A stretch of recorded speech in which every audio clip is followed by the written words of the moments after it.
Ready? Okay, welcome everyone.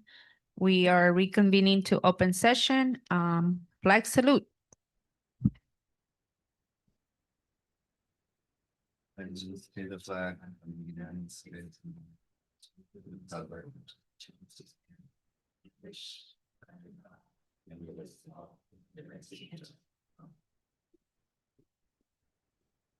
All right, there was no action taken in closed session. We're gonna move on to adoption of the agenda.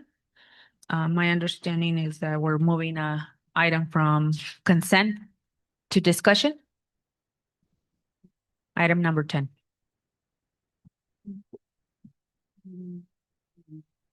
Presentation.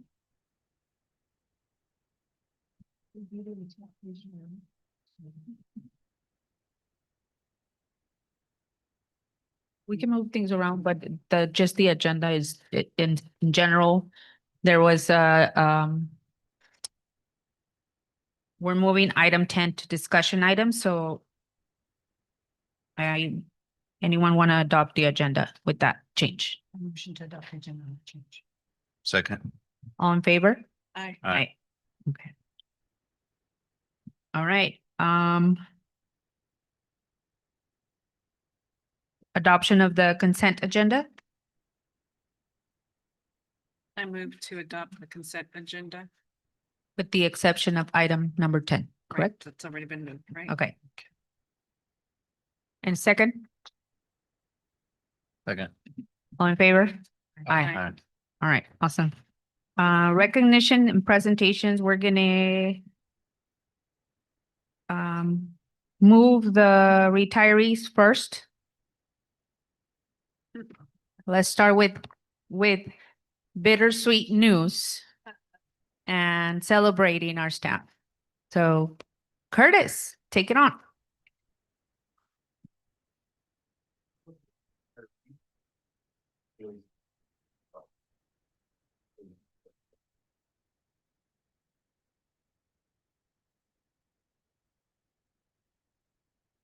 Yeah, so I'm excited to be up here to want to honor our retirees classified in audience. We'll kind of do this. Past, but we have some recognition. I'll step away from the mic a little bit. I just got louder. We want to recognize our retirees, honor them for all their service of years, and we'll do this one at a time. Do I have a clicker? I do. Thank you. Okay. So let's go on to the first slide here, and Luis Hernandez, and I'm not positive if anybody is, who all is here. I don't believe Luis is here this evening, but we'd like to recognize him anyways. He has been serving us for 24 years, and he is at Elkhorn Elementary School. So it's amazing. So congratulations to Luis on the retirement. We go on to the next one here, and Susan Berzovich, instructional assistant, special education. Also not here. I'll grab you.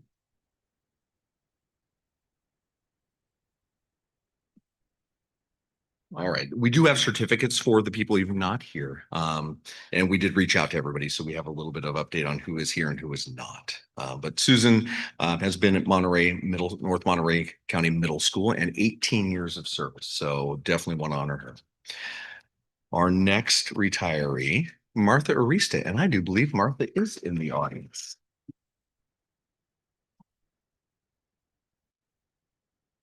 So if I could get Martha to come on up, Martha. All right. So Martha, North Monterey County High School, and she is 33 years of Wow. service in our district. On behalf of the district, we want to thank you very much for all your years of service and how much we appreciate you and the students and the impact you've made on our district and all of our students. 33 years is a ginormous accomplishment. Absolutely. And Yeah. yes, I made up that word.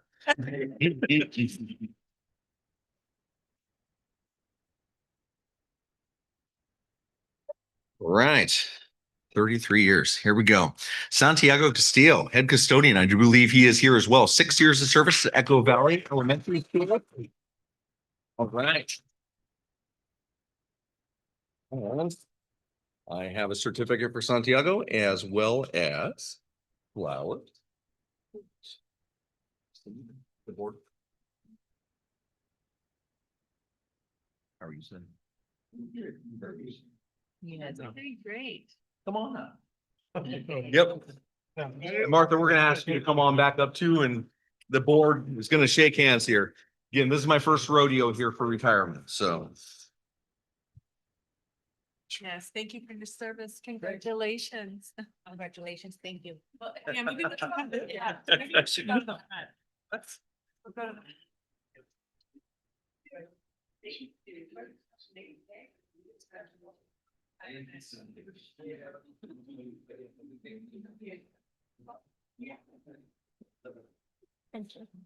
Thank you all. Thank you.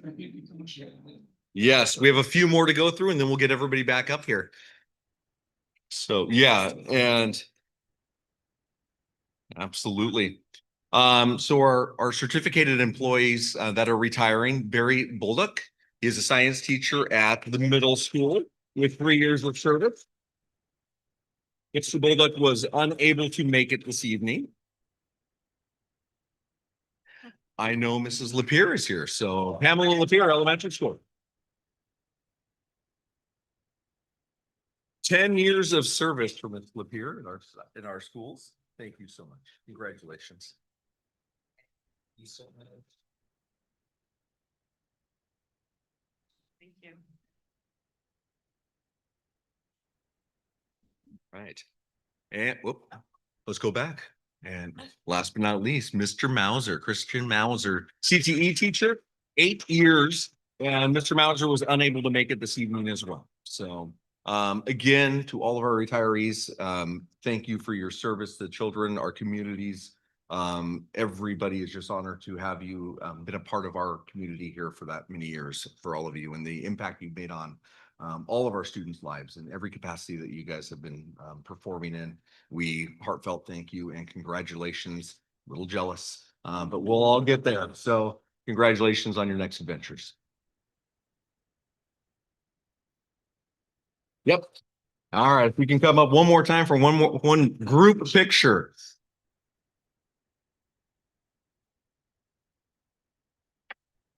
Oh, are we in it or we should just let the?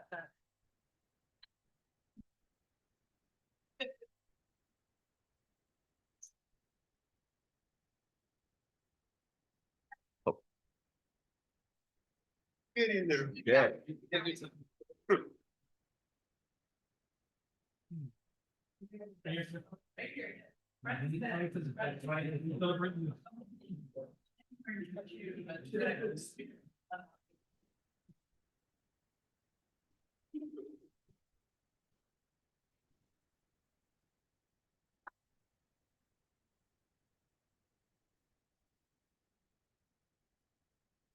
Thank you.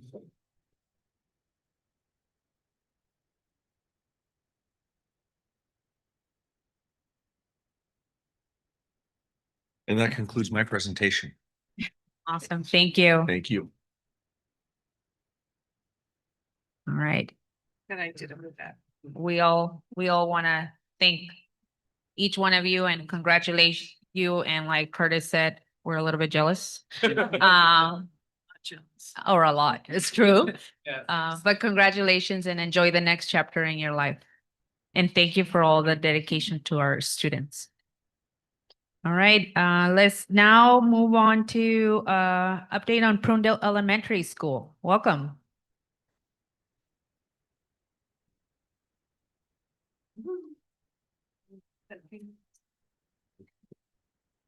You turn that on.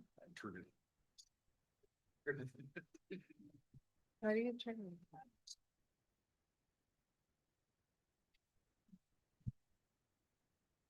Okay, good evening, Board President Melgoza, Superintendent Turkey, and trustees. I'm Araceli Mendez, Principal of Prunedale Elementary, And I'm Sophia Sorensen. I'm the proud assistant principal of our Prunedale Pelicans. Very happy to be here tonight. yes, thank you for having us this evening to provide you with an update on your school. And I can click. Oh, yes. So we're excited to share that our school continues to grow and thrive. We're delighted to have 3 transitional kindergarten classes this year, 4 kindergarten classes in our inclusion program that services students in kinder through 2nd grade. And as you know, our biliteracy pathway is also expanding to 5th grade next year, which is an exciting milestone for our community. Our Pelican community is steadily growing. We are now close to 80 staff members and anticipate welcoming even more next year as we continue to increase our programs and services for students. We will be welcoming a new special day class onto our campus. Over the years, we have seen a shift in our school demographics, resulting in a more diverse student body and family community, both in terms of ethnicity and socioeconomic background. Among our multilingual learners, we serve a significant number of families that are Mixteco speaking, as well as many who speak Spanish. As you already might know or be aware of, I'm actually going to start with LCAP Goal 4 tonight, given a recent turn of events as of last week. And so last week I received critical feedback from staff, and I want to acknowledge publicly that it has never been my intention to make any staff member feel the way that they share they feel, and I apologize for that. I'm human, I make mistakes, and I tried my best to learn from those mistakes so that I can improve my practice. I'm committed to doing the work that needs to get done to heal our community. And I know that because together I believe that we can do amazing work for our students. And this is the same information that I shared with the staff last week. And so some of the feedback shared with me is that as the 2 newest members to joining the Prunedale community, Ms. Sorensen and I have felt short with building trust and rapport. And so some staff reported feeling undervalued or not supported. We are working to get to know each of our 80 staff members and what they value, what they bring to the community, and how we can best leverage that on behalf of our students. Another area of feedback I've received is that my leadership style has at times been perceived as top-down or not collaborative. While this was difficult to hear, I view it as important feedback and an opportunity to learn. Since the beginning of my time at Prunedale, I've shared that just as it takes a village to raise a child, it takes a village to run a school. And I strongly believe that, and I remain committed to fostering a school culture where shared responsibility and collaboration are central to our work, our good work for students. And so as reflected in the areas of what needs improvement in front of you and the next steps, I'm taking intentional actions to increase engagement and share leadership among both certificated and classified staff members. Next year, I'm looking forward to launching a school culture and climate committee. This group will help support and bring to life the vision, feelings, and leadership practices that staff have shared they want to experience in our community. In addition, Ms. Sorensen and I will be holding listening focus groups with staff. These small group conversations will provide space for deeper dialogue and help me better understand the unique perspectives and needs of each team.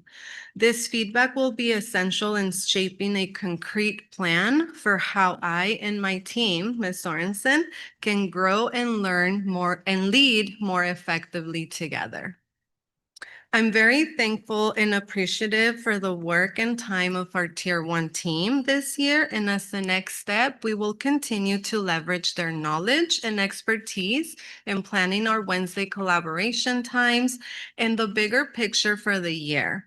We will be, and We will be gathering on June 19th to begin that work. And part of that planning will include figuring out logistics on how we can create trimester opportunities for all staff to collaborate so that we get to know each other, given that we are growing.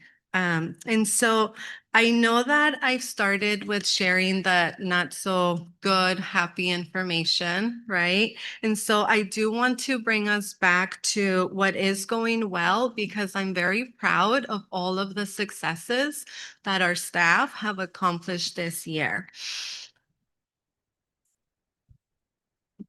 And as Ms. Sorensen and I have spent this year getting to know our school community, one thing that has been consistently standing out for us in terms of what we see with our staff is the caliber of professional conversations amongst our teachers, whether during continuous improvement cycles, learning walks, unit planning days, or Wednesday collaboration time. It's clear that our educators care deeply and are deeply invested in their craft and in the academic success of our students. These moments that you see here reflect what it looks like when teachers are truly engaged, learning with and from each other in service of student achievement. The images here capture may seem small, but they represent something powerful, which is the dedication, collaboration, and heart our staff bring to their work each day. At the core of every conversation, every strategy, or share planning session is a consistent theme: the unwavering commitment from Prunedale staff to supporting students. So the successes, dedication, and commitment from staff are strongly connected to LCAP Goal 1. And so when I think about LCAP Goal 1 and rigorous, equitable instruction, it provides me with an opportunity to pause, reflect, and reconnect with my personal why. A grounding reminder of the purpose behind of why I do this work. This role, while incredibly rewarding, it can be challenging at times, especially as I balance the demands of leading a school with raising 2 elementary age children of my own. I firmly believe that equitable access to rigorous instruction is essential because education serves as one of the equalizers in the world. And regardless of a child's background or where their family comes from, education opens doors. It empowers students to shape their own futures. This belief is what motivates me to continue pushing and supporting for instructional excellence and equity in every classroom for every child. And when I think about those words, it reminds me of our inclusion program on campus. And as you can see with the testimonial from one of our inclusion teachers, we're doing the work of meeting students' needs. It hasn't been easy. It's been a journey, and we've learned each year that we've had our program on campus, and we are working collaboratively to improve that. And something that another teacher shared with me is that this year, they attended a conference and they said, it gave me a different perspective on the mindset of inclusion. Inclusion shouldn't be regarded as a place. It is a sense of belonging, a community, a safe learning environment for all.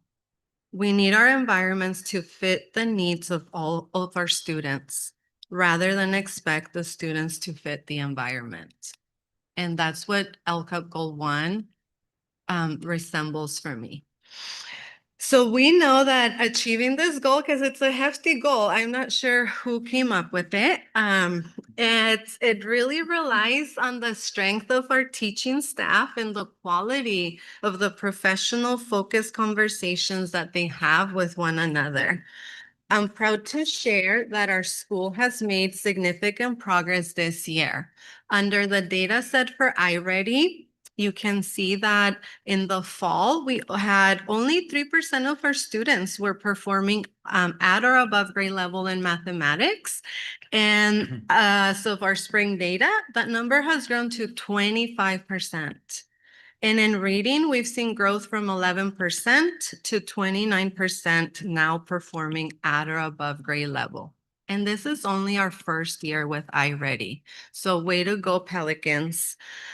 Our unit planning days are another area that I like to highlight for this goal.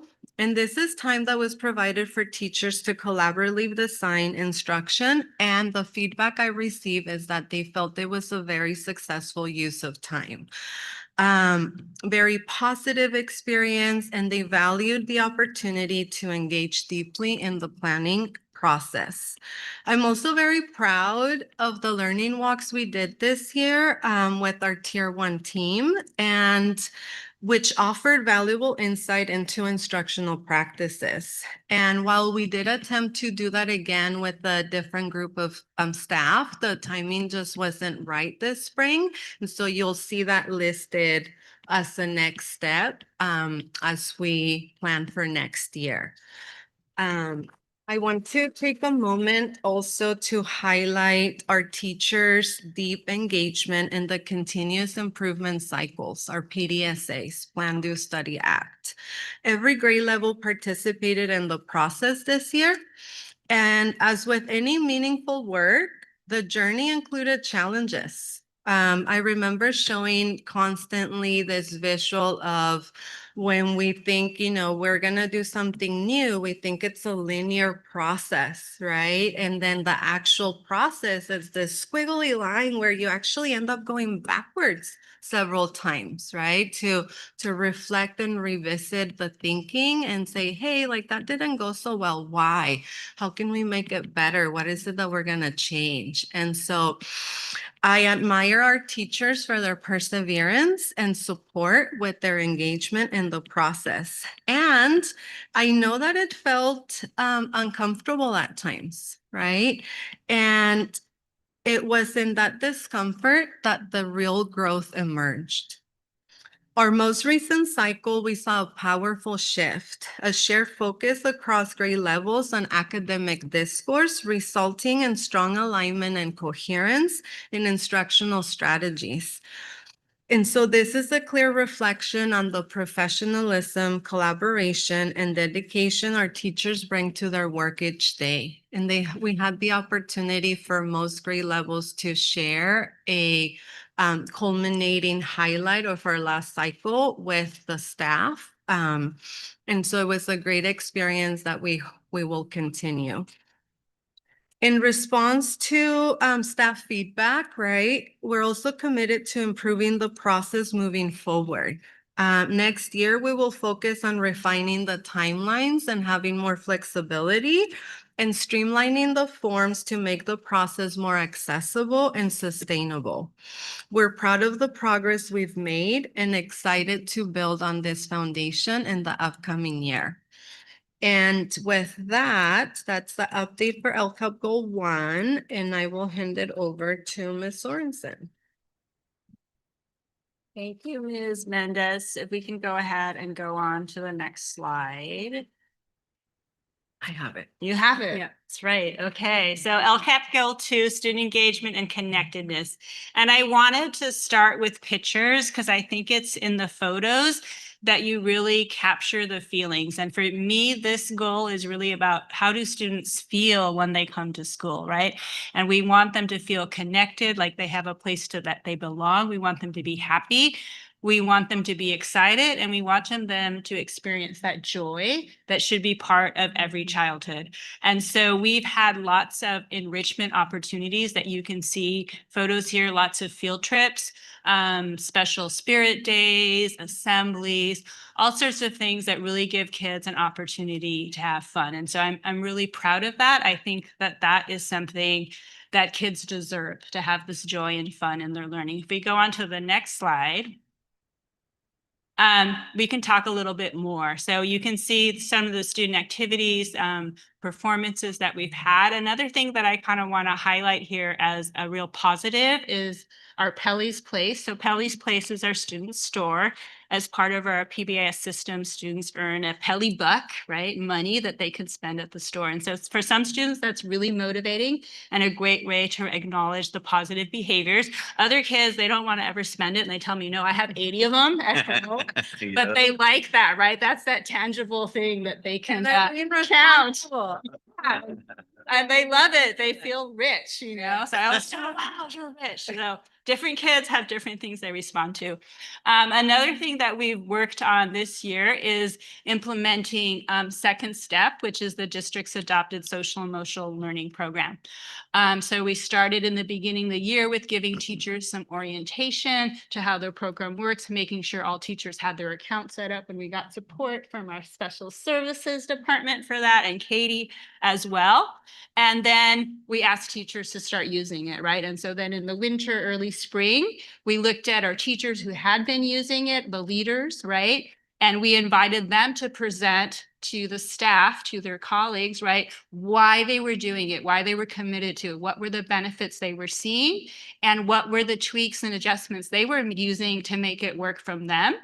And that was another really successful opportunity for staff to learn from each other, right? And then we asked staff, all staff, to start implementing it as well. And so that's something that we want to continue to strengthen for next year, as get some community agreements about how we're using Second Step, because we really do believe that as part of our MTSS program, that we need to have that tier 1 in place. We need to make sure that all students are getting consistent, explicit social emotional learning opportunities. So that's been a real highlight, I think, for the tier 1. In terms of tier 2, we have worked this year on doing both social skills groups, so small groups of students that we identify using our synergy behavior data that we're tracking. And we identify these kids in need of more support. So they're our tier 2 kids. And our DESA data, yes, as well. Thank you. And we've also had our BT Eliana Coronel run restorative circles. So when we have incidents on campus that many kids are part of or maybe witness, we've invited her to work with those kids to share their feelings about the incidents and just focus on the positive of like, what are the behaviors that they want to see from each other. And that's been a really valuable addition to our program this year. So for next year, we want to continue to strengthen our tier 2 supports by building a better data system so we could move kids in and out more fluently in response to the data. And so we're going to really be relying on our MTSS TOSAs that we're very excited to have for next year to support us with building that data system so we can respond more quickly to the data that we're seeing. Another need, I think, is always that communication, right? One of the feedback pieces we got was communication between classified staff and certificated staff, right? So how can we make sure that we're explaining to staff, teachers, what's happening in those groups, and classified staff understand what's happening in the classroom with the tier 1 SEL instruction. So those are some of our goals for next year. We're going to go ahead and move on to LCAP goal 3. And again, I'm starting with the photos because again, for me, it is about like capturing those feelings. And these are photos of parents being on campus. I just really get a lot of joy and energy from having parents on campus. And we've had, quite a few events, many of them organized and sponsored by our PTO that have brought parents to campus. And I love seeing that interaction between the families and the students. I think one of the challenges for Prunedale is that so many of our kids take the bus. So many of them live in Castroville and they come to Prunedale.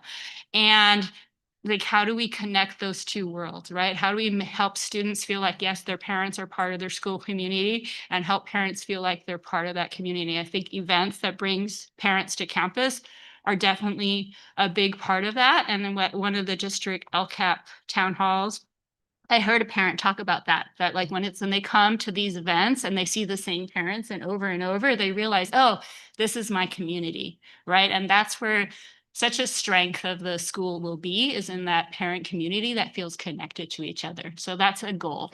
So if you want to go on to the next slide, Ms. Mendez. One thing that I want to really highlight that we did this year that was new, and this was led by Mr. Americo Castillo. He organized and led a reclassification LPAC growth ceremony just for Prunedale. So that was a great opportunity to have our multilingual families come to campus and be part of us. So I really, Something, Yes. because I just remember that we were able to have a Mixteco interpreter for the event. yes. And we started our ceremony, right, with an introduction in Mixteco, in Spanish, and then English. So that was very beautiful. Yeah, that was really important to us that we made sure that our ceremony would welcome all the languages that we knew about. And again, support from the district office, right, for making that happen. So we appreciate that. One of our goals, I think, for next year is really thinking about communication. And I know we talked about this in the fall, right? So like right now, there's 3 different ways that we communicate electronically with parents. There's Class Dojo, there's Talking Points, and there's Blackboard. And I would imagine for a parent that that's a lot to manage. So we're really looking forward to streamlining and going to Talking Points so the parents know that there's one point of contact and that admin will use it and teachers who use it, front office will use it. We also want to improve the timeliness of our communication by developing sort of a system for when we calendar events to backwards plan, when do we need to send out the communication there. And I want to kind of close with kind of the final thing is, I really think as parents, as like they're our partners, right? They're our children's first teachers and they're teachers for life, right? We just borrow them for a little bit of time in a few years. And so how do we strengthen relationships amongst the family and how do we tap into all that knowledge and wisdom that they have and use it for the benefit of our students? Because that's what we all share in terms of our interest. Okay. And that takes us to our certificated staff spotlight who have the responsibility of welcoming parents onto campus for the first time, right? Our terrific TK team, Mr. Michael Richardson, Ms. Sarah Lasandak, and Ms. Maria Teresa Quebrado. And we chose this team to highlight because I'm just in awe of how they respond to the challenges of TK. And so TK is this ever-changing project, right? Like when we started, the kids were, turning 5 by December, right? But now our first TK students, when we come in August, our very youngest ones will not even be 4. So with that, it's just a constantly changing group of students. And when you have students that young, all of us who are parents know this, right? There's a lot of challenges, right? Like 4-year-olds are still learning how to toilet themselves, right? They are still having a lot of big feelings and learning how to manage those. Many of them are maybe coming from just having been at home and all of a sudden they're in a room of 20 other children, right? And 2 adults that they don't know very well. And they have to figure out how to share and how to take turns and what to do if somebody gets in their personal space, right? It's a lot. And the teachers are teaching all of that in addition to teaching kids how to write their names and how to count, how to do their colors. And so we're just so impressed by the way that these teachers do that with grace, with patience, and above all, with love. And you can see that in their own relationships. That's the other thing is when we go visit their collaborations, they're looking at their student work, they're comparing notes. This worked for me, but I couldn't figure this out. How did you do it? And, they're very different experiences. Mr. Richardson has been a kindergarten teacher for many years at Prunedale. Ms. Lasandak has been an SDC teacher for many years in that early childhood space. Ms. Teresa Quebrado is coming up from a preschool world, right? But they really work together and really respect each other and learn from each other. And that's just a real example for, I think, all of us of how we can be a team on behalf of our students. And our classified staff spotlight, just as Ms. Sorensen mentioned, right? The little TKs are changed not only every year, but every day. They feel different every day. TK and Kinder keep us very busy. And for that, I'm very, very grateful to have our behavior technician team on campus. And the reason we have two is because of our inclusion program, right? I don't want you to think that we're special in any way because we know Prunedale's not special like that. Ms. Turner gets the joke. So, but I want to thank, we call him Miss E and Mr. A, and they're our dynamic duo that support our pelicans every day in the moment when it's needed and as needed. And they might have a schedule for the day. And if a TK classroom needs help, they drop and go, right? And like their work is so important for not only the students, but the staff, right? There's this sense of feeling supported, feeling that the teachers can continue to move along because they have someone that can come in and show that care, right, and compassion for the students and teach in the moment, right? Like they have such a big responsibility of helping students de-escalate, to ground them again, and then seamlessly bring them back into the classroom, and then off they go, and they're back into that learning mode. And so they're magical, and they're part of that village that I mentioned, right? It truly takes a village, and I'm grateful to have them at Prunedale. And with that, we are concluding our presentation for today. So thank you. Thank you. Thank you, Ms. Mendez, and Ms. Sorensen. sorry, there's some words that just my tongue is Sorensen. Yeah, thank you. Yeah. Thank you. I will first open it to any public comment.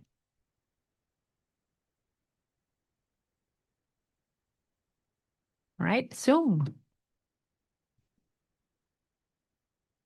Awesome. Closing public comment. I'm going to open it to the board. Martha, I'll start with you. Well, thank you so much for your presentation. It's always great to see hear your guys' really detailed report on what's happening in your school. So thank you. It was very impressive, especially with kudos to your percentage of increase in the iReady result. That was pretty impressive. So good job there. And obviously, listening to all the things that you talked about that you wanted to personally improve.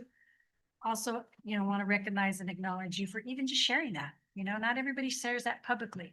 So that shows you the leadership style that you do have, is that you do accept, whatever areas that you need improvement, and you're going to be transparent with it. It sounds like that's a great start right there in itself. So kudos to you and the things that you guys are doing to improve all the areas that you said you're going to do. And then I really like the community strategies that you kind of shared, because it was, we've been talking about how there's so many things going on every day, and things are overlapped. So really looking at your calendar for the year and plug and play those things, but then also look at what else is on there. I don't know if each site does that and how that could be challenging too, but you have parents, right? Bless you. You have parents that, have kids in all different schools, and so we also as a district try to hold these meetings for them to attend, but then there's things going on at their site, which obviously going to be more of a priority. So just, that's a challenge, right? That's a challenge that we still trying to figure out. So I'm glad that that is on your column to kind of develop a communication strategy to improve. And then that parent community having one tool, right? To streamline it. So thank you. Thank you for that. Thank you. Thank you, Martha. Rick?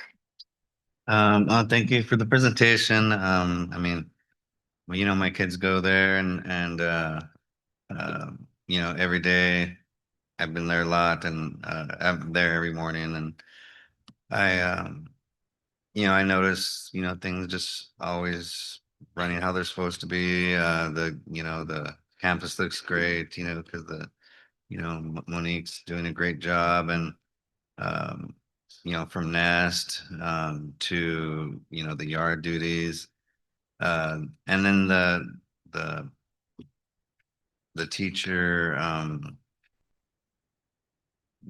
the engagement with each other and the activities is one of the best, like for sure. Like I've always considered the fall festival the best one in the district for sure for since I was a kid. And PTO just has such great ideas. It's an example. I actually, I was on Castroville's a long time ago when my kids were smaller, and then I was on Gambetta, or I mean the middle schools for a little while, and it's just it's one to model after. And yeah, the activities for the kids, great. I went to the first grade field trip, and so glad I did because for my older two, I went to everything that I could on Mhm. field trips. And so there's 7 years between the second and the third. And so was waiting for field trips to come where I could start going to them and see my kids and reactions to like this one was Denison Menace Park, and it was three first grade classes, and it was great. I posted it, and yeah, I went to lunch on the green. It was great. Um, and oh, and your certified spotlight. I have my youngest Kingston had Miss Sarah, I think in preschool, and then now my first grader had Mr. Richardson, and now my TK Kingston has Mr. Richardson. Awesome. They're all awesome. Sarah's awesome. Mr. Richardson is so great. Um, uh, and as when you started, great receiving the feedback and that's how we adapt. Like if you can't get criticism or input on what needs better, then you're not doing it right. So you are doing it right. So um, uh, thank you for that, and thank you for the presentation. Thank you, Rick. Sandra? Yeah, just to echo what's been said, thank you so much for the presentation. I do think that Prunedale's is full of choice. I mean, I know there's a lot of parents in our community who make the decision to transfer to Prunedale. So obviously you're doing something right with the community of care. I do have a question. Is iReady helping you to have that feedback so that it can be more responsive to where students are and then address it? Or how do you feel iReady supporting the increases you're seeing in mathematics and in reading? Yeah, that's a great question. Like one of the things I will say, right, is that this is our first year of implementation with iReady. And so this year has been awareness about the program, getting the students used to it, the teachers. And as with any assessment program, there's multiple data points that are provided as part of that feedback. And so we have been learning this year as to what are those data points? How can we best utilize them? And we have not necessarily yet done a good job with taking it to that level of using the data and not across the school, right? Like there's pockets of teachers that have been doing the small group instruction with iReady data. And what I will say is that that's the next step, right? That's something that we want to really focus and highlight for next year. And I think I put that on what needs improvement. And so one of the things that we've learned this year, right, is like the MyPath personalized usage is important. And what have been the barriers to meeting those usage goals, right? How do we remove those barriers to meet that goal so that then maybe perhaps we can see even higher growth data, right? And I would say that because it is our first year of iReady, this is our baseline, right? So we won't really know until next year. And that's if we're going to do a cohort comparison as to that growth, right? And based on the norm data from iReady, we know that it can take 2 to 3 years for any school implementing with fidelity to see that impact, right? That closing of the achievement gap. And so I'm excited to continue to have the program and use it. Yeah. Can I add one more Yes. thing? Yeah, so one thing that I was really excited to observe in the classrooms this year, and that was a lot of teachers really embraced this idea of doing data chats with their students and setting goals with their students. And it was really exciting for me when I was in classrooms talking to students and about, like, well, what is this test and what is it about? And they were really able to articulate, well, this is to measure how much I learned, right? And so I think that kind of motivation from the students, and these are like sixth graders, and younger kids too. But like that kind of motivation, that's the engagement that we need, right? We need students to really care and view this as valuable so that they're really putting in their best effort and time. And I think our staff did a really good job with motivating, and the data, we have that feedback data that we can give to kids instantaneously, like that same day. They could be like, look, this is how you did, right? And so that was really exciting. So do you feel like you have the appropriate technology, training, support of the program to get to that next level, as you look at next year? As I look at next year, one area that I think we would benefit from would be continued professional development, right? Because we think of an implementation plan, right? A 3 to 5 year implementation plan for any digital program. And so that first year is that awareness, getting to know, feeling comfortable. And then that year 2 is taking it to the next level, right? Like now we've seen the reports. How do we best utilize them? What are the barriers even within that, right? There's always going to be things that we need to like peel apart and like think about and be like, well, these are the resources that we need. I can already think of some even when we are in year 2. Right. And so I think about implementation of programs as part of a continuous improvement cycle. Sounds like you've been listening to someone over here, which is good, because it's to shape the culture, to have that feedback loop where you get that information, you become self-aware, what's working, what's not working, go back to the table, try it again. Yeah. And what do we need? Right, you're never going to reach perfection. You're just working towards progress. So I applaud both of you, and thank you very much for the presentation. Thank you. All right, Angelo. So I'm just gonna I got about 5 questions for you. And it's gonna be around LCAP 1 and PDSAs. But before that, I really just want to take a moment to generally acknowledge and appreciate what we just saw here tonight. It's not common for our leaders to stand in front of the community, take responsibility for concerns that were raised, and speak so openly about it and how they plan to do better. So I want to say that takes courage, humility, and real commitment to personal growth and professional growth. So I want to thank you deeply. I also want to address this to the district here because as a board member, what I just saw, this is a model for the kind of leadership that I want to see across the district from all our leaders. When your staff brings concerns to you, what really helps build that trust is how we respond. And tonight I saw a response rooted in accountability and respect.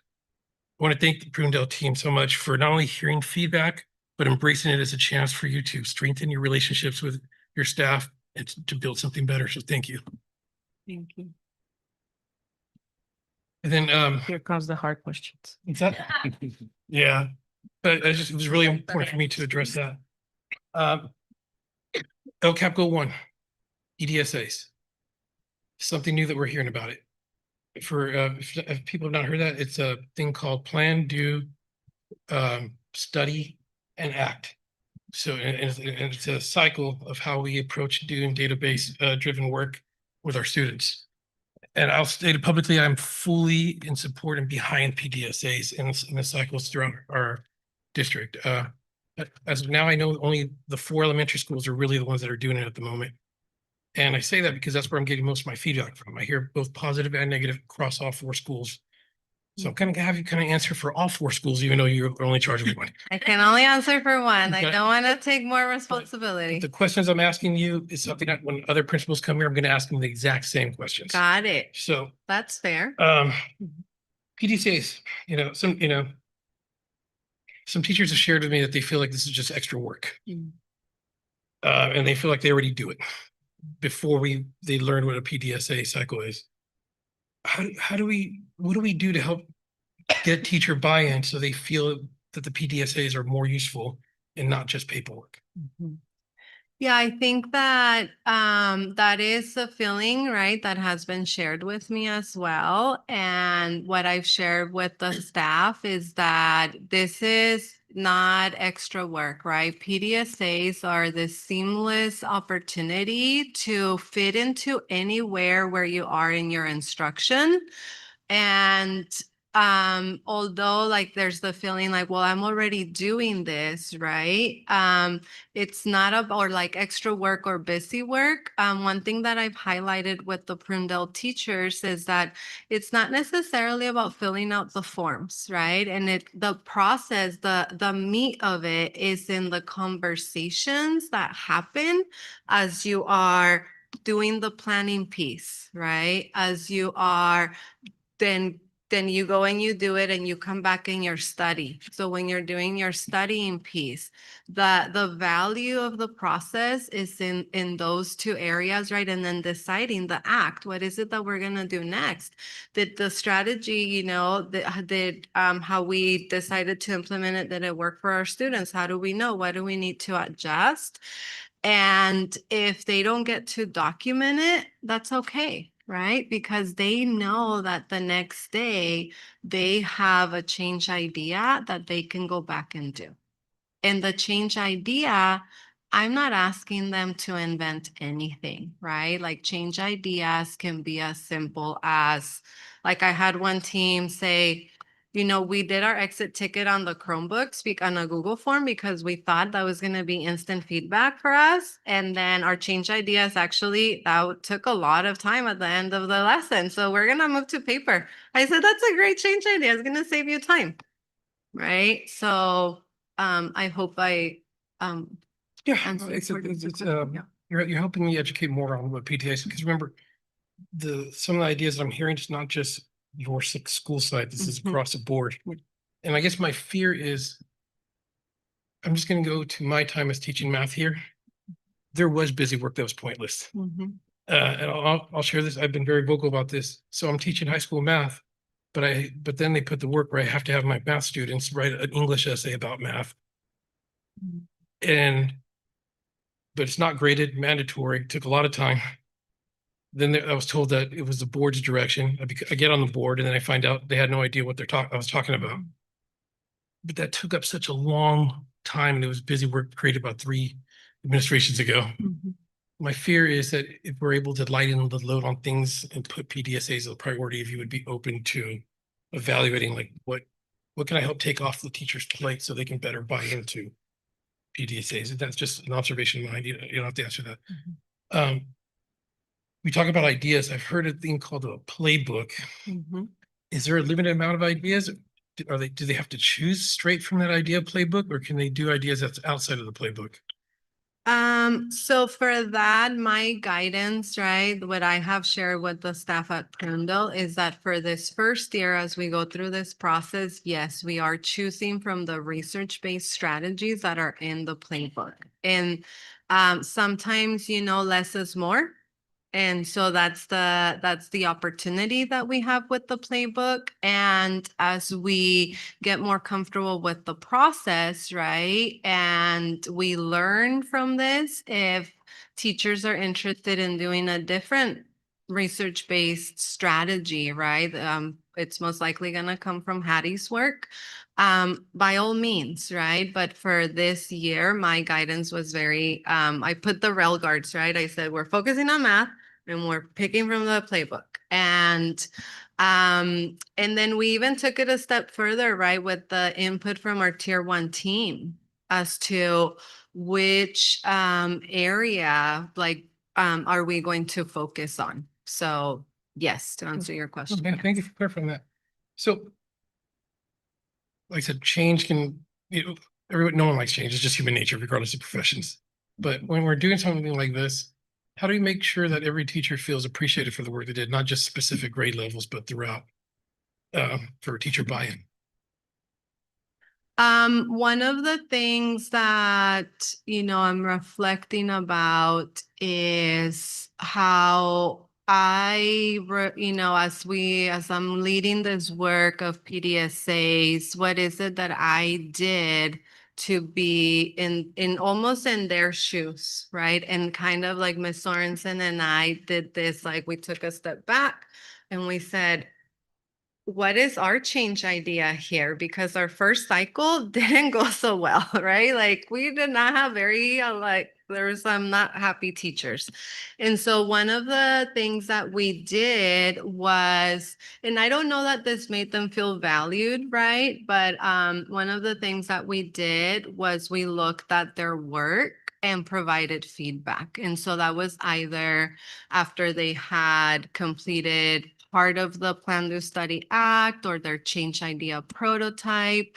And then we were very intentional that throughout the cycles, one of us and then our current specialist would work specifically with certain grade levels, right? And so providing differentiated support to the grades. That's something that we did. And every teacher feeling valued, right? Like those are those feelings. Yeah, LCAP. Yeah. Yeah. I mean, I Mhm. think that first cycle was rough and we had like, it was, everyone had to do the same strategy. And I Yeah, want to share and then the that was across all Yeah. sites. It wasn't just Yeah. Prunedale specific. I got that from, Yeah, because it's a brand new strategy, brand new yeah. thing. And then the second cycle, there was more choice, right? And then I feel like the third cycle, we kind of hit a groove, right? And like if when we had that final presentation from all the grade levels, it was really beautiful because they were having that conversation with each other, and the second We grade didn't get teacher through is all of them. commenting about, yeah, we didn't finish, but the second grade teacher is giving Just wanna be feedback to the honest. sixth grade teacher, like, yeah, it's really tough to get kids to talk to each other in sixth grade. So kudos. Yeah, I want to thank you because I think you answered my next question was like, how do you get honest feedback Mhm. from your teachers in collaboration? Because reality is it's kind of hard to give honest feedback when to bosses sometimes, Yeah, it is. or that meaningful collaboration. So I wanted to hear more about how you were encouraging that. Mhm. One of the things we've done throughout the year, and I have to say that I feel that we did a better job at the first semester, was collecting, doing a feedback form, a Google feedback form, very consistently. And then that kind of faded away. And then in particularly with the PDSAs and we started with the feedback with tier 1. Right, our tier 1 team, and then what was their input, because those opportunities to improve, went back and implemented those change ideas, right, from them to improve the process. And then we were able to engage, I think, in 2 opportunities of doing was the rose, thorn, bud activities where each staff member could provide that feedback. And I'll just share, now I'm remembering that tier 1 meeting, right, where we had really dug into like their feedback in a few days, and it was hard, right? I think we both went home being like, wow, we That gotta was really harsh. change, right? Yeah. And we did adjust the timelines considerably from that. So Mhm. it has been a learning process for us. Mhm. Absolutely. Well, it's the first year I expect that. Yeah, I yeah. just got one last question. I appreciate everyone's patience. And it's really direct with you and Dr. Turkey. So on your LCAP go on streamline, on what needs improvement, streamlining the PDCA forms. What do you mean by that? I can share, right, the feedback I've received. So currently when teachers begin in the planning stages, right, we start with like, well, what is our standard, like content standard, right, like bringing it down. And so there's the change idea prototype form. So that is one Google document that has prompts, right, guiding questions that they complete.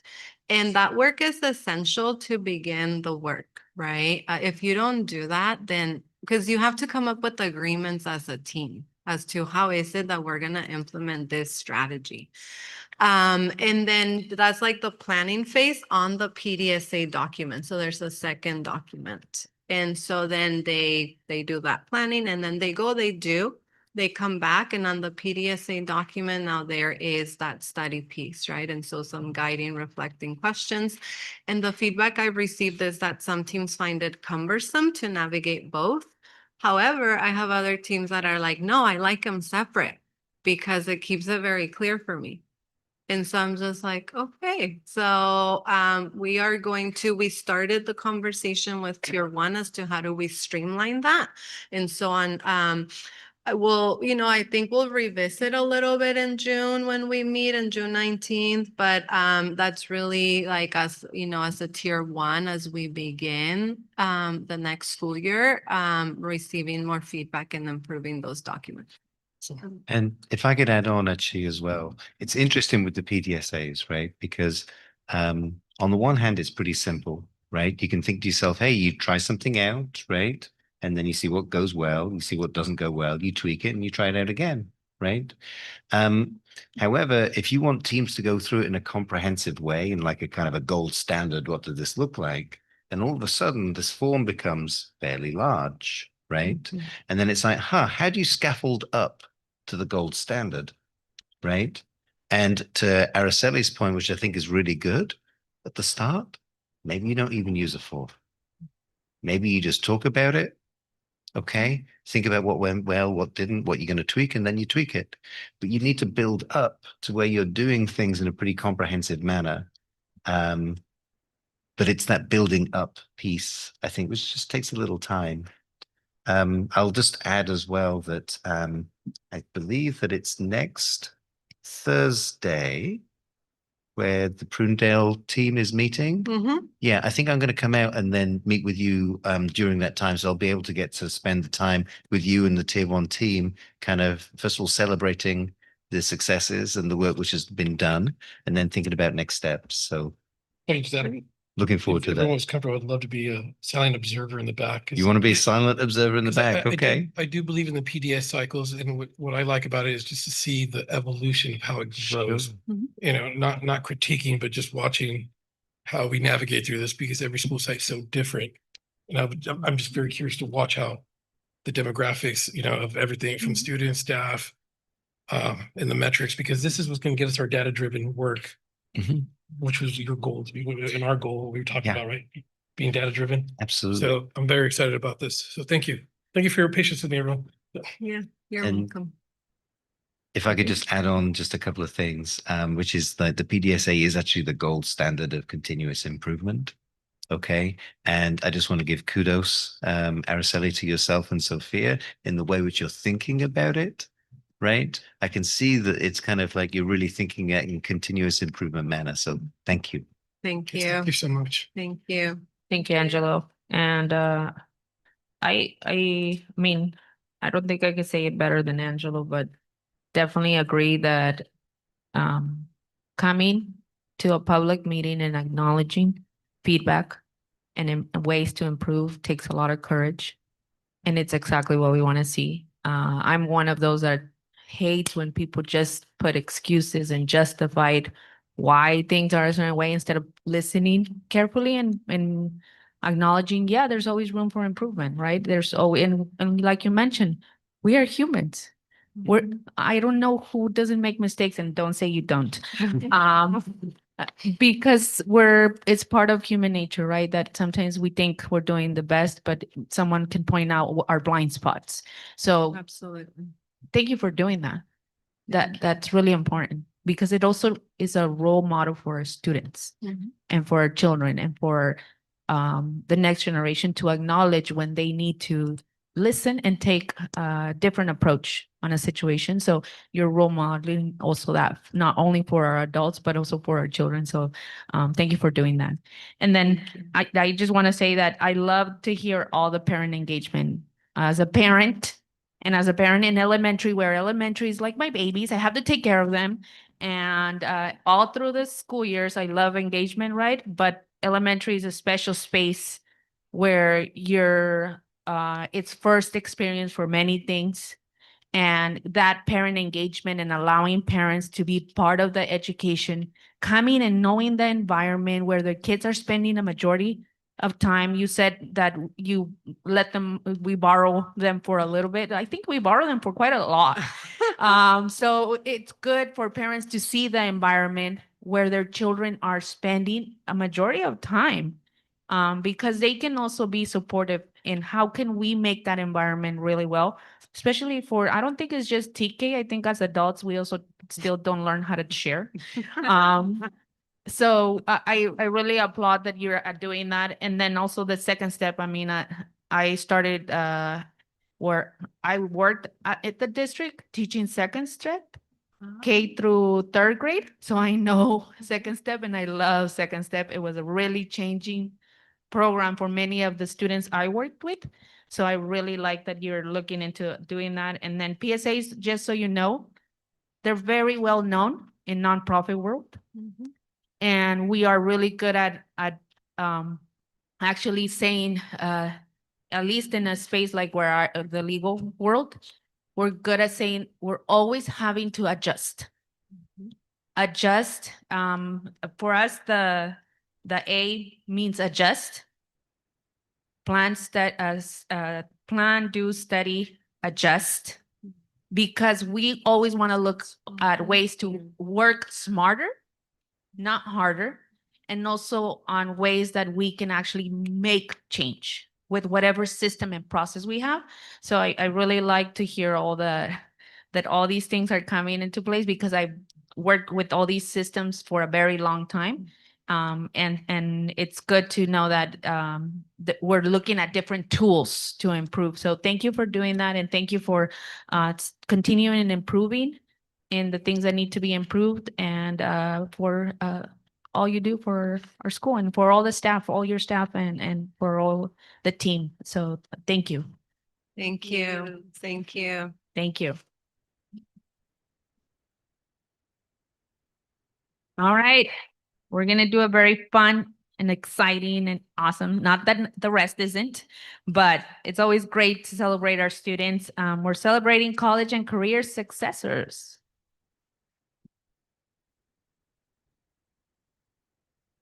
Hello, everyone. Good evening, Superintendent Turkey, board members. I'm Alexandra Solis, the College and Career Counselor here at the high school. Good afternoon, Superintendent, board members. My name is Brisma Ramirez, and I am a current senior here at the high school.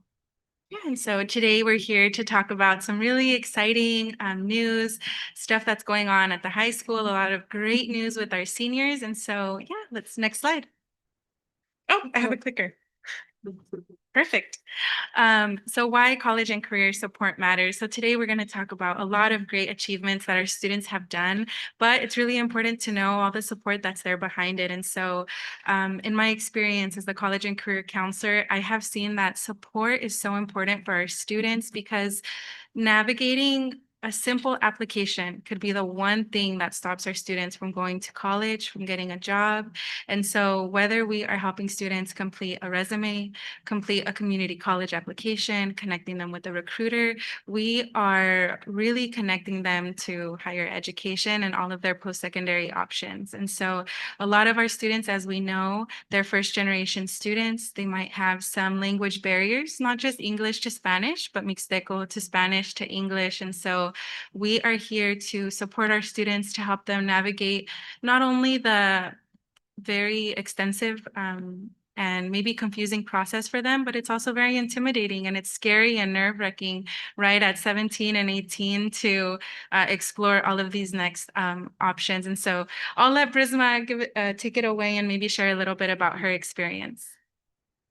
Yeah, so as a first generation young Latina, coming from a family who are immigrants, they didn't get the education. So the process of applying to scholarships and colleges was a very difficult process. Nonetheless, with the support from the college and career team, I was able to navigate it successfully. And now I'm able to guide my younger siblings and my younger cousins and guide them through the process. So I'm really thankful.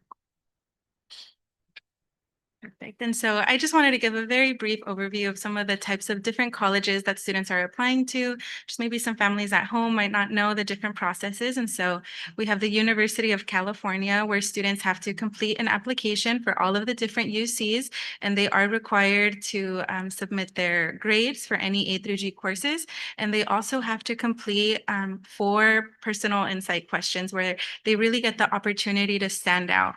And this is one of the points of the application application that can be very intimidating for a student to talk about themselves, and really talk about all of their achievements. And so that is one of the more extensive applications. We also have the California State University application. It's also one application for 23 campuses. And this one focuses more on just the students' grades for their A through G courses. And they also have the opportunity to apply through the EOP program. For the community college application, students are required to complete a CCC application. And I'm really happy about the work that the college and career team did this year for community college. We went into all of our English classes and we made sure that all of our students were applying to at least Hartnell. And then if they wanted to go to any other community college, they already had an account available for them. For our English learners, we were able to go into the EL classes and make sure that we had bilingual staff in there supporting our students. And so that's a really proud moment for our team. There's also private universities where students are really working independently, working with the recruiters for each school and having to complete a common application, and the same for our out-of-state school. And then we have our students that are going off into trade programs and certification programs that also requires them to connect with professionals, complete applications. And so, just wanted to give a brief overview of all the great work that students have to do their senior year on top of finals and essays and all that great stuff. And then again, I'll let Brisma talk about her experience navigating all of these different applications because she actually applied to almost all of them. Yeah, so I actually applied to all the types of colleges, but I can definitely say from my experience, the Common App was definitely the most complicated application. It's quite different.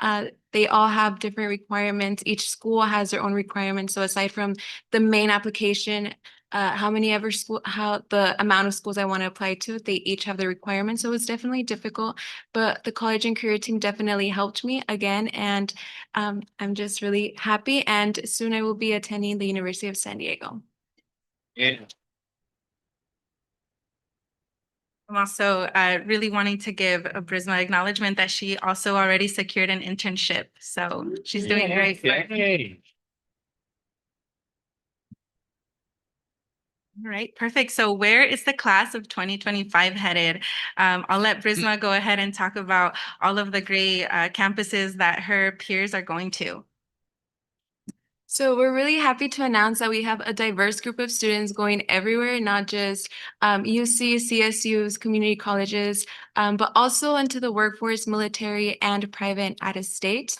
As the treasurer for the class officer of 2025, my peers and I, we made a North Monterey County decisions page for the class of 2025. And so these are just some of our students and where they will be going after high school. I really want to take a moment to say how proud I am of the class of 2025. They have worked so hard this year, and I'm really proud of the campus in general of the high school. This has been a year where I have seen a lot of students excited to go to college and to talk about it.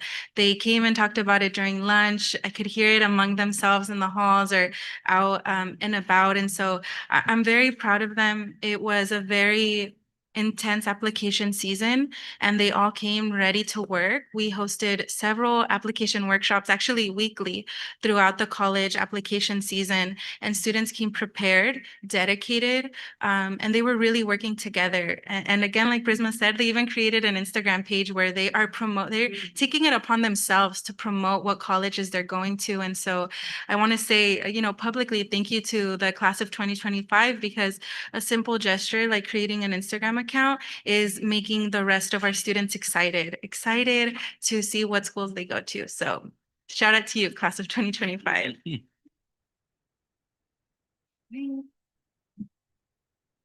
Make sure. Okay, perfect. So a little bit about scholarships and financial aid. There is so much to talk about, but I'll keep it short because this is something I'm really passionate about.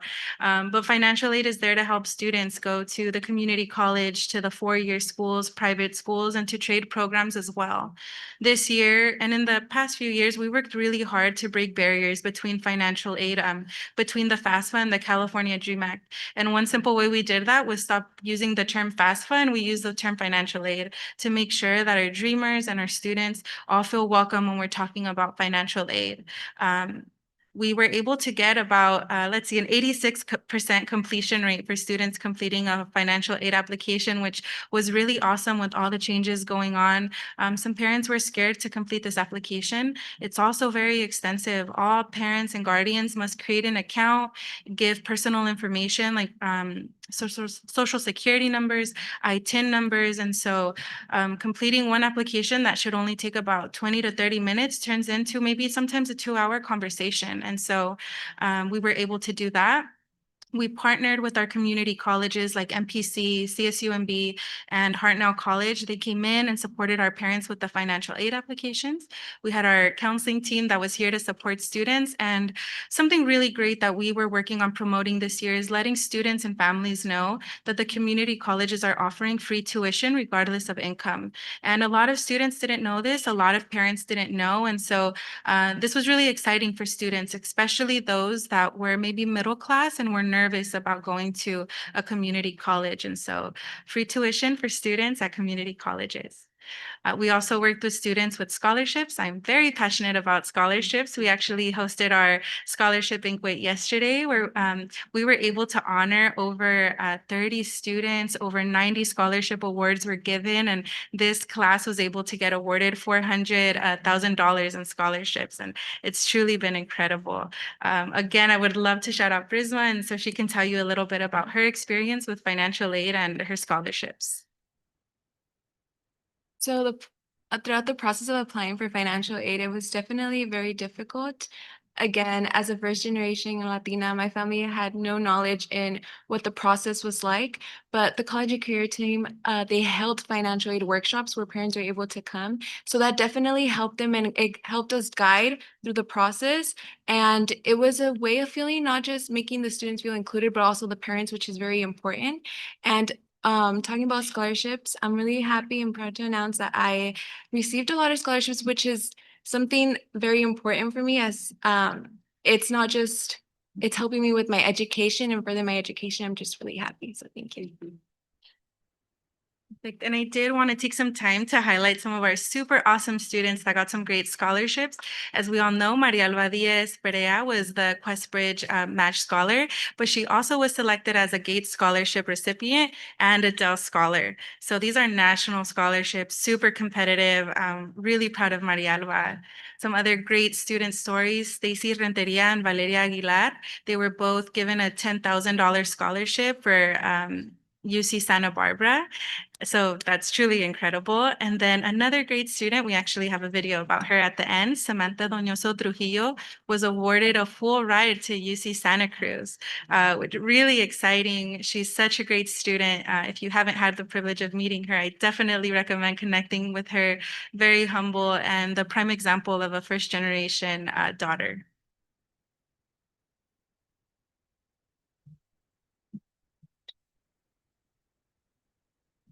Okay. Another scholarship that I'm really excited to promote and I'm very excited about in general is the Evans College Incentive Program through MPC. Sometimes educators they don't really know about this scholarship. It goes under the radar, but this scholarship is for $4,500 for students to continue their education at MPC. This isn't your typical scholarship for the A+ student or the student that has done, been excelling in school. This is for the student that might have struggled throughout high school, for the student that has a lot of potential, but they might be going through some stuff at home. They might be surrounding themselves with some peers that are not, helping them move ahead. So I'm really happy to say that we actually had 10 recipients this year from North County, and it's the first time we've had that many. Among our 10 Evans recipients, we had English learners, so he's super excited to attend. We've had students who are on IEPs and 504s, and we also have students that have been in the foster care system, and so they are so excited to go to MPC. Not only do they get $4,500 on top of their free tuition, they're also receiving mentorship, a summer program, and a lot of students, this is their incentive to graduate college. They are coming to school because they know that they have a prize at the end of it. So thank you to all of the staff that nominated students, because students don't get to apply to this. They actually have to be nominated. And then we have our students that are going to career and military pathways. We have students that are pursuing career programs, whether it's at a trade school or they're going to Hartnell or MPC and doing some of the CTE work that they have there. We have students that are connecting with the military and they're going off and, committing to the military. And then again, like I said, we have students that are connecting with Hartnell and MPC to do their Ready to Work programs. And Mr. Eric Garcia, one of our student advisors, actually took students to the CTE Alisal campus for Hartnell, where students were able to see what the auto program is doing, welding, and all of those great programs. And you can really see the students' face light up when they see what's available for them, beyond high school. And just a little bit, the support behind the success, just so you know how students got here, right? So again, we built a better system this year. We did notice that as a lot of students, due to transportation or sports or work, students couldn't stay after school for college applications. So once a week, we held all-day workshops where students were able to come for one period, and we were there to support them with whatever they needed help with on the application. And I actually built this workshop for it to be in a system. So for most of these applications, they're split up into 4 sections. And so every week we were focusing on a specific section so that their peers could talk to each other and they could navigate through that application. Really great. We had over 90 students in almost each workshop. So they were really popular. We also had some dual enrollment support that was really great. A lot of students, not only do they have to complete these applications, but it's an additional step to report any college coursework, which can be very confusing. Students have to know how to access their college coursework and all that stuff and send that information off to their respective colleges. We had a lot of financial aid nights, almost 2 monthly, where parents and families were coming down to learn about the financial aid.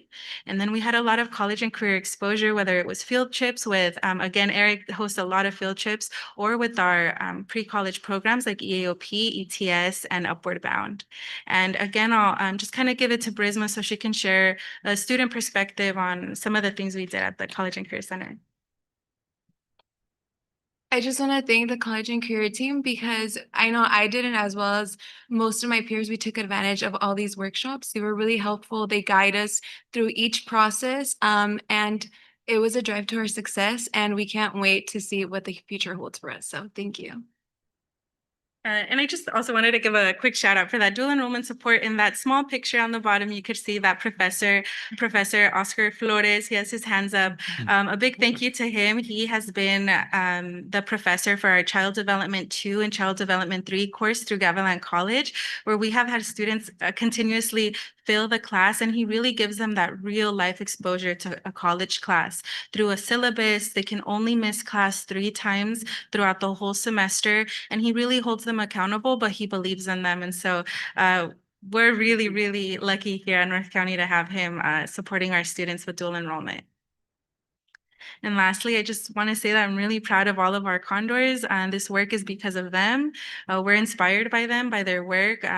When I go through and I read these college essays, it gets emotional sometimes with me and the student, because the students do so much that we're not aware of. They have a lot going on at home. And so this work is because of teachers, counselors, our supervisors, everyone that comes together and supports our students. So thank you to all of our staff, and I'm really proud of our condors.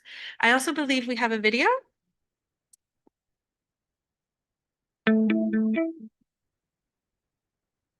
One thing I've always said to myself is everything counts. Like I know a lot of people say like freshman year, like, oh, like I had bad grades or whatever, but I think you have to put in the work if you want to achieve something at the end of the day. My name is Samantha Donoso, and I'm currently a senior. I received the Sabate scholarship, which is a full ride to UC Santa Cruz. I received the call and I didn't know what they were saying. So I was kind of just like, oh, okay, is this real? Like that was my first reaction to it. But I was excited, obviously, because it's a big deal and it meant like a lot. So I plan on majoring in psychology, asked to reach either clinical or counseling psychology. Well, a big factor for me was staying near home, but not going like too close. I honestly didn't know if I was gonna get in or not, but it was always my like dream to go there, even if I went to community college before. Oh, first of all, I would probably say my parents because they're like my motivation every day because they came here for me to go to school and make a life for myself. Bueno, yo al principio no lo podía creer. Estaba como en shock cuando me dijo, pero yo sabía que en algún punto eso iba a pasar. Yo siempre he confiado en ella y en sus habilidades. Y no sé, pero dentro de mí yo siempre sabía que ella iba a tener buenas cosas de lo que ha hecho. Es muy echada para adelante. Ella solita hace sus cosas, sabe lo que tiene que hacer, es súper independiente, súper dedicada. Estoy muy orgullosa de mi niña. No tiene que andar uno atrás de ella diciéndole que haga sus cosas. Ella sola llega y se pone, así sea en la noche, a veces está a las horas de la noche sin tarea. I think the biggest challenge is probably the fight with myself. I think obviously for a lot of people school is easy and for others it's not. And the challenge of just like getting up every day and going through the same routine and going to class and doing your work, it's obviously like not so simple. So the most like difficult challenge would probably be getting up every day and coming to school. If I get into like school counseling or working with kids, I feel like there's a lot of kids here that keep a lot of their emotions or issues to themselves. And obviously they need someone to talk to, and sometimes bottling it up is not the best. So being in that position myself, like freshman year, I think I would like to be that support system for other kids here too.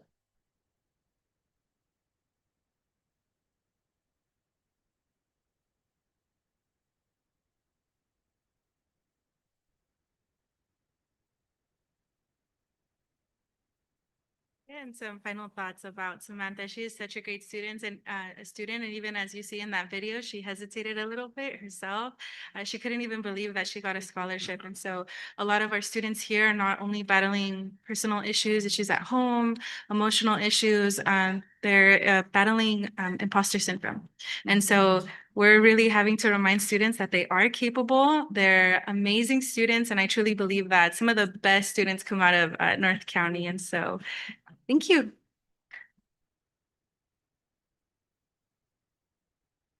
Thank you so much. I'm gonna first open it to any public comment.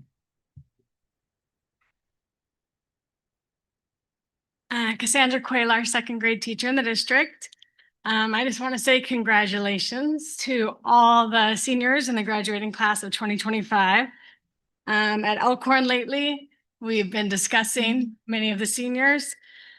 Almost daily, you hear their names. I found out this week, two of my former second graders who are graduating this year are the salutatorian and valedictorian. It's very exciting news. Stacy Renteria tonight, my former second grader. This is just amazing news. 10 years ago, as this class came through, they were very memorable, obviously, still making memorable, amazing waves. Mary Alba, I haven't met her yet. I'm looking forward to meeting her. Ms. Turner and I, both Stanford graduates ourselves. To find out tonight, she's not only a Questbridge scholar like myself, she's also a Gates Millennium Scholar, which I also was. Just amazing for North County, for her family, for her future. It will help her tremendously in life to not have to leave college probably with any debt. So congratulations to all the seniors and especially my former second graders. Aw, thank you. Any other public comment? Zoom.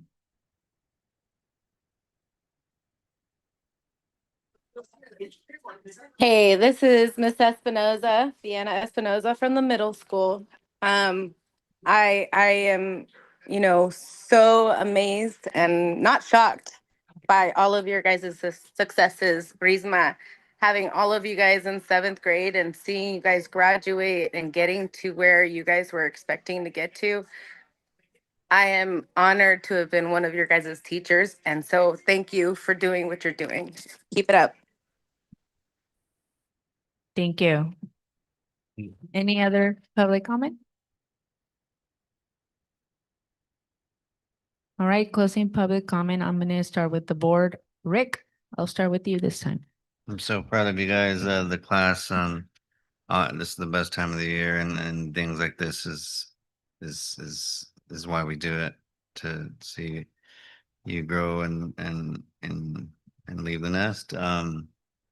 And having the resources that we have, it's great and helpful, and I love going to the events, and I'm on a different board for the rec center, and I had to miss. I hate missing stuff, and I missed last night, but I heard a lot about it, and so proud of you guys. Thank you. Thank you. Sandra? So don't cry, you're gonna make me cry.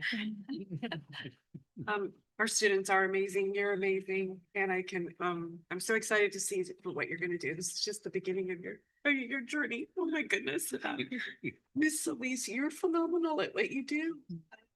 We are so lucky to have you. Our district, our high school is so lucky to have you.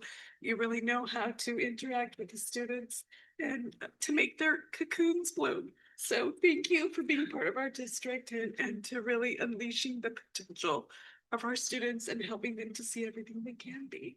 Thank you. Thank you. Angela? Mr. Elise, I want to thank you so much for your hard work. Like I said, I've had the pleasure of knowing you since when I was here. You've always had a lot of love and care for the students, and it's good to see that. And I'm glad that you will continue to be here next year and continue the great work with our College and Career Center. Brisbane, I've said this before, class of 2025 is very special to me. It was both of our first years here. What makes it special, and I am biased by that, but what makes it special is you guys came here right after COVID. You missed out on the middle school. You're 14 years old, summer 15. You're very young. You don't know what the health scare is at, and all you guys hear is the chaos of adults complaining due to personal biases about masks, no masks, distance. But all you want to do is just go to school and learn. Like I said, my love for 2025 is that you still held on to the light and happiness, when reality is your class specifically has dealt with nothing but turmoil because of adults and our own issues, from having a different school principal every year, lack of math teachers, a constant turmoil, but you guys kept fighting forward and not letting our adult issues, cloud you. I'm just beyond proud of your guys' perseverance and excitement that you guys really fought the fight. And it's really just a testament where I know you guys are going to do great because of how great you've done here. So I hope you share that with my other students, because I do miss you guys more than you can imagine. But just beyond proud of just all the stuff you guys had to go through and how hard you fought. And now that you get to go to the real world, and you're going to be a lot stronger than the majority of people because of all your experiences. Thank you, Angela. Martha? Wow. Wow. Ms. Elise, you know how I feel about you. I tell you about all the great things that you've been doing throughout the year, but how impressive your presentation was to just really give us an insight on all the levels of support that you did. And Barisma was obviously a true testimony of what you've been able to do.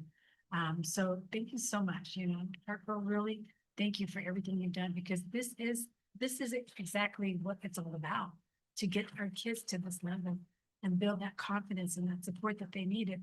That percentage that you shared that wasn't able to complete, what we know, what they were up against, with this administration, it was tough, right? A lot of families did not want to provide that information, but you fought through those barriers and helped those students and give them that confidence. So thank you so much for that, because man, we have some amazing students going to amazing universities and colleges and all the things that you guys are doing. And Barisma, last night, watching you go on stage, earning all of those scholarships, even one of ours from LULAC, I am so excited, to see what your future is going to lead. But I'm not surprised, because I watched you grow. Your leadership skills have been amazing. And you have taken that initiative. You've taken that initiative to always learn, teach, and be a great example to your peers. So I just can't imagine to see where you're going to be in this world. And hopefully you'll come back to the community. We have a great alumni here. You guys have a lot of great potential, but thank you both of you for all that you guys have done. And I just, excited to be part of that graduation ceremony. Thank you. Thank you, Martha. Dr. Turkey, would you like to say anything? Yeah. So Prisma, to you and to all other students, don't be afraid to shine brightly. Okay? Imposter syndrome is a real thing, but you can shine as brightly as you need to.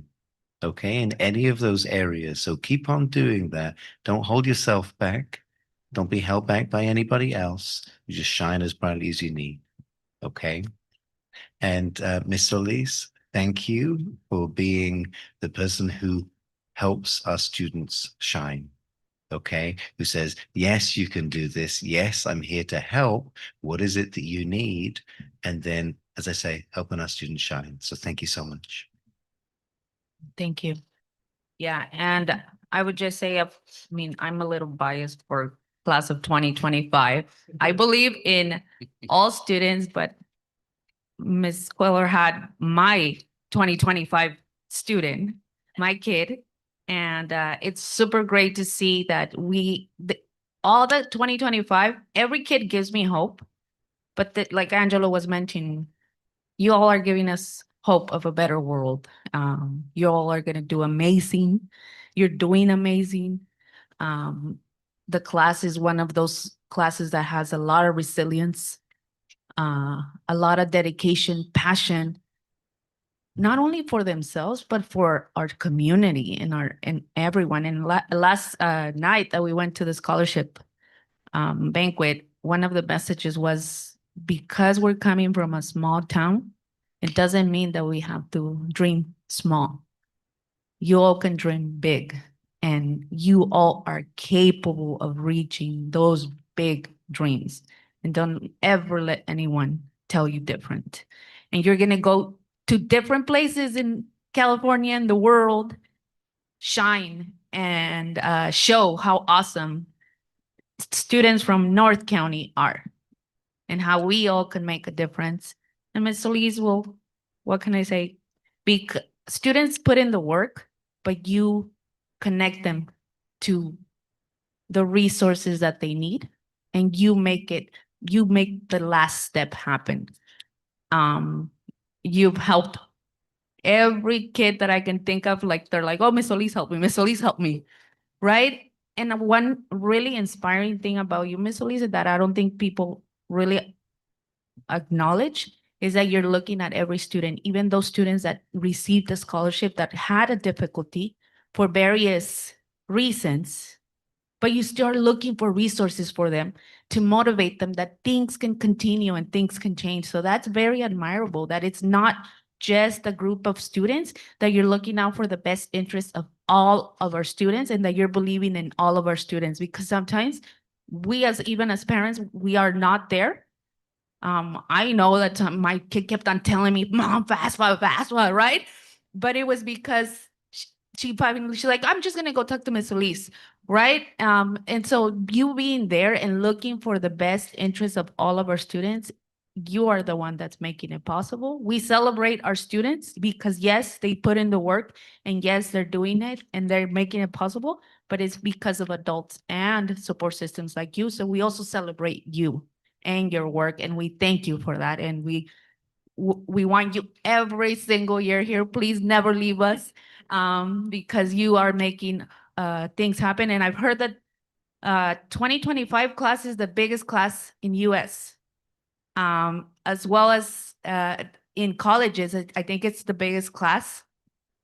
So they said that, and Cornell's graduating tomorrow, and we have a lot of students, alumni who are graduating tomorrow from Harnell as well. So thanks to you, because yes, free tuition is great. And it's a great opportunity, but thank you for all the work that you're doing. And thank you, students. And please, we're super excited for graduation, and hang in there, because I know senioritis is kicking in. So hang in there, and congratulations again.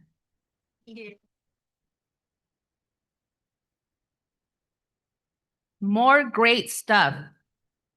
Monterey County Employee of the Year. Right. Hello again. About a month ago or 2 weeks ago, there was an award ceremony at Monterey County Office of Education for Employees of the Years from various districts across the county. And I'm happy tonight to present three of our Employees of the Year from North Monterey County that we took as nominees to the County Office of Education. And I'm not sure if any are in the room. I'm looking around, but I will announce them anyways. So let's go here. Okay, first one, actually, I'm gonna go a little bit backwards here and then you'll see why in a moment. First one I want to recognize is Leticia Ramirez, and she's our Child Nutrition Assistant 1. And there was a quote in here that says that Letty has been a dedicated service member and worked with food services window at the high school cafeteria for many years, providing students with a consistent and friendly face. And Letty was nominated by her peers and her coworkers here at the high school. And again, we took her to the county as a nominee for our Employee of the Year. So congratulations, Letty. I do not believe you're in the audience, but we do have a certificate for you for all your hard work, and thank you for everything that you do. Juana Silva. Yay, yes. Juana has one of my favorite titles of a job in the district. It is a special services specialist. And she is with special services department. So a lot of alliteration happening here. Juana is always willing to help. I'm going to add a little bit. She goes above and beyond always.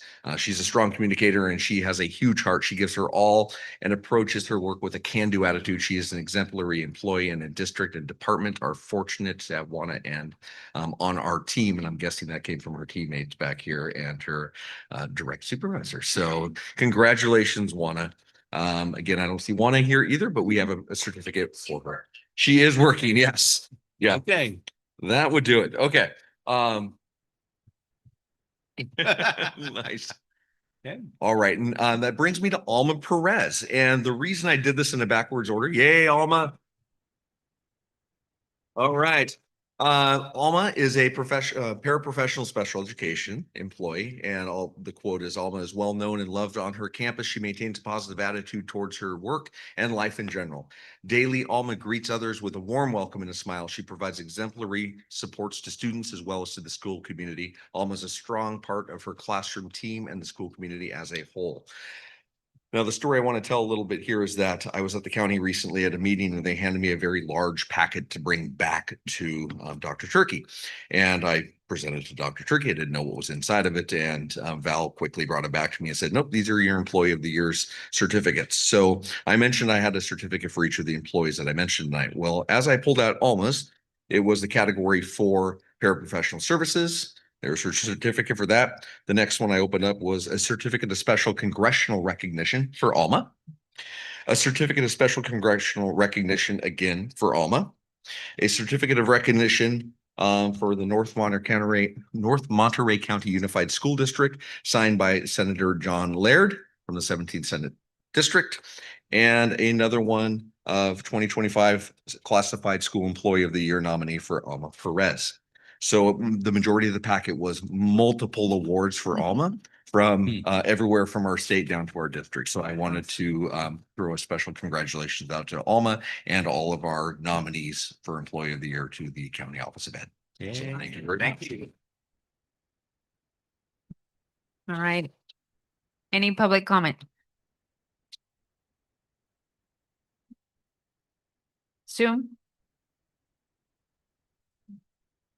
Awesome. I just wanted to give a shout out to our SPED department. All of them are amazing. Juana, Alma, I worked with Alma at Elkhorn before. And I just gotta say, keep up that hard work. Juana is never ending. So good job, Juana. You deserve this a while back. So thank you for your work. Awesome. Thank you. Any other public comment on Zoom? All right, board. I'll start Martha. Oh, this is just great. I'd love to see all those recognitions like that. And I know I missed that evening that they actually were present at the Embassy Suites. Embassy Suites. Did anybody go? I went. Yeah, that's awesome. But you know what? Congratulations. I love these spotlights. I love these recognitions because that's where we really get to see the true colors of this amazing staff and district that we have. So thank you for sharing. Of course, I'm enjoying this evening. And I know Juana may want to go way back, so I was so excited to see her on there. Awesome. Thank you. Rick? So proud of all the nominees. I went to it and this is my third one, and the previous 2 years were pretty much the loudest one. But this year we got taken over by Greenfield, man. Greenfield was off the chain. So what I want to see is let's get these nominations out, the crazy amount. Everyone nominated, as much nominations as possible, send them over. Whoever does them, directors, principals, teachers, send them so we could have some loud tables next year for sure. But so proud of everyone and everyone involved. Thank you for highlighting our wonderful staff. Thank you, Rick. Sandra? Just, congratulations to Juana, Leticia, and Alma for being the best of our district. And I think that Rick has laid down a wonderful challenge, and we should do everything we can to meet and recognize our staff, because I know we have more than just the three of them. So it would be nice for all of us to make an additional effort to nominate them, because there are a lot of different areas that our staff can be recognized and appreciated for what they do. So congratulations to those who were. Thank you, Sandra. Angela? Yeah, thank you for presenting them. Like I said, it's great to see them being recognized at such a high level. And like I said, I'm gonna have to make sure I step up to what Rick said and make sure I'm out there next year. I do apologize for not being there this year, but yeah, the same as Sandra said. Hopefully, we can get more nominees. Definitely. And Dr. Turkey, would you like to add anything? I mean, congratulations to the 3 employees. It's a really fantastic honor, and it's an honor which they all deserve. And they're model employees, and we're lucky to have them. Thank you. And I'm hoping that Antonio and Brenda and Curtis and Dr. Turkey are saying challenge accepted. And we're gonna make sure that we also nominate our staff, because like I was telling earlier, our students are capable of doing a lot of things, but it takes also the staff to help them and support them. And we have amazing team, amazing staff. So we should also celebrate them and acknowledge them. So I'm hoping, yes, Rick, challenge unlocked and accepted. So next year, I'm hoping that we're gonna have a big old list of our staff who have been nominated and who are being celebrated, and we can definitely be louder. That's what I was gonna say. Yes, we can definitely be louder. I usually get told to calm down instead of be louder, so that's a surprising thing.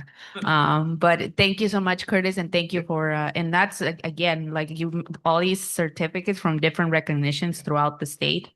It's amazing, state to local. Very few people have recognitions like that. So congratulate our staff. Thank you. Thank you. Definitely a good night, Curtis. I agree. It is. I'm enjoying it thoroughly. Yes.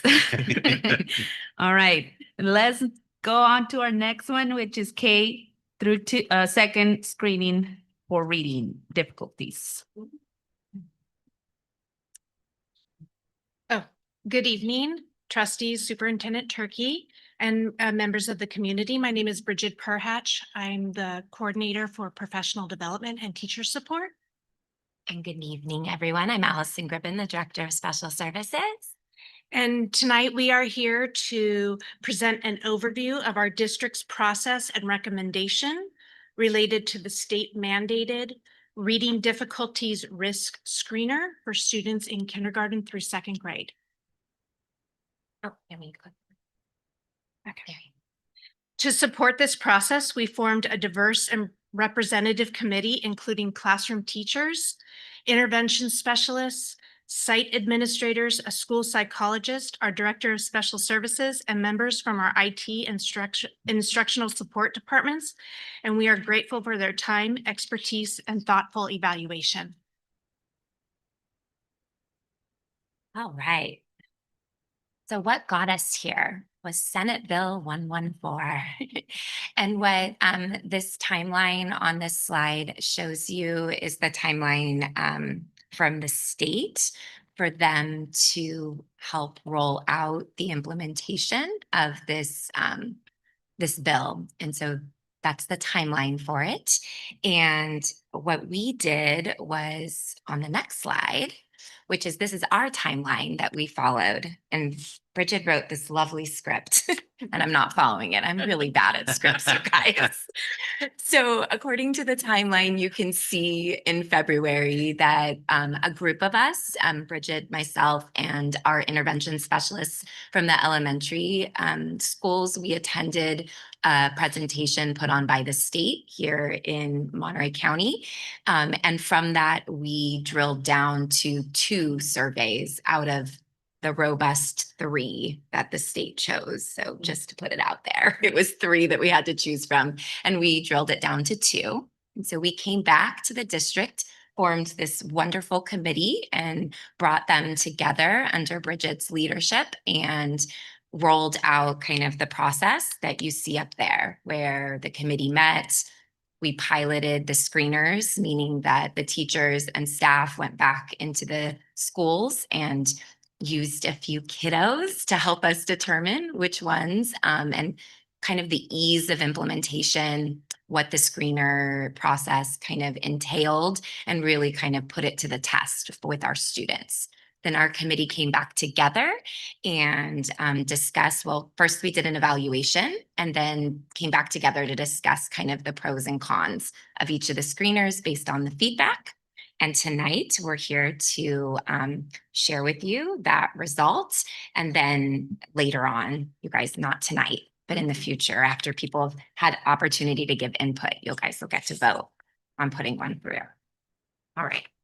Dun, dun, dun, dun. So the committee is recommending the adoption of Multitudes, a universal reading screener developed specifically for students of California, so California students. So Multitudes, our top findings were that it was highly engaging and student friendly. And when we talked to students, they actually said we liked it. They enjoyed taking the assessment. It's also simple to administer with a clear yes/no format and built-in support for teachers or whomever is administering the assessment. And it's also responsive to multilingual learners. It allows for English answers, even during Spanish assessments and vice versa. And importantly, it's free to all California public schools with optional professional development available to us. In addition to our main criteria, the committee also found that it's very easy to use for a wide range of staff. It had simpler reports, and so it was easier to read for our staff to interpret and use the information. And then also it has a distinction of being a true screener. It's not a diagnostic or a progress monitoring tool. It really, and it ensures the way we would want to use it, it's appropriate as far as in combination with other tools that we already currently use, like the BPST or the Pluriphonic survey. So it aligns with that. So moving forward, our next steps are at the June 2nd, we'll place the Multitudes on the consent agenda. And if I go back, what we're considering kind of as part of our costs, because even though it's a free tool, is that $1,900 for in-person training, because we know how valuable that training is for our staff, and that we would have 2 trainings. So one training would be on a yearly basis as needed. One training would be for the 1st and 2nd grade teachers, because they would administer the screener first in the school year. And we're thinking that would be around like mid to late September. And then for our kindergartners, we want to be able to give them some time to adjust to school before we screen them. And so we would train kindergarten teachers later in the year prior to around the time that they would be administering the screening. So you're looking at about a $3,800 cost per year to train our staff and implement this screening, which is mandated by the state of California. The other piece about it is Multitudes has asynchronous training available at all times for staff. So even when we train staff at first in person, you know, maybe they forget a little bit, or while they're giving it, they need some additional information. There is online training available at any time. So that was another benefit to this one. So we'll be bringing it back to consent on June 2nd with a minimal yearly cost. And then we need to work with our educational services team, our new director of teaching and learning, to develop the implementation plan for the 25-26 school year, and to make sure we schedule that professional development, because we do want to offer it in person to start off for our staff. That concludes our presentation. Thank you so much. I'm gonna first open it to public comment. Soon.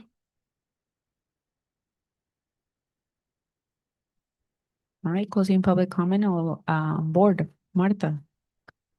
No, I mean, I know that this is a bill that we have to follow, and it looks like you guys done your, you know, obviously research and putting the timeline and the work behind it.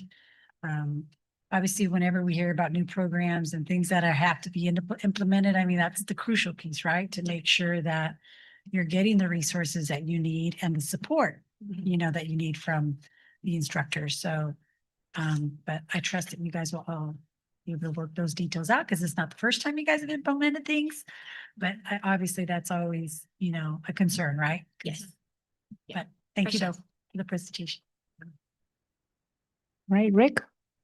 Yeah, thank you for your always your hard work and being on top of all these things that are always popping up in your department. Yeah, thank you so much. It was great. Sandra? Very informative. Thank you for being prepared. And I think it'll be good to identify these issues in students. So it's a good thing. Thank you. Angela? Yeah, thank you for breaking it down and making it easy to understand.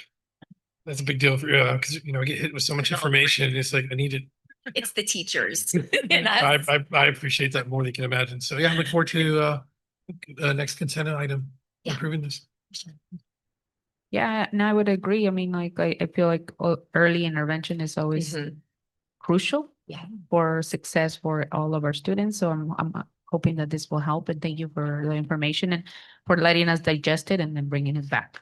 Yeah. For us to be able to be like, okay, let's figure it out. Yes, this is what we want. For sure. And I also know that for the community, and I think it's also important to the board, right? There is a parent notification process in this, including like the results, right? And so we do have, you know, required to share out how students are doing with our families. And so our thought process was in the first trimester for parent-teacher conferences, so that parents can understand kind of what the screener results are. And when we looked at the screener like reports from year to year, it will help us identify students who are continuing to struggle in particular areas that maybe some of our assessments don't capture, because it's really designed to be a risk screener instead of just a progress monitoring tool. So Awesome. it should be. We'll see. Fingers crossed. Yes, thank you so much. And we look forward to next board meeting. Thank you. Thank you. All right, board, would you like a break or continue? Continue. Okay. All right, public comment. Let's move on to public comment on non-agenda items. You'll have 3 minutes. Please don't move the mic. And this is on non-agenda items. Again, this is just for public comment, not public dialogue. Go ahead. I have David. Hello. Governor Newsom did not allocate funding for ethnic studies in the current California budget, meaning that the law AB 101 mandating the subject is not operational. This means that having all students take an ethnic studies course is a choice the district is making and not a requirement. When the district sends the community emails stating, quote, Beginning with the 25-26 school year, ethnic studies will become a required course for all high school students across California. Implied is that the district is forced to require ethnic studies, when in fact, there are many districts choosing not to require the course and many students not taking it. So transparency is important and explaining choices is part of it.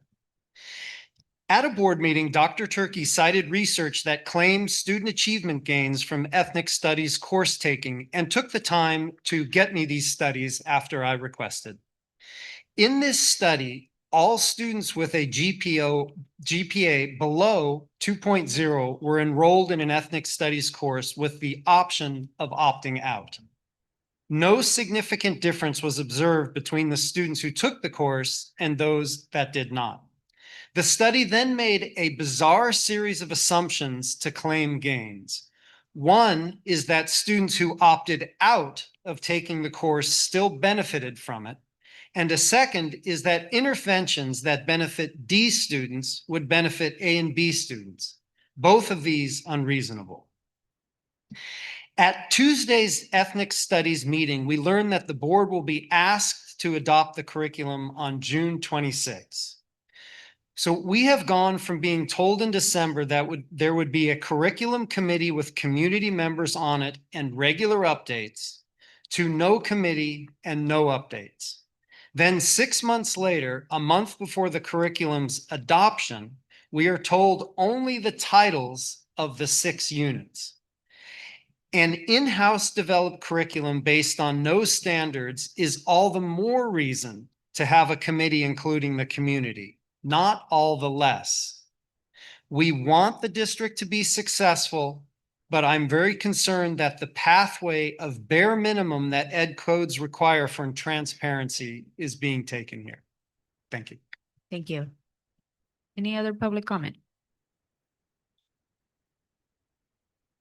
All right, Zoom.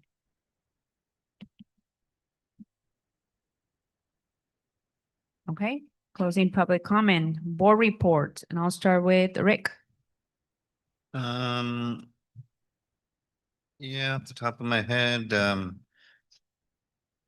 since the last meeting, I said I had went to that Dennis Menace Park field trip with the first graders, and then I'm not sure if it was the meeting, the bus tour,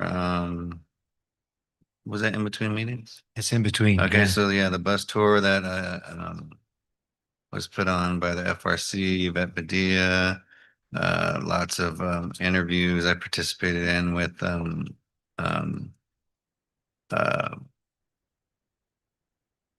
people from the community, you know, all the way, you know, people from my age and all the way to their 80s, including Martha and other people, and got a lot of input, but there's so much more out there, and it's just fascinating to hear different stories of how things were. Then also had a board meeting for the Castroville Parks and Rec, North County Parks and Rec District last night, because one of the items was discussing, you know, hey, should we try and start a new type of festival for Castroville? So I, you know, invited as much people I can online, emails, calls, and texts to come, and yeah, the place was full, and people had a lot of good input, and it was just discussion, and hopefully everyone just said, like, you know, let's work together and you know, leave the past, and you know, try to have something for the community first, of Castroville. And yeah, just my favorite time of the year. I'm sure all of ours. Seeing everyone graduate, and you know,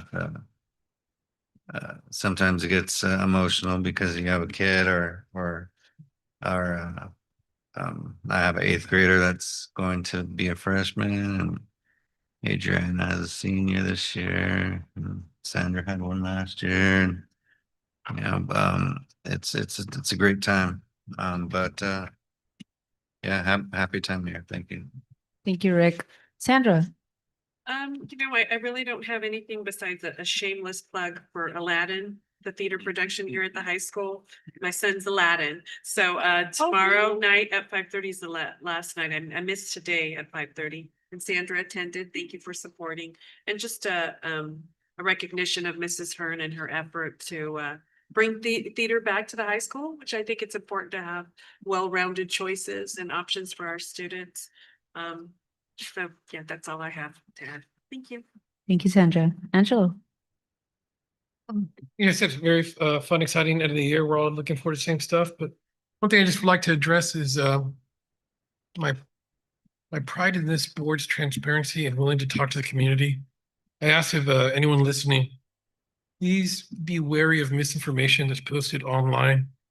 If you have any questions, feel free to reach out to any of the board members or Dr. Turkey. We will respond to you.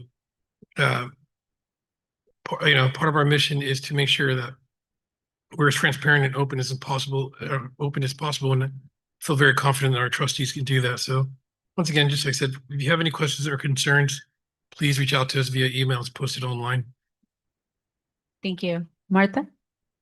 No, just been a busy week. I mean, I think every night there's been something, and like I mentioned earlier, that our calendars, I'm sure this is the way it is towards the end of the year anyways. There's a lot of things going on. But I did go to the ethnic studies, town hall meeting. And, at first I know we were kind of concerned there wasn't enough parents, but then they started showing up. And when I walked in, I had great dialogue with the consultants that are working with, our staff and using and utilizing the state model, to put it together. But yes, they are conducting, the courses and it's not a secret, you guys have heard, I've been asking for this for quite some time. And it's unfortunate that this is crunch time, that, we are working on this, but I'm hopeful that I hear there's focus groups going on, there's more communication and dialogue going on. And that you guys will be bringing us back something to review first before it's adopted. But yeah, in between that, it's going to be, discussed with other groups. An opportunity, it's my understanding. But I mean, that is an area that I've always been passionate about. But again, I respect there's different perspectives. So we all have to understand how it's going to work and benefit our students first and foremost. The other thing I want to mention is LULAC is hosting their annual Veterans Memorial Ceremony. And I forgot to bring the flyers. So I'm gonna be in trouble, so I'm gonna have to forward it to you guys electronically. This is chaired by one of our LULAC members, Diana Jimenez. But we have been doing this for probably, maybe this is our fourth or fifth one. But this is an opportunity that we honor all of our past veterans, all of our heroes. I don't know if people realize there's over 400 buried at our Little Moss Landing Cemetery.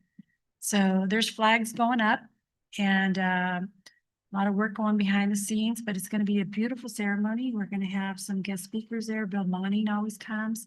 We'll have donuts and coffee. It's at 10 o'clock, but if you get there earlier, you'll get some nice little donuts, because everybody loves donuts. But anyways, we'll have the taps there too. But it's a really special testing ceremony because they read off each name. And so I was hoping we were going to get staff entertainment. I don't know if anybody went the one year that we had Miss Sedano's class come up and sing. Remember, they sang the national anthem in English and in Spanish. So that's still pending. I don't know if she was going to be able to pull that off, but that even made it more special. But just inviting everybody to that. It's a very special ceremony, and that's all I have. Thank you, Martha. For me, it's the same. Feel like every day has been an awesome celebrations, awesome event, finishing sports. And it's a great time of the year. I agree. Like, I love this time of the year. We are you could also see people being tired, students being tired, but we're really excited because we're close to the finish line. And so I've been attending some celebrations and some end of the year stuff and working a lot. So that's my report. All right. Superintendent. Hey, thank you. So yeah, as we've all said, 'tis the season, and so it's a busy time of year, a fun time of year. And if you could go to the next slide, please. Okay, so last night was the 2025 scholarship banquet, and so we've heard all about that. It was a really fantastic evening, celebrating our students getting all of their scholarships, which is fantastic to see the hard work which they put in paying off, quite literally paying off. And so to see the smiles on people's faces was wonderful. And there's this whole kind of like feeling of just giving back, okay, of really taking a village and, folks in the community deciding to give back in scholarships for students. And so it was a really special evening, and it makes you see how special the community is. And I thought that was a really great thing. Next slide, please. Okay, so a couple of days ago, we were visited by the Wallace Foundation. The Wallace Foundation want to give money and resources to 7 districts within our county. And these resources are specifically for youth opportunity. And they want to study what happens in these districts when we give youth certain opportunities and empower them. And I want to give a few examples. This would be things like paid internships. Okay. And what we were doing there was a little bit like Shark Tank, actually, because they're going to visit 10 districts and they're only choosing 7. So it did feel like it was Shark Tank, right? But we had students there from the middle school and from the high school who gave their perspectives. And really the big thing which I wanted them to hear and see is that we have the people here, right? We have the industry here. We have the connections here. But having things like the funding and the resources to actually make it go is so important, right? We have students like Valentin here, who his summer plan this year is he's going to be working in the fields. Okay. And that's what he needs to do to make money. Now, if he had a paid internship, he wouldn't need to work in the fields. And instead, he'd be working an internship, which is going to open more doors for him than working in the fields would. So we'll hear back from the Wallace Foundation, hopefully soon, that they will be supporting our efforts here and turbocharging them in terms of opportunities for our youth. Next slide, please. So we've had a community town hall and policy committee meetings. They were up here. The community town hall was on facilities, and policy committee meeting was on a couple of things: graduation requirements to get feedback and input from the community, and cell phone policy. So 2 things which are coming up. Next slide, please. Okay, so this would have been, I think, a week ago, where myself and Rick visited the high school, and Principal Dan Andrus took us around, and we had a good tour. We visited the AVID class. We visited some of the resources around the sports field. We took a look at some of the facilities and that sort of thing. It was a really, really good tour. Next slide, please. Okay, so this is what Rick mentioned as well. So the Alliance Community Bus Tour. So it was Yvette Padilla who put this on, and along with other folks organized this. So a lot of our third parties and partners were able to actually come and experience the entire district, not just Castroville, but the entire district, and hear stories from locals, elders, and the stories which make the district what it is. And it was really interesting listening to these stories, because it was a real combination of hope and good things happening, and also though the history of bias and segregation as well, which is also a part of our district. This is a photo of us over at the giant artichoke, which is, by the way, the largest artichoke statue in the world, standing at 20 foot tall and 12 foot wide. The deep fried artichokes were delicious. So it was a really great day. Next slide, please. Okay, the Special Olympics. So it looks like they had a fantastic time at the Special Olympics. The kids had a blast. The adults who went said it was like their favorite day ever. And I mean, if you just look at the smiles, okay, look at the smiles on the kids' faces as they're competing there and then just having such a great time. So the Special Olympics, it sounds wonderful. I'm definitely going to have to make it out there next year. Next slide, please. Okay, graduation ceremonies. We have things coming up. Okay, so the first one which we have coming up is for our educational options, and that is on Wednesday, June the 4th at 6 p.m. here at the high school gymnasium. The next one we have is the middle school promotion, which is on Thursday, June the 5th at 5:30 p.m. And that's in the stadium. And then, of course, the big daddy of them all is going to be the high school, which is Friday, June 6th at 6 p.m. again in the stadium. Next slide, please. Okay, so the staff spotlight is going to our 3 classified school employees of the year. You heard all about them. So Alma, Juana, and Leticia, you've done us proud. Thank you so much. We've talked about them and yeah, a great job. And now the next slide as well.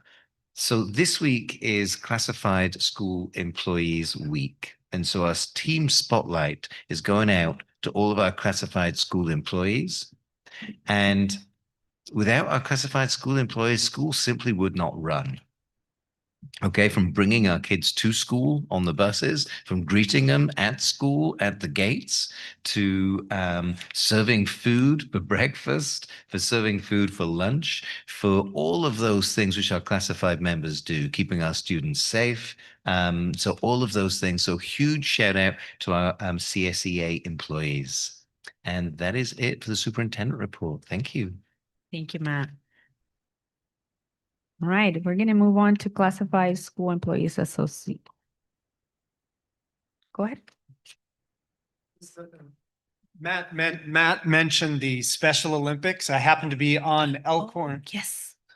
Yes, go ahead. I happen to be on Elkhorn, and what Lorraine or Elkhorn, I'm not sure who arranged this, was, but when the Special Olympics athletes came back, she had taken all the students from the school and put them in the cafeteria. And then they came off the bus and they went through the cafeteria to this thunderous applause. And I'm sure it was really special for those kids. Yes. Yeah. Thanks, David. Thank you for reminding us of that. I saw the video and it was pretty awesome. It was mind blowing because I think that's the first time whoever came up with that idea, amazing and great way to actually be inclusive. All right. Classified Employees Association. I heard from Ramona that they will not be presenting this evening. Okay, awesome. Teachers Federation. Hi, I'm Sarah Turner. I'm the Vice President of NMCFT. Thank you. Sorry, I'm going to get emotional. In the consent agenda, there were things that you guys agreed to that we started working as a federation 17 years ago.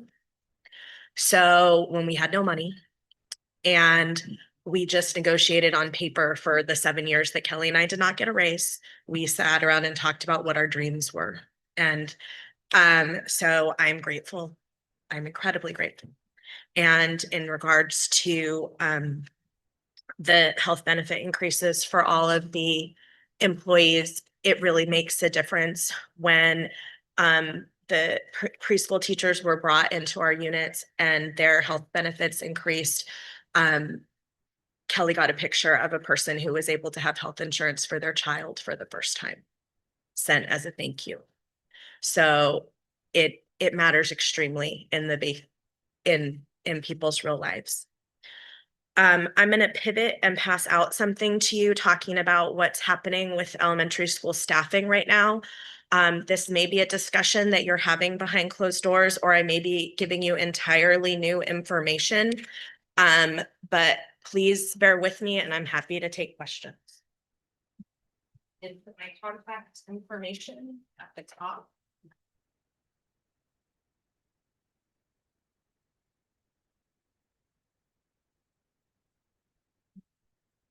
Thank you.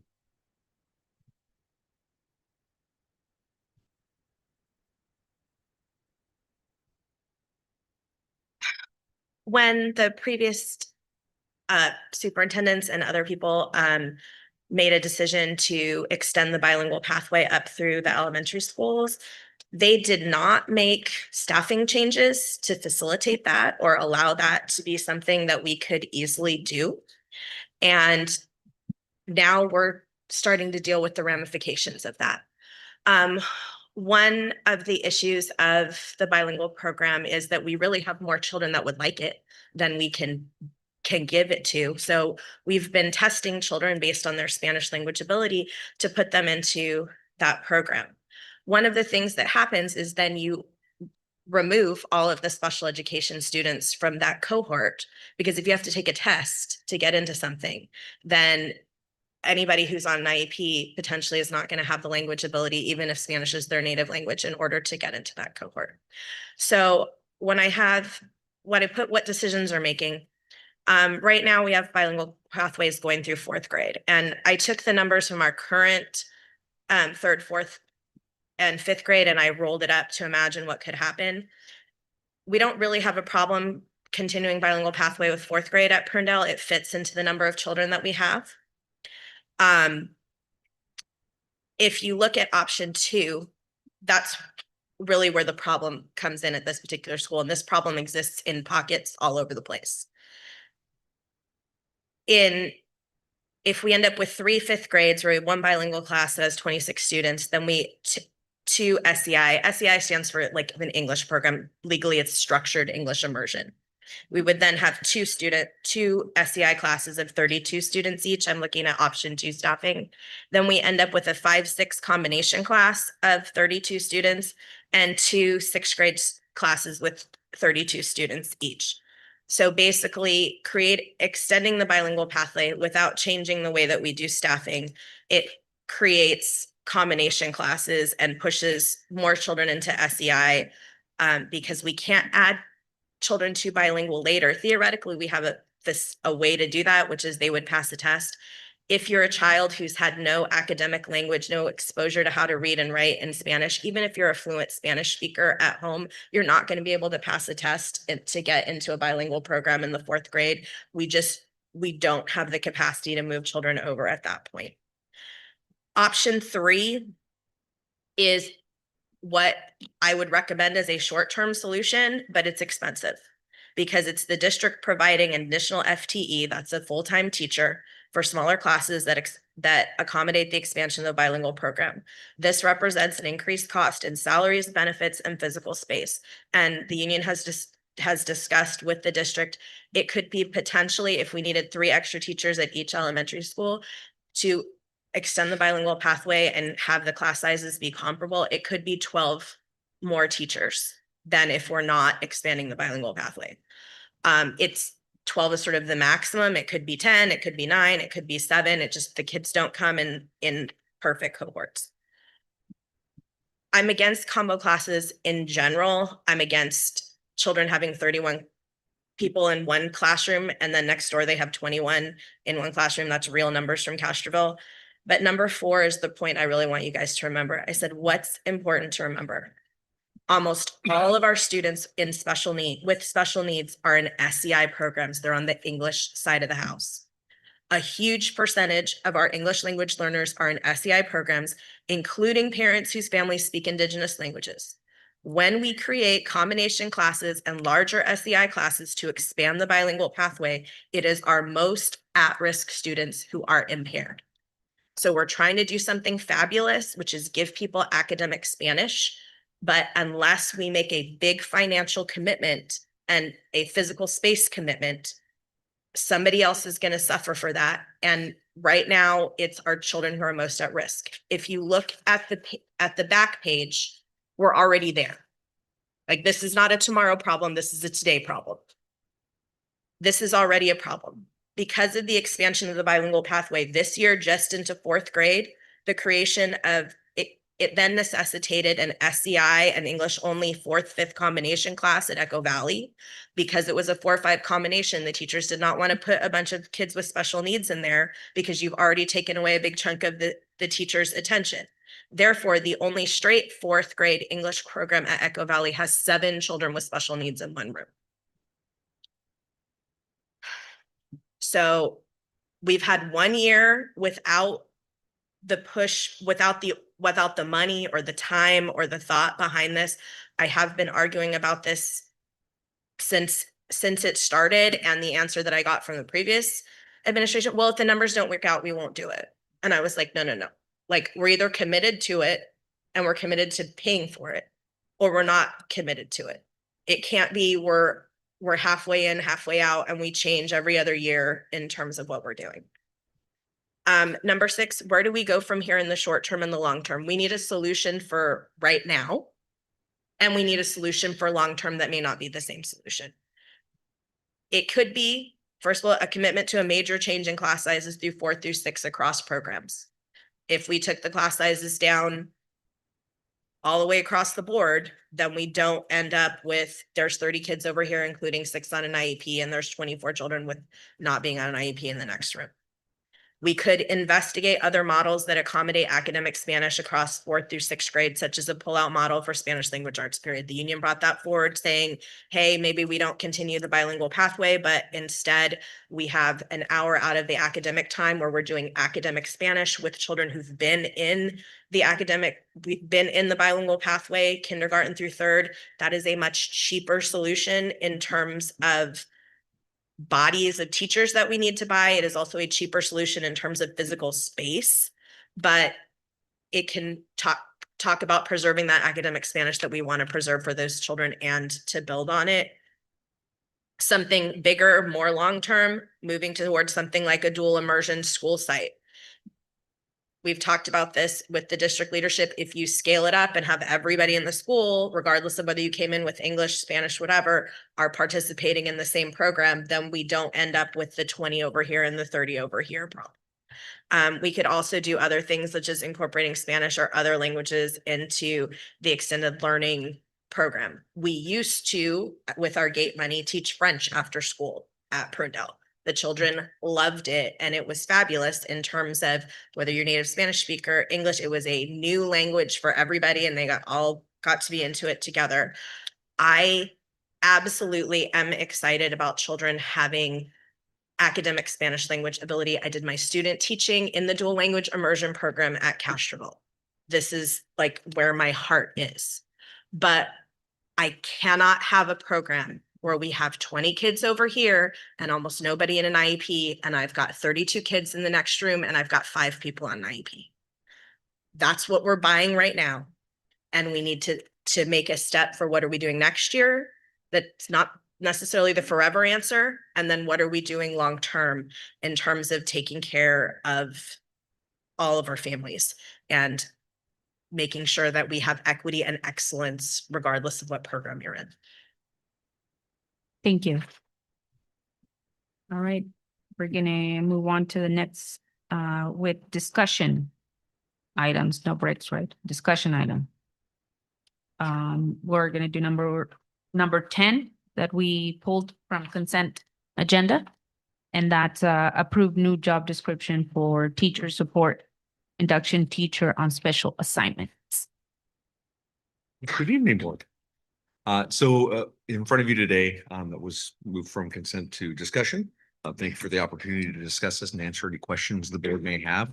This is a new job description. It is a teacher on special assignment, TOSA, but with the emphasis on let me find it here. Sorry, just lost it. Teacher support and induction. It's structured after our normal TOSAs that we redid the job description for 195 days, 11 months. And the focus is to work with new to the teaching profession, teachers, and we have several different types of teachers that come in under that program. Some come in as interns, some come in as student teachers, some come in as resident teachers. And in all of those capacities, they all have special needs that they need to be supported in through professional development and the management of fulfilling their programmatic needs through however they came to our district. There's a lot that goes into this, and what we found is that the need to continue the support for these teachers benefits not only the teachers going through their induction programs, but benefits the district in terms of providing support for them and the opportunity to create our own teachers for the future. Thank you. Of course. Right, I'm opening it to any public comment. Right, Sue?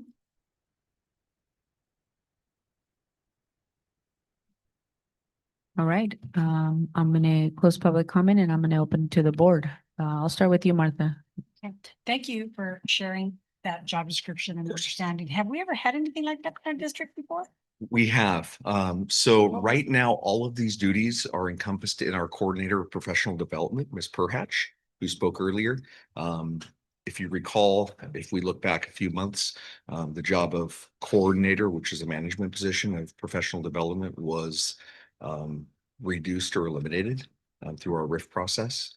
And what that did was create a gap in the support for our induction programs of the teachers that we're going to be seeing. And to augment the needs for that, we decided to put a TOSA position or attempt to bring one forward for the board's approval to provide those supports for the teachers.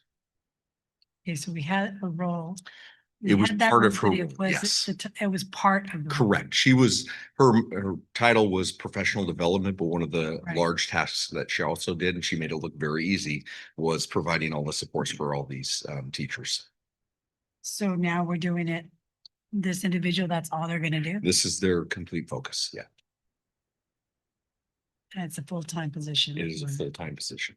New teachers. Based off of the number of different programs that we support, Mhm. there's plenty of work here to be providing the professional development, to be providing the in-class support, planning the meetings afterwards, signing off on the necessary components. Induction, a typical induction program takes about 2 years to get a teacher's credential fully cleared. With supports, there are some accelerated programs. We support those as well. We work with several universities across the state and county offices of education as well. And if I can just add something as well, the opportunity to actually have somebody whose entire focus is on supporting new teachers, it's actually a pretty good thing. No, I mean, I'm not against it. I'm just confused because we got rid of that role and yet we're bringing it back. It was a portion of the role, and it was a management position that also provided professional development for our entire district across not just new teachers, but all employees. Okay. Any other question, Martha? All right, Rick. Not right this second. Maybe I'll have something. All right, Sandra. So so this position will work with new teachers at all sites across the district? Wherever they get placed, yes. Okay, and then so if we eliminated the position that was professional development for all staff, who will meet the needs of new staff? Is that going to be outside the district? So it's Job specific? So it's interesting, kind of, so Bridget was kind of PD coordinator, right? But professional development is actually huge. And actually the way which we envision it is it's not just one person's job, it's really the entire job of educational services. So all of educational services provide professional development rather than one person, right? But there is still a need for specifically new teachers, right? And new teacher support. The coordination with the universities, and then specifically supporting those new teachers. We know that they need a lot of support, and we know we've heard loud and clear, how do we keep new teachers? Well, we need to support them. Is this a role? Is this a common role at other districts? It's done in various ways, but yes, having a teacher on special assignment to support induction programs, it's honestly dependent on the size of the district. Some larger districts, you have a management position that does their own induction program or relies heavily on your county office of education. In smaller districts, not really. At our size, this is a common way to fill this need. And so we have this new position, we have a job description. How will this person know what their responsibilities are when they get here? I mean, is there like a checklist that they're gonna have to develop? Are they gonna reach out to other districts? How will they know what their role is? So there's a couple ways we're doing that right now. What's happening on Ms. Perhatch's transition from her role as PD coordinator to her new role for next year is she's doing the transition right now into passing on her knowledge of exactly that, the roles. That is being passed on to me right now. And so I've been attending meetings with her, watching the placements, the interviews for the new residents coming in through MCOE and through CSUMB. And again, we're not losing Ms. Perhatch and her knowledge. She's transitioning into a different role, and she will be here to also transition this to the new person that comes into this role as well. A lot of it is driven by the timelines of our educational partners. So we have monthly check-in meetings with several of the universities. Right now is the time that we are looking at our residents that are being placed, at our teacher interns that are coming in, and we're matching them up with our mentor teachers who apply to the colleges and to the county offices to be mentors. And this position will also support our mentor teachers that are imparting their knowledge to our newest and brightest coming in. Okay, I would really just hope that we have a clear path for what we're gonna have this person doing, and that also this person might need professional development from a peer group outside of the district if we don't have that in-house knowledge. 100%. Actually, CSUMB and MCOE offer a lot of PD for this position and making sure that we have everything we need moving forward. Because I think we've identified a gap where we don't support our new teachers to be successful. So I would hope that we utilize this position and give this role the tools necessary to be successful. Agreed. And yes. Thank you. Thank you. Angela? Any question or comment? No questions. This is an item to adopt. Do I have a motion? A motion to adopt it. I'll second. All in favor? Aye. Aye. Oppose? Motion carries. Thank you. Thank you, Curtis. Thank you. All right, moving on to the next one, adoption of resolution 2024-2548, recognizing May as Mental Health Awareness Month. Good Katie, evening, welcome. everyone. Thank you. Hi. It is my honor to present this resolution recognizing May as Mental Health Awareness Month.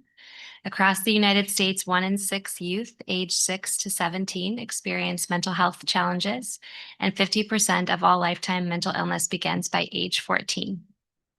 Research shows that students and families are more likely to access and engage in mental health support within school settings.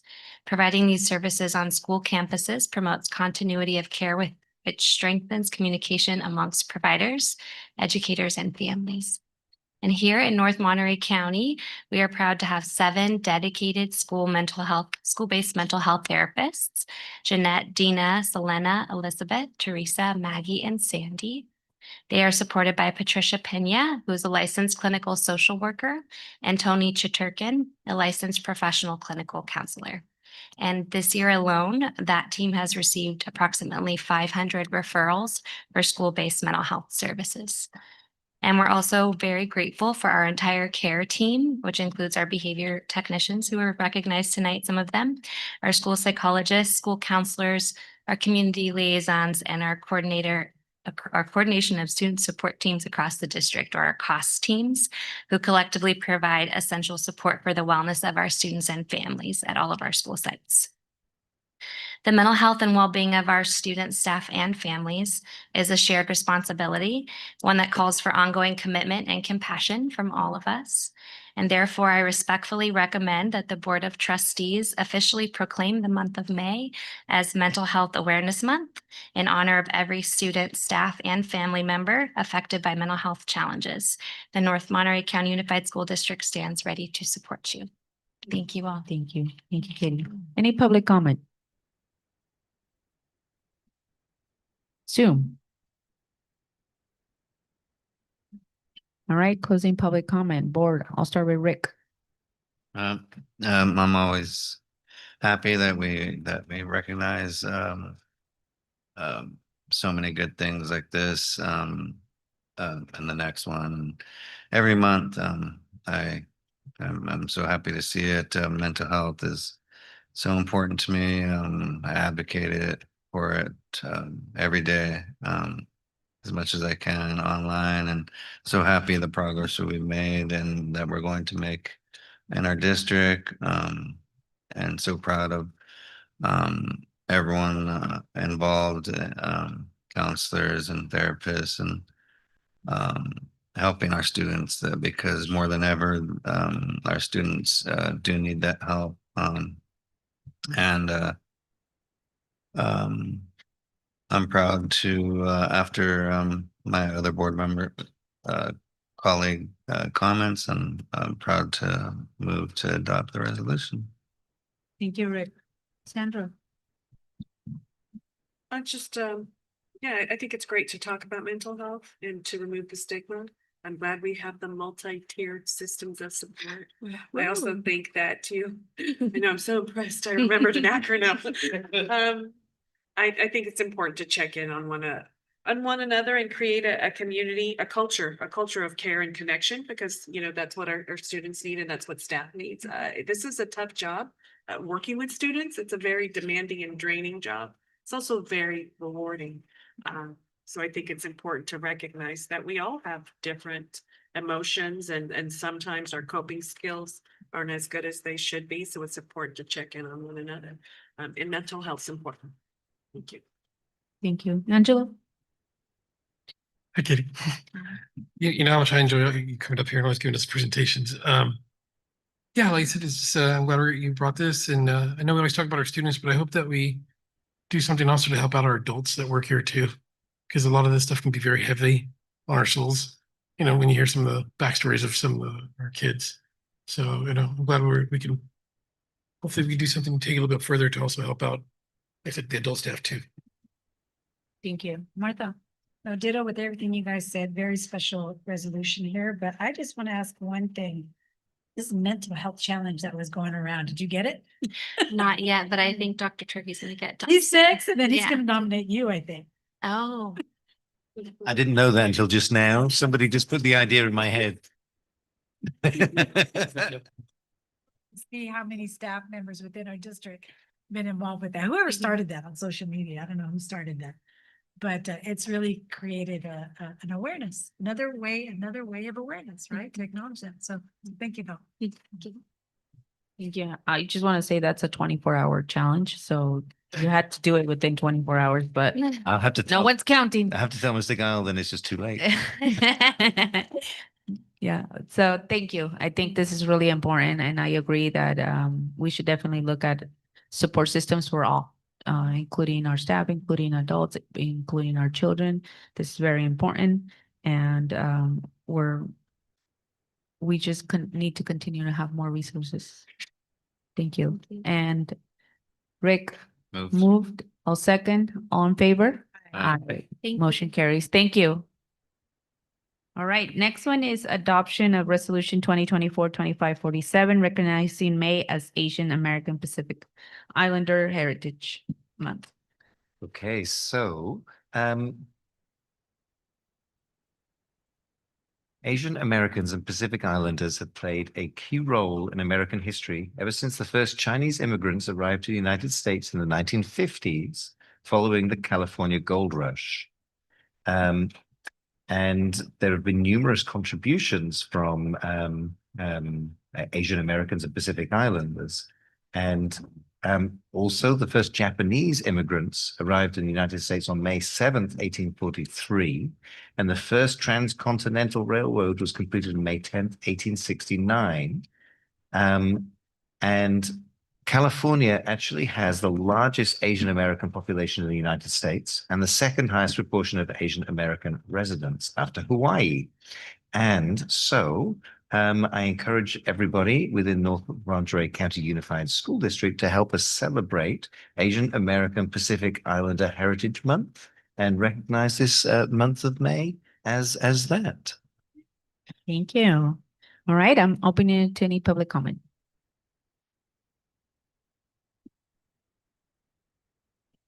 Zoom. Closing public comment and open it to the board. I'll start with Martha. Support this 100%. Awesome. Angelo. No, some great interesting facts. Thank you. Definitely support this. Awesome. Sandra. Rick. Yeah, locally, we have such a rich history of Asian American people dating all the way back for long time, and helped build railroad, help pick the veggies in the fields and the fruits and on the lands here, and I'm glad that students still and adults still look to their past and talk about their past and their ancestors' past. My wife is half Filipino and a quarter Korean, and my kids are of that also, and my wife just tells so much stories about her grandma on her Filipino side, and she came from the Philippines, and then her grandma, full Korean, lives with us and in our house, and she came from South Korea, and she doesn't tell too much stories, but she has all the history and in her and the food and everything like that. So I'm proud that my kids are around that and around her. And I'm proud that we're recognizing it as a district, and I'll move to adopt this resolution when we're done. Thank you, Rick, and I completely agree. We have to always acknowledge all the contributions of the different community members, and definitely the contribution that our Asian American community did, especially in this community. So I know that it's something important for you, and it's also something important for all of us. So thank you for doing that, and I'll second that. So all in favor? Aye. Aye. Aye.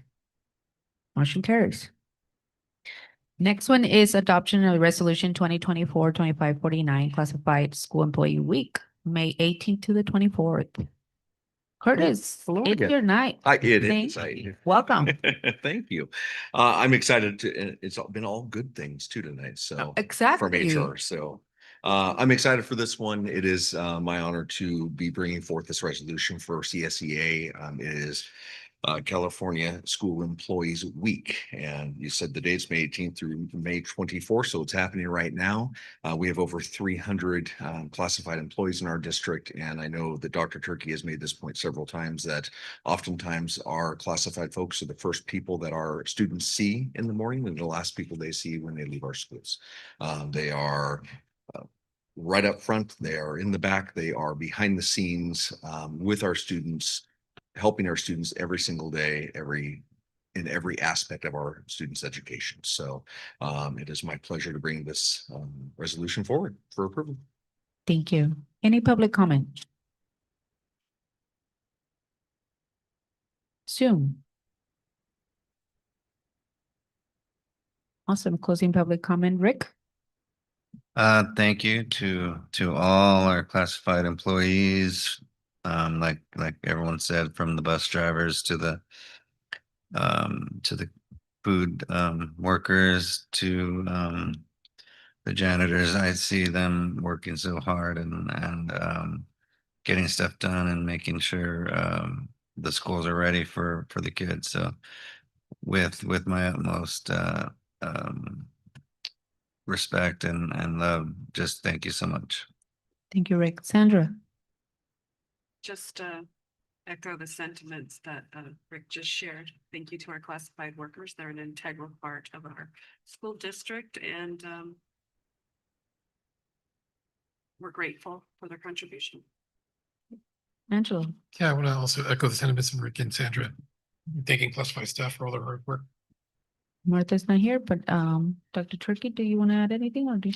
Thank keep you, skipping? to say thank you all, CSEA staff. Thanks.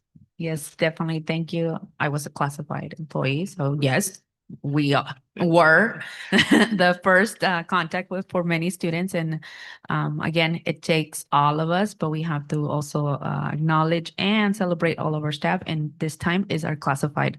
So thank you so much for bringing this. I move to adopt resolution 2024-2549. All in favor? Aye. Aye. Motion carries. Thank you, Curtis. Thank you. Next one is approved work experience educational program for 2025-26 school year. Good evening, board. I appreciate the opportunity to talk to you tonight about work experience. Also appreciate seeing you at all our events. Hope you'll join me at Aladdin tomorrow night for closing night. The work experience education program is run by the state and authorized by the state, with the goal of enabling students to become productive, responsible individuals through work. There are several goals that they have. It is the belief of the state, and I concur with them, that having young people work in employment teaches several good lessons. One is it makes relevant to them the things that we're trying to teach them here at the school because they see the context in which those things are used. It helps them appreciate the value of work, that we gain both fulfillment from it, independence, maturity, and it helps them also look at their future in a new context. What am I good at? What am I learning? What do I want to avoid? Right? And they have an opportunity to use and reinforce the things that we're teaching in school in that workplace environment. The work experience education program that we're proposing tonight, there are three different types of it. Ours is the general work experience education, right? The district just got a grant to do the workability part of that. And the third part of workspace experience education is internships through CTE, and we're doing that as well. So this is that third tier. It's a pretty straightforward program. Students will have class 1 day a week. There's a curriculum. There are state standards that we need to cover. The rest of the week, they are released from school a period early. That allows them to get to work, right? Go have those experiences. In recognition of that, normally minors on a work permit are allowed to work up to 20 hours per week. Our students, if they're engaged in this program, can then work up to 36 hours a week. Not that we're trying to have them work a ton, but for some of our students, they're not working for fun money. They're not working for kicks. They're working to fund their futures, and some of them are working to help support their families. And the ability to pick up extra time is a significant benefit to them. Students must be in the 11th or 12th grade to participate in this program. In the program, students have to have a real job. So there's a whole list of things here. I won't read through them all, but this is not, I'm going to get out of school, I'm going to go home and run my lemonade stand on the corner. Real job where the employer has insurance, they have workers' compensation insurance, they're following the labor laws. The school has issued the work permit to allow our students to work there. It's a business open to the public, not in a residence or a house, those types of things. It is a legitimate job in which they're going and getting true experience in the workforce. Students in turn have some things that they need to do. First of all, they need to be turning in their timesheets, their pay stubs, verifying that they're doing the work that's required to be in the program. If a student loses their job during the year, they have a 2-week window to find another job to stay in the work experience program. And then they're going to study that 1 day a week, that curriculum, and it should be in the packet that we presented in the large plan. They're learning about labor laws, employee rights, workplace safety, time management. So how do you handle the job? They're learning about financial literacy. How do you handle that money that you're doing now? They're going to learn how to do their taxes because we're taking it out of their paycheck. All the things that adults have to learn about money, some of us over many decades of failure and trial and error, are part of the curriculum so that they're learning how to be responsible, productive workers, but also how to use that resource of money and income in a responsible way. To be able to provide this class, we have put together a work experience education plan that meets all of the state requirements.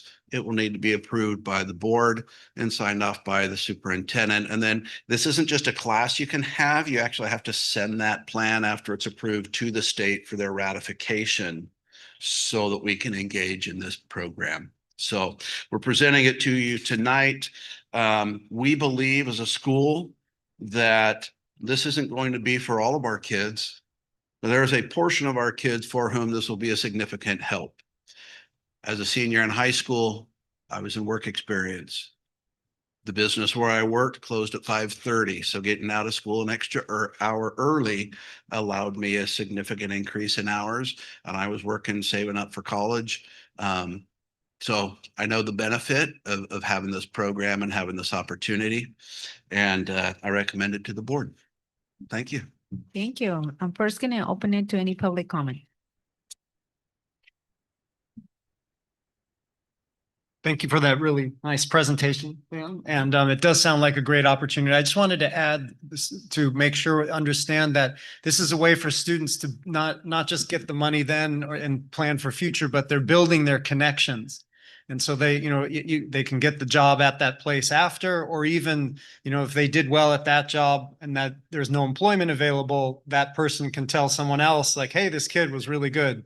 And so hire them. And so building connections is definitely not to be overlooked in these processes. Thank you. Thank you. Any other public comment? Sue? Closing public comment, board, Martha, start with you. I'm really excited about this. So Dan, thank you for bringing this forward. In my previous corporate world, we were an employer that participated in this program. I had one of those students from Watson High, and she worked in our HR department. And come to find out, to what you're saying, they even pursue that as a career because they got a taste of that world. And now she's an HR manager. Excellent. And so, because we're talking many moons ago, but the thing is, it's like, it does work. It gives them that opportunity to kind of see firsthand what this job is really about. Then they pursue it as an educational goal too. So there's a lot of benefits. Yes. So I'm 100%. Thank you. Thank you, Martha. Rick? Great. I was just thinking about my first minimum wage in like 1992. $4.25. Dang. No, but yeah, to get that work experience, a lot of kids need it. Like my oldest, he has no idea about anything right now, how to do anything. I already knew how to build a fence like by the time I was 12, but no, but this is great, and I'm glad. Thank you. Sandra?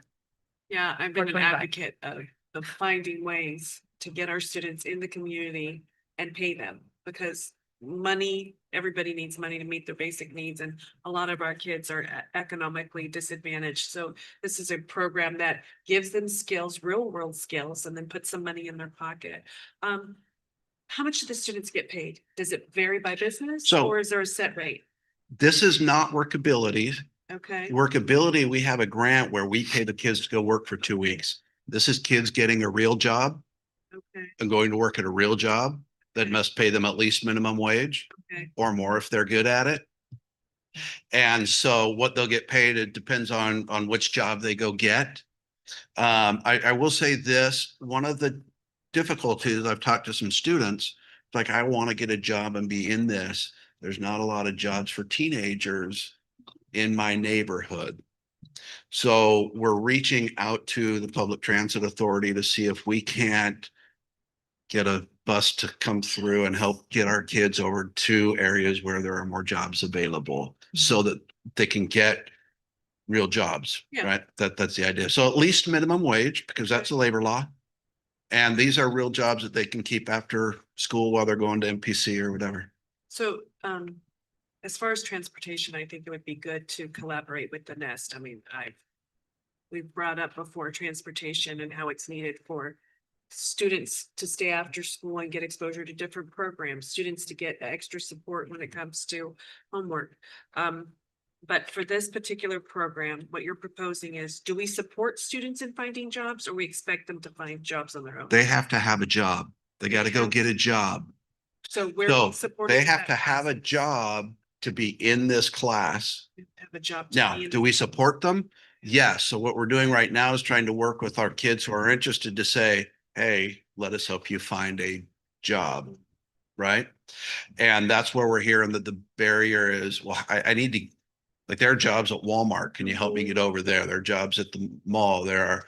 And so the partnership we had in another school was that city transportation actually sent a bus to the high school at the times that we needed to pick up our kids and take them, because it was near their routes and part of their mission anyway, to transport kids. Okay. Yeah. Do we have, what's our nearest bus stop? I don't even know. Well, I'm hoping it will be in front of the school. Yeah, okay, okay, I'm sure you can make that happen. We're working on it. So who runs this program? Is it you? There's a teacher. There's There's a a, teacher. because it's a class. So this is a class. There's a teacher assigned to teach that class, and then that teacher has to coordinate with every business. He has to meet the supervisors. He has to visit the workplace. Make sure it's safe for the He kids has be to, there. right. And so throughout the semester, on those 4 days when the kids are working, the teacher is out connecting with the businesses, making sure they're following OSHA, making sure it's safe, checking in to the workspace and making sure that everything's as it should be. Yeah. Thank you. Angela. Yeah, I was gonna follow up and ask questions about like transportation, like, if we provide it, and then if we do provide it, how do we ensure student safety and liability? While they're en route. And then also, Sandra brought up, Nest, but I just wanted to clarify. Because you have to have a job and we probably don't meet the requirements then, right? Or I was asking, I was pointing at Carol. Carol, do you mind? It wouldn't be a Nest program. Yeah, because we didn't, because. This is a, Good transportation, like, Nest So- transportation offered. this is a class in I the guess I'll just school do day. that. Yeah, but I mean, yeah, it's not a Nest program, but in terms of transportation, that's also independent from Nest. It's our own transportation department. Any other question? Yeah, so. For this program, is it also course credit? And then if they get less hours than 8 hours per week, well, I was just reading the requirements, what happens to the student? So at the beginning of the semester, the beginning of the term, the employers enter into an agreement with us.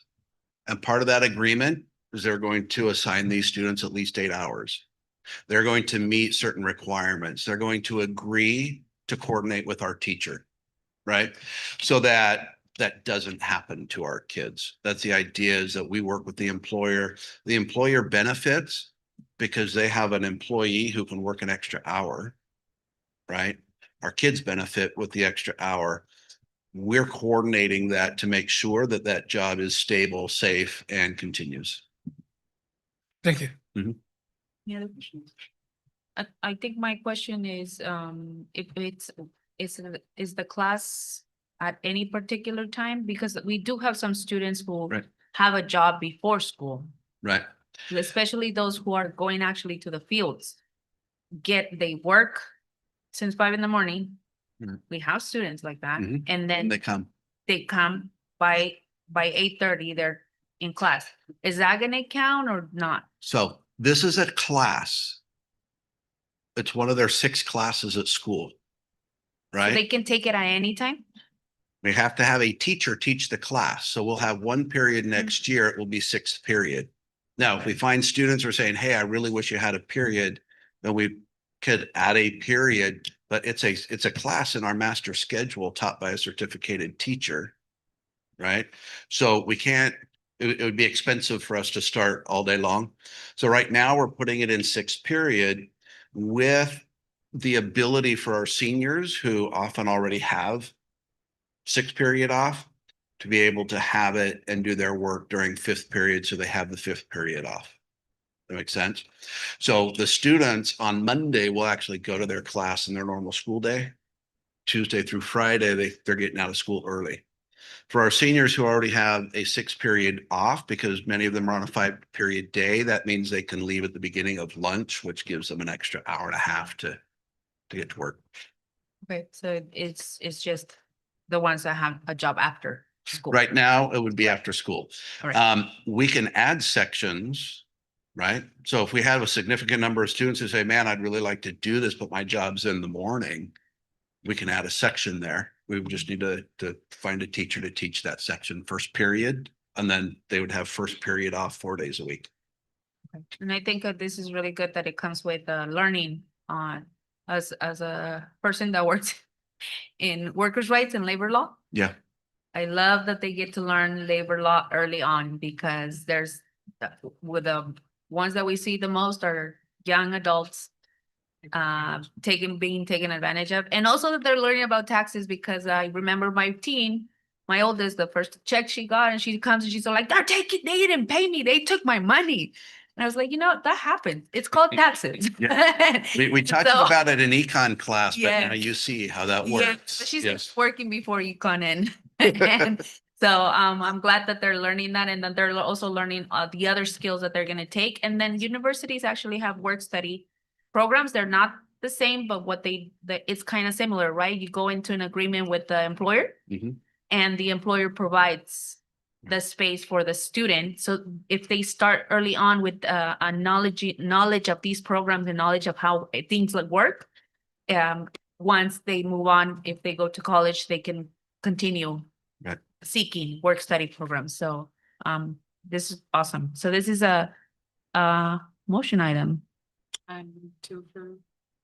I'll second. All in motion, all in favor? Aye. Thank you, Le- board. It's not late, but I feel like it's late. All right, moving on to 2025 Expand Learning Summer Programs Overview. Welcome. Good Long evening. time. Yeah. Good Thanks for evening, getting President here. Mendoza, Superintendent Turkey, members of the board and community. I'm Carol Ortiz, Director of Expanded Learning. I will be reviewing our planned summer programs as well as proposed community partner contracts. Brianna, would be able to show the video first, please? We have our Echo Valley Media Club who did a promotional video for summer school. I'm bored. Me too. Don't be bored at home. Come with me. Where? You'll see. Where are we? Summer Academy. What activities do they have? Come, I'll show you. There are going to be a lot of activities such as flying, social media, and sports. Is there going to be theater too? Yeah, of course. Nice. The science family going to be there? Of course they are. There's also going to be a lot of school activities. Like what? Like field trips and sports competitions. Wow, that's awesome. Well, that really does sound fun. Maybe I will go to Summer Academy. Talk to your school for more information about Summer Academy. I'm Silas. I'm Andrew. And I'm Emmanuel. Bye. Thank you. I noticed they did not mention academics, but we will be doing academics as well, but you know how kids are. Over here. This is a flyer that was sent out to all TK through 8th grade students last week. We sent the flyer attached to applications to all families. All TK through 8th grade students are invited to attend and will receive a slot if they turn in their applications prior to, well, really the first day of summer school. High school students will receive a separate application process. We will be at 3 sites two elementary sites, Castroville, Prunedale, and the middle school will host all secondary students, current sixth grade through 12th grade students. We did that last year. We consolidated the high school and middle school students due to construction, and it ended up working really well for us in terms of keeping all the students in one spot. Staffing was consolidated and it ended up working out really well. So we're having one secondary program this summer at the middle school. We're also collaborating very closely with the extended school year through the special education department. They will be at Elkhorn and also at the middle school. Students who are invited to attend the extended school year program are invited because it is specifically outlined in their IEP. All the other students, TK through 8, are automatically accepted if they turn in an application.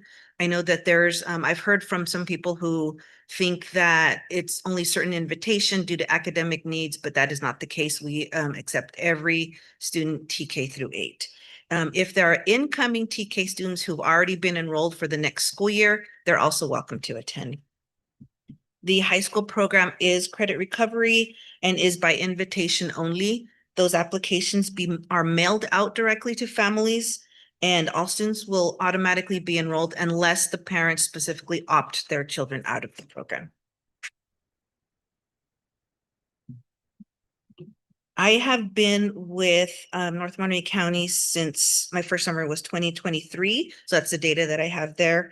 Over the years, we have been increasing in the summer enrollment for the students who are being served. We do expect a larger program this year. Castroville, our coordinator at Castroville, our next coordinator, is very competitive, and he says that he has a lot of students already enrolled at Prunedale. So I'm very excited to see those numbers increasing and have more students that we serve over the summer. Speaking of Classified Appreciation Week, we greatly appreciate our classified staff who step up and work with us this summer. We hire quite a bit of classified staff, ranging from office, IAs, behavior technicians. We have a lot of mental health counselors also supporting SIPAs, campus safety monitors, of course, our classroom teachers and our nest educators as well. So we have a pretty robust staff over our summer school programs. We will continue to work with our ongoing community partners who are the Arts Council of Monterey County and Cypher Arts. We started working with First Tee at the middle school this last school year, and they have submitted a contract for your review and approval as well. They will continue at the middle school this year. They have a pretty robust summer program, and I'm looking forward to seeing all of the offerings that they can provide specifically to our middle schoolers. We also started working with the NMCUSD STEAM Center last summer, and they were at the middle school. This year, they'll be providing robotics. Well, they submitted a proposal for robotics at Castroville and at Prunedale. Science My Way and our North County Parks and Rec District. Unfortunately, I did not get their contracts in time for today, but they will also be partnering with us this summer. We've been very fortunate to build a very positive, strong relationship with North County Parks and Rec, and we'll continue to provide services through their programs. This summer, we're looking forward to offering field trips to all of our students. This has been our community schools coordinator has really, at the middle school, has really spearheaded this planning.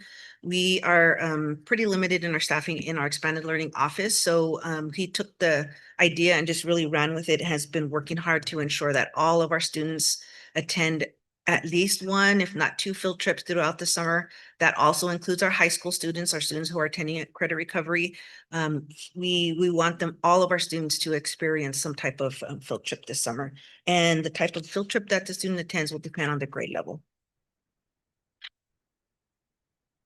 This is just an example of what the elementary summer schedule looks like. If you see the first half of the day, the academic block, as the students failed to mention, there is math and language arts in the morning. It's basically the first half of the day, the students are doing academics. After lunch, they do their academy rotations, which are offered through our community partners and our nest educators. And we do offer, of course, our nest program.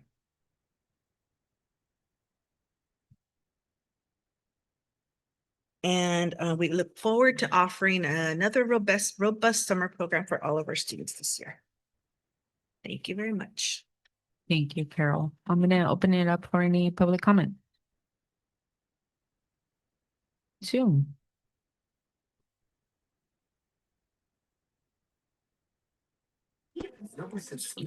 I'm an ESY teacher. I just wanted to say the NEST program always runs an awesome summer academy.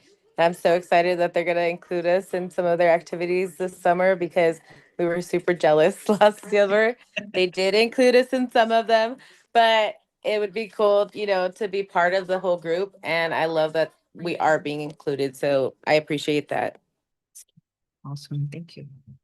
Thank you. Any other public comment? All right, closing public comment board. I'll start with Rick.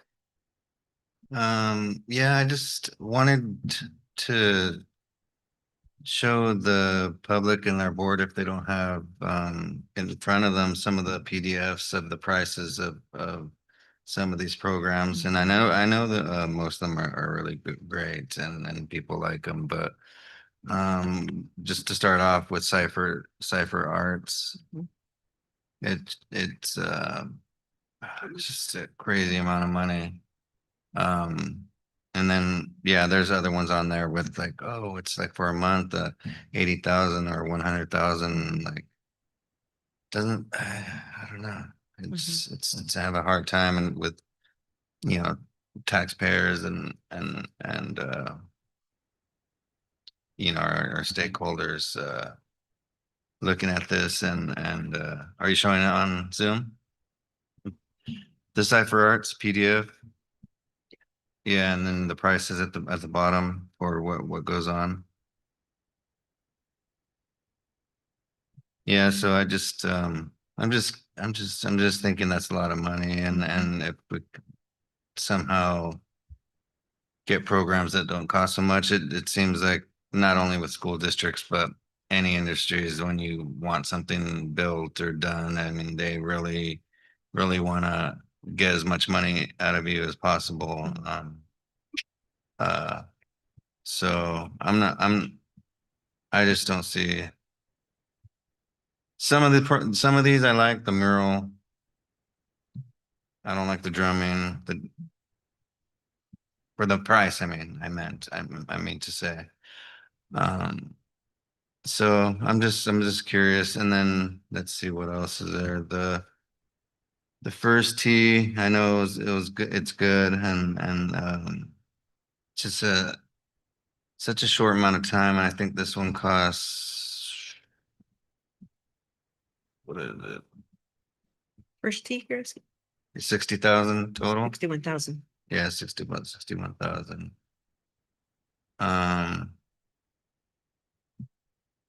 So yeah, I guess there's other stuff besides these 6 things that are going on, like at the sites, right? Yes.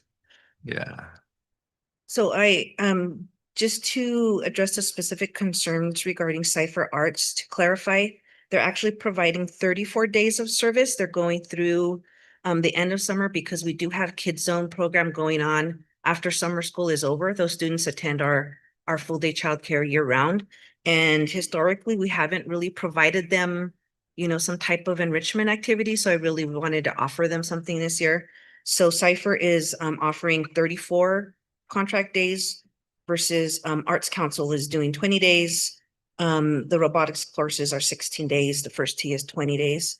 And I also did a cost to service ratio based on the number of students that each program serves, and the total cost per day, divided by the total students that they're going to serve, divided by the total cost of the contract. Yeah. And for Arts Council, their cost to service ratio per student is 37.33. Cipher Arts is 16.81. The robotics courses are 27.34, and first tee is 76.95 per student. So if I do cost to service ratio per day, meeting the total contract days, just divide the number of days they're serving versus the contract cost, the Arts Council cost ratio is 3,360. Cipher Arts is 2,941. Robotics is 1,093, and First T is 3,078.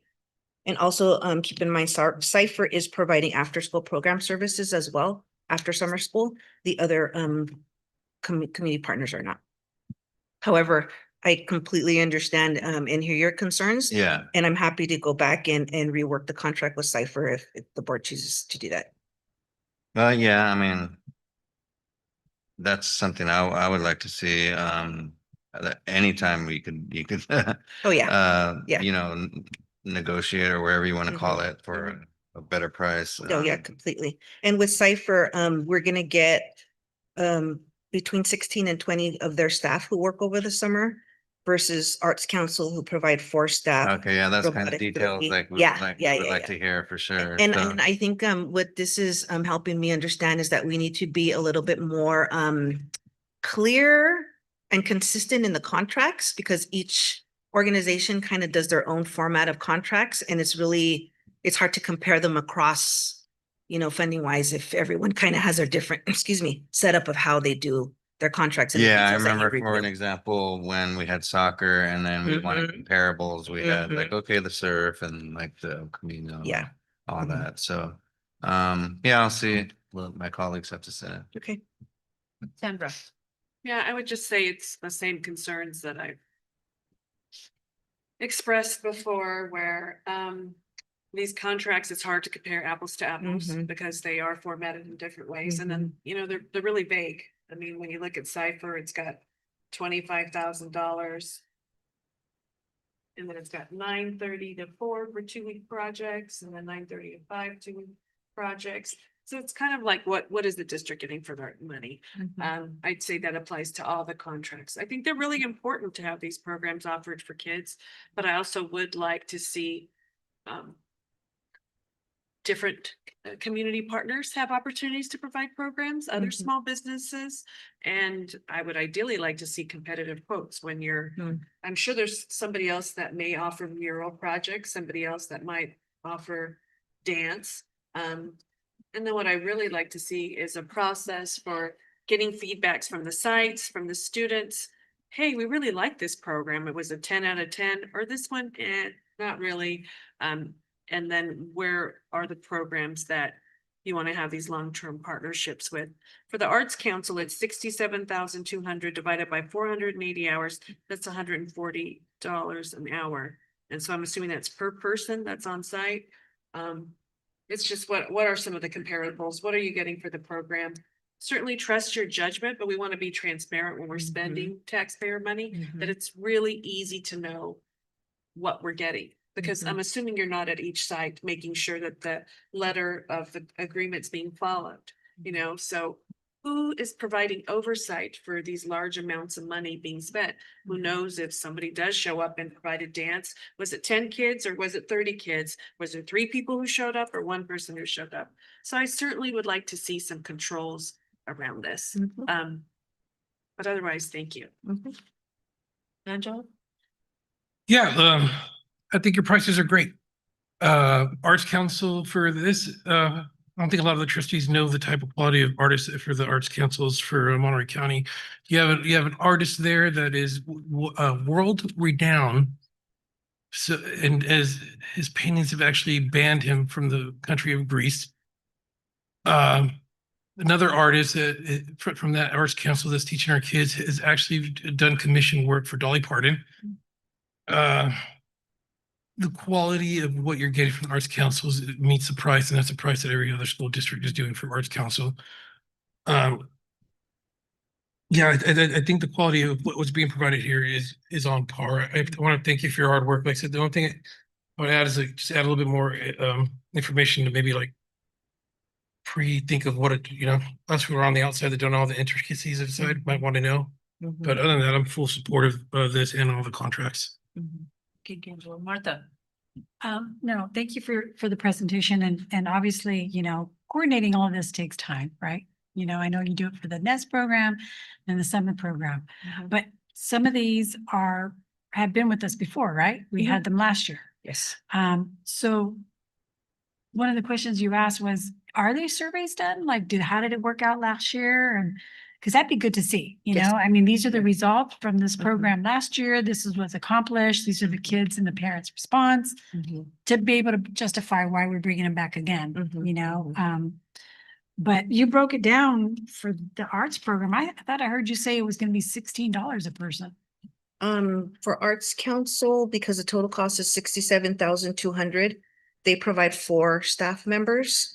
And they're gonna see, divided by the number of students that they're gonna see, the cost to service ratio per student is 37.33. Oh, 37.33. Based on the number of students that we plan on having them rotate through.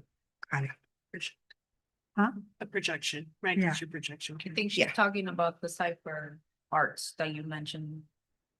It was 16 something? The cipher arts, projected cost per student ratio is $16.81. Yeah, that's really cheap. The first T, the $76 per student, is that because the transportation to the golf course and the fees there and all that stuff? Yeah, that they do? if you look at the first T contract, it's very detailed. They will be providing field trips to the students. They will be going to the golf courses. They will be going to the YMCA. They will be providing materials, high quality golf materials to the kids, like, you know, whatever golf materials, I have no idea, right? So they do integrate that into the cost, and then we do keep those for future use as well. I've heard some really good feedback on that program. good. Because of the kids that don't typically get exposed to that Yeah. type of, you know. Yeah, they've been a great partner. They're very involved. They have 4 staff members who will be working with us this summer. They specifically focused on the middle school this last year, and we'll continue with them at the middle school, again, hoping to integrate that they go through to the secondary, to the high school as well. Okay, thank you. Carol, thank you. I think as a kid that was spending summers in school all the time, I rather would be the bored kid at home because there was nothing like this when I went to summer school. It was just academics, and it was again school, and it was just too much. But I'm glad that you're bringing activities to also enjoy just a summer. So, and field trips and all that stuff. And yes, it could be pricey and all that stuff, but our kids deserve it. Our kids deserve to have, I just hope that it is quality. Yes. And it looks like you've done evaluations, you've done research.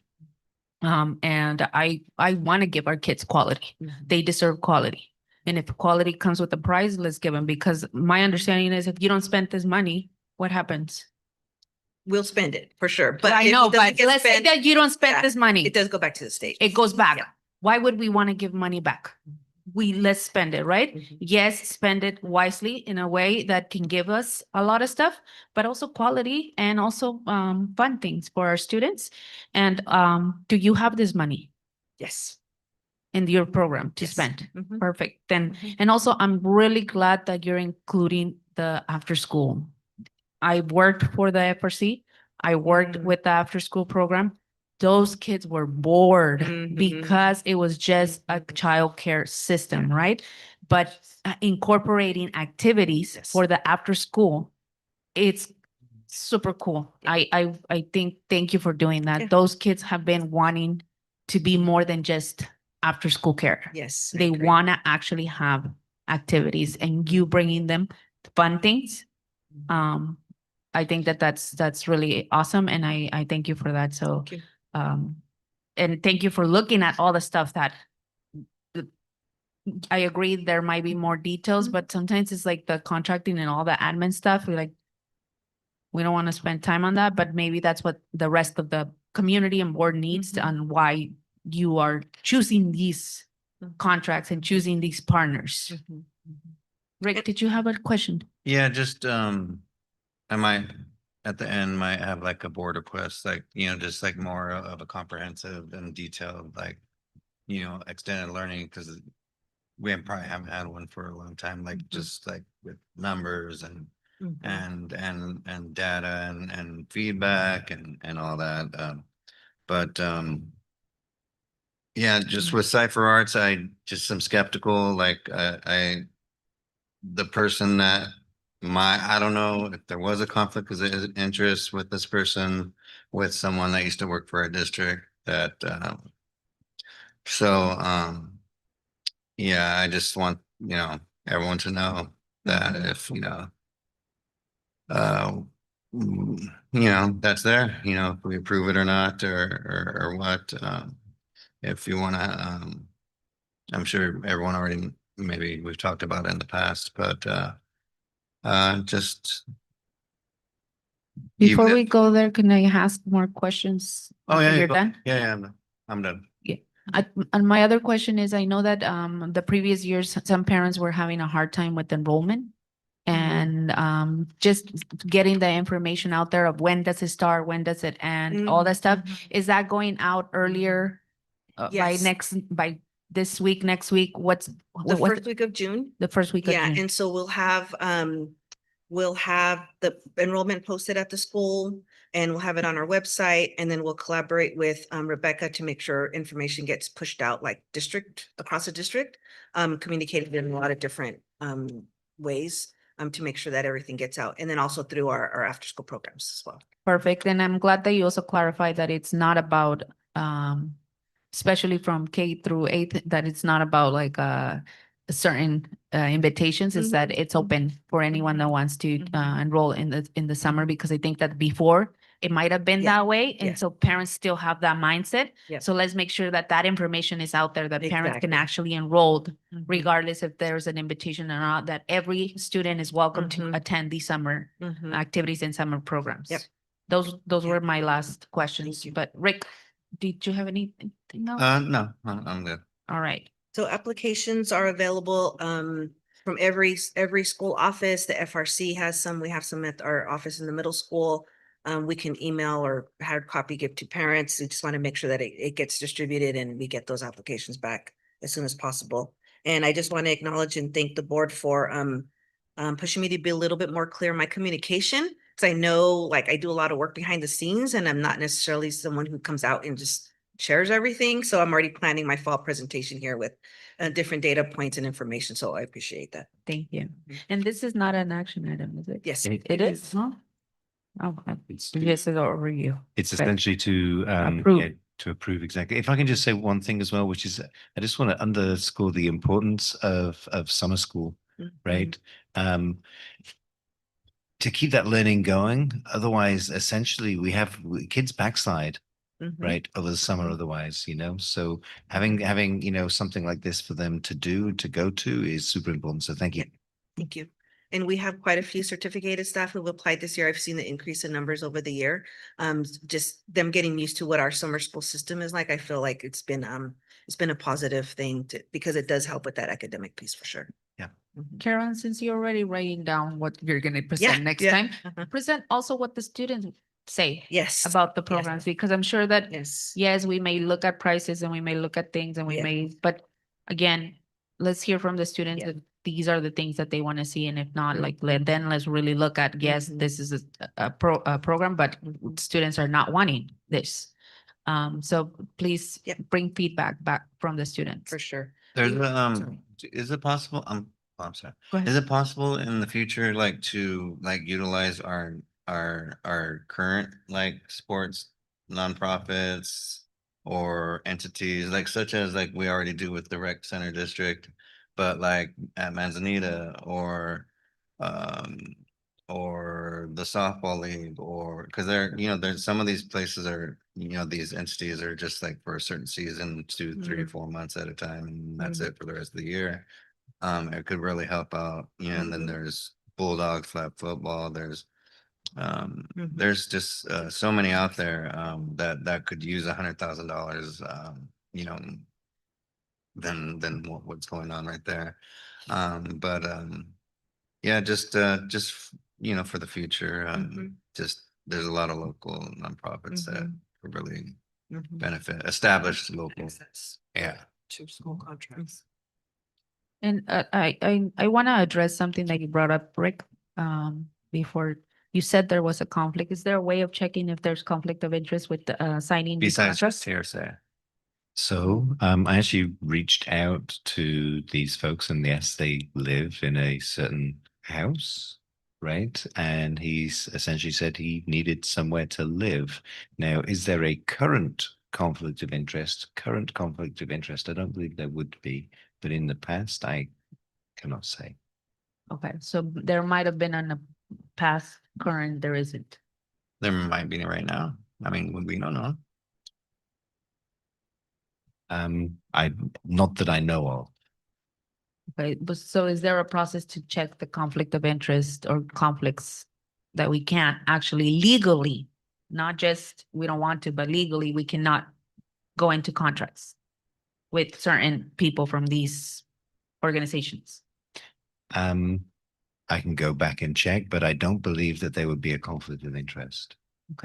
I guess I would wonder how I would, as I, working with partners, like apply the same kind of standard to whatever the standard is set by that conflict of interest concern needing to be applied equally across all community partners, just to ensure, fairness and 100%. transparency amongst all of our partners, whatever that looks like from the board's direction. Agreed. And then if I can say again, I'm thinking it through in my head. I don't believe there could be any conflict of interest right now. Okay, Yeah. cool. And I would go back to making sure the conflict of interest is what we're legally supposed to follow, not what we want to come up with. And apply, like you mentioned, I agree completely. If we're gonna start doing that, then apply it to every single contract and every single vendor that we engage with. And determine what is determined legally as a conflict that we must follow or we must not follow. So I would like more information on that later on. But this is, I guess, Action. an action item. I move to approve the 2025 Expanded Learning Summer Programs Overview. I second. All in favor? Aye. Aye. Oppose? Abstain. Motion carries with 3. 1 no and 1 abstain. All right, Thank you. moving on. Thank you, Carol. Moving on to approve PA and clock systems. Yay.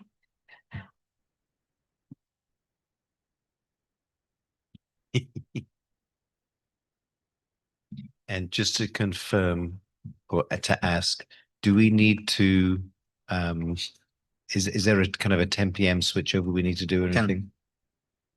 Oh, okay, great.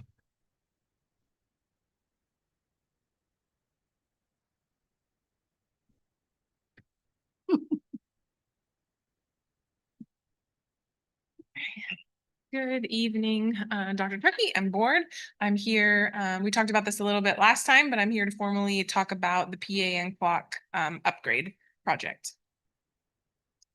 So one of the reasons why we are looking to upgrade our PAs and our clocks is to ensure clear, consistent, and timely communication across all of our campuses.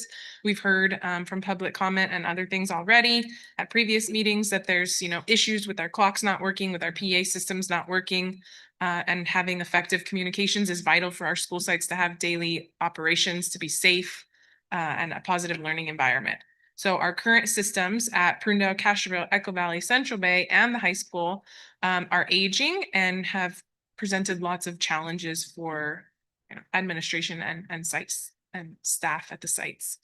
So we're going to talk a little bit about the solution that we're proposing to upgrade those PAs and clocks using the California Focus contract. So like I mentioned, we need to address the current system's limitations and also plan ahead for future needs. Some of those include reliability issues, like we're frequently seeing. I always notice every meeting how this clock sometimes works and sometimes doesn't work. And so we need to make sure that all of our clocks and our PAs are working. Our current system has limited functionality because it's outdated. It's my understanding that the system here at the high school is over 20 years old. So that's from when I went to high school here. So it's a long time ago. And the maintenance to continue to try to repair these is very expensive. If we would just spend the money to upgrade the system, we would have less maintenance costs throughout and we would have less time like our maintenance staff and our IT teams would be spending less time, troubleshooting and trying to fix those problems that we're seeing with these outdated systems. And then accessibility. So our older systems don't necessarily have ADA compliance. And so newer systems allow for blinking lights or different things if you have classrooms that have deaf and hard of hearing. So considering accessibility and thinking about what new system we want to move forward with. So we are leveraging in this, we will be leveraging a pre-approved cost-effective solution, which is the California through CMAS, which is called the Focus Contract. So a Focus Contract provides streamlined competitive price pathways for technology procurement. So you don't have to go out to bid if you go through the Focus Contract. Because if this is a project that's a priority, if we go out to bid, it's going to take several months in order to get that project completed. If we went out in a formal way, we wouldn't complete that project until next summer. And so by utilizing the Focus Contract, we are piggybacking off of California's already approved contracts with already approved vendors that have already approved competitive pricing. And so the person or the company in this realm that has been awarded the contract is called Single Wire, or Informacast is another name that they is combined. And so they are a leading provider of these IP-based emergency notification systems. And I'm going to show you here in a minute what that clock speaker combo looks like and talk a little bit about what it does. So this allows us to get this project moving quickly by going through the Focus Contract. So it's pre-negotiated pricing that simplifies procurement. So you see here in this slide, this is the proposed clock speaker combo. So it has an integrated design. It's an HD speaker with a all-in-one clock unit. So you have your clock and your speaker all in one unit. There's clear audio that can be turned up and down for emergency alerts and just your daily bells. It will synchronize the time. So because these will be on a virtual machine on our network, the time will be synchronized with our domain controller. So like all the computers, all the clocks, everything will be on the same time. You won't need to go reset the time or sync it with some other system. It all runs off of our network's time, which is what's on our computers and other items that are on our network. So accurate time is important, right? When, I hear a lot like, well, the bell's 2 minutes off here and 1 minute off over here, so it's important having correct time, accurate time. Like I said, they're IP based, which means they're network based. They're plugged into a port on the network, and that's how they get their power and their access to the network. So it will, after this project is complete, the goal is that IT would be taking over the updating and troubleshooting the clocks and speakers and kind of take that load off of facilities because they have a lot of other things.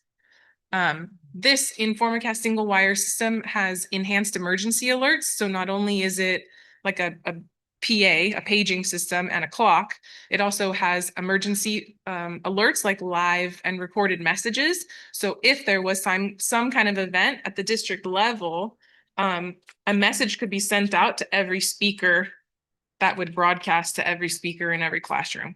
Or if there is an event at one site, the principal or admin could send a message to every classroom through their PA, right? So not only can you do it at the site, but you can do it at all sites at the same time if there was a larger emergency. So it also fits in well with our safety plan.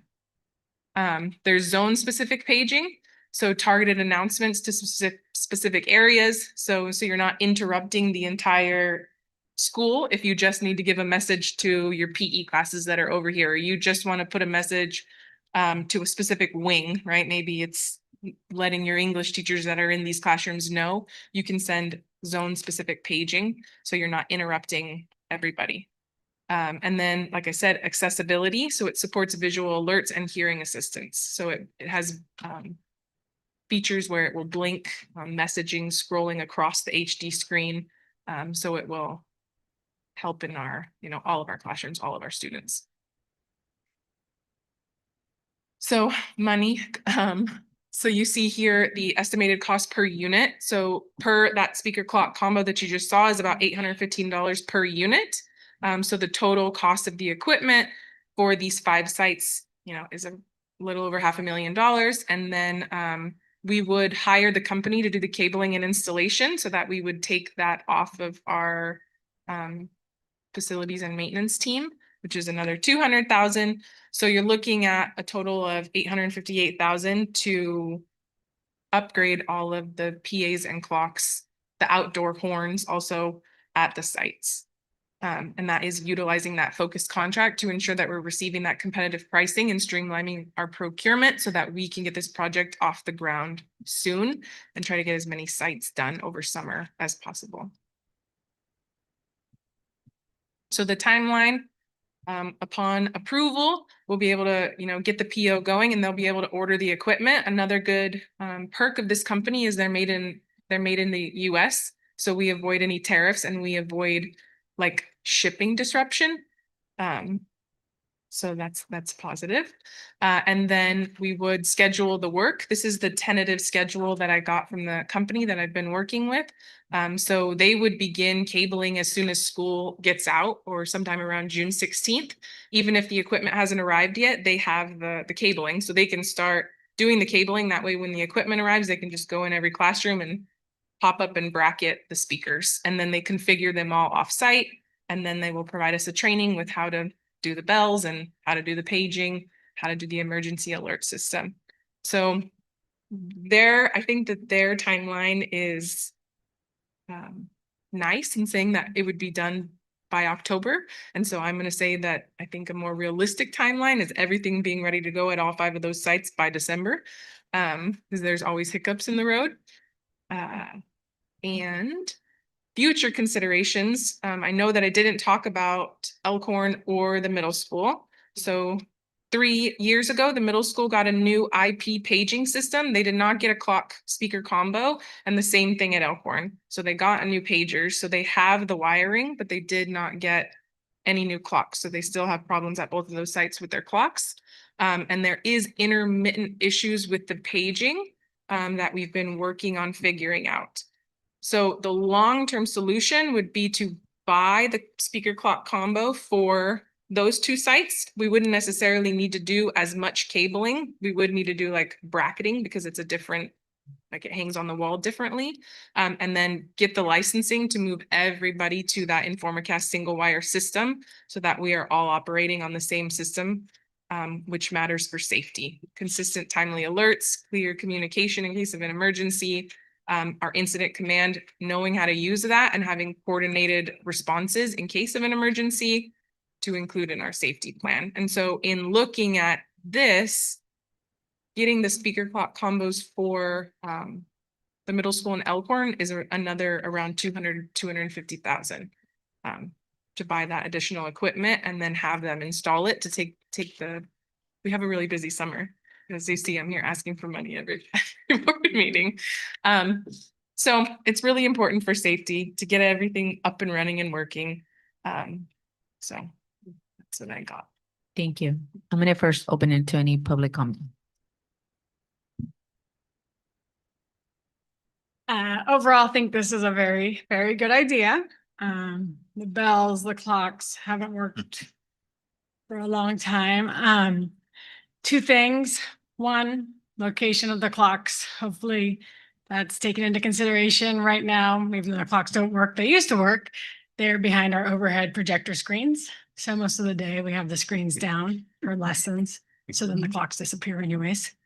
And 2, I know they're supposed to be wired and on the internet, and so are our laptops right now. But for some reason, nobody can get my laptop to be on the correct time. Even after tech order, it's off by about 2 or 3 minutes, no matter what. So hopefully this doesn't happen with a $1 million system that is also on the internet. So I don't know what's wrong with my laptop. Hopefully my new one doesn't do that because no one can fix the problem. Thank you. Thank you. Any other public comment? 2?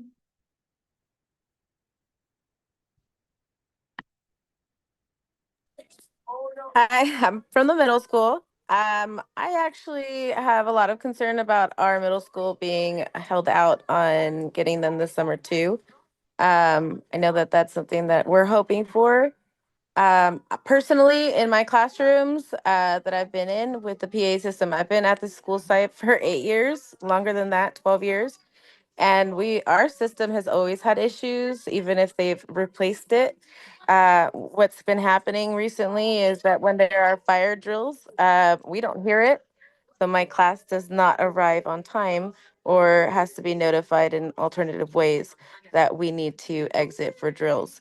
So that's really concerning because that's an emergency situation that we're practicing, and the fact that we can't hear the bells or the announcements, that poses a huge safety issue.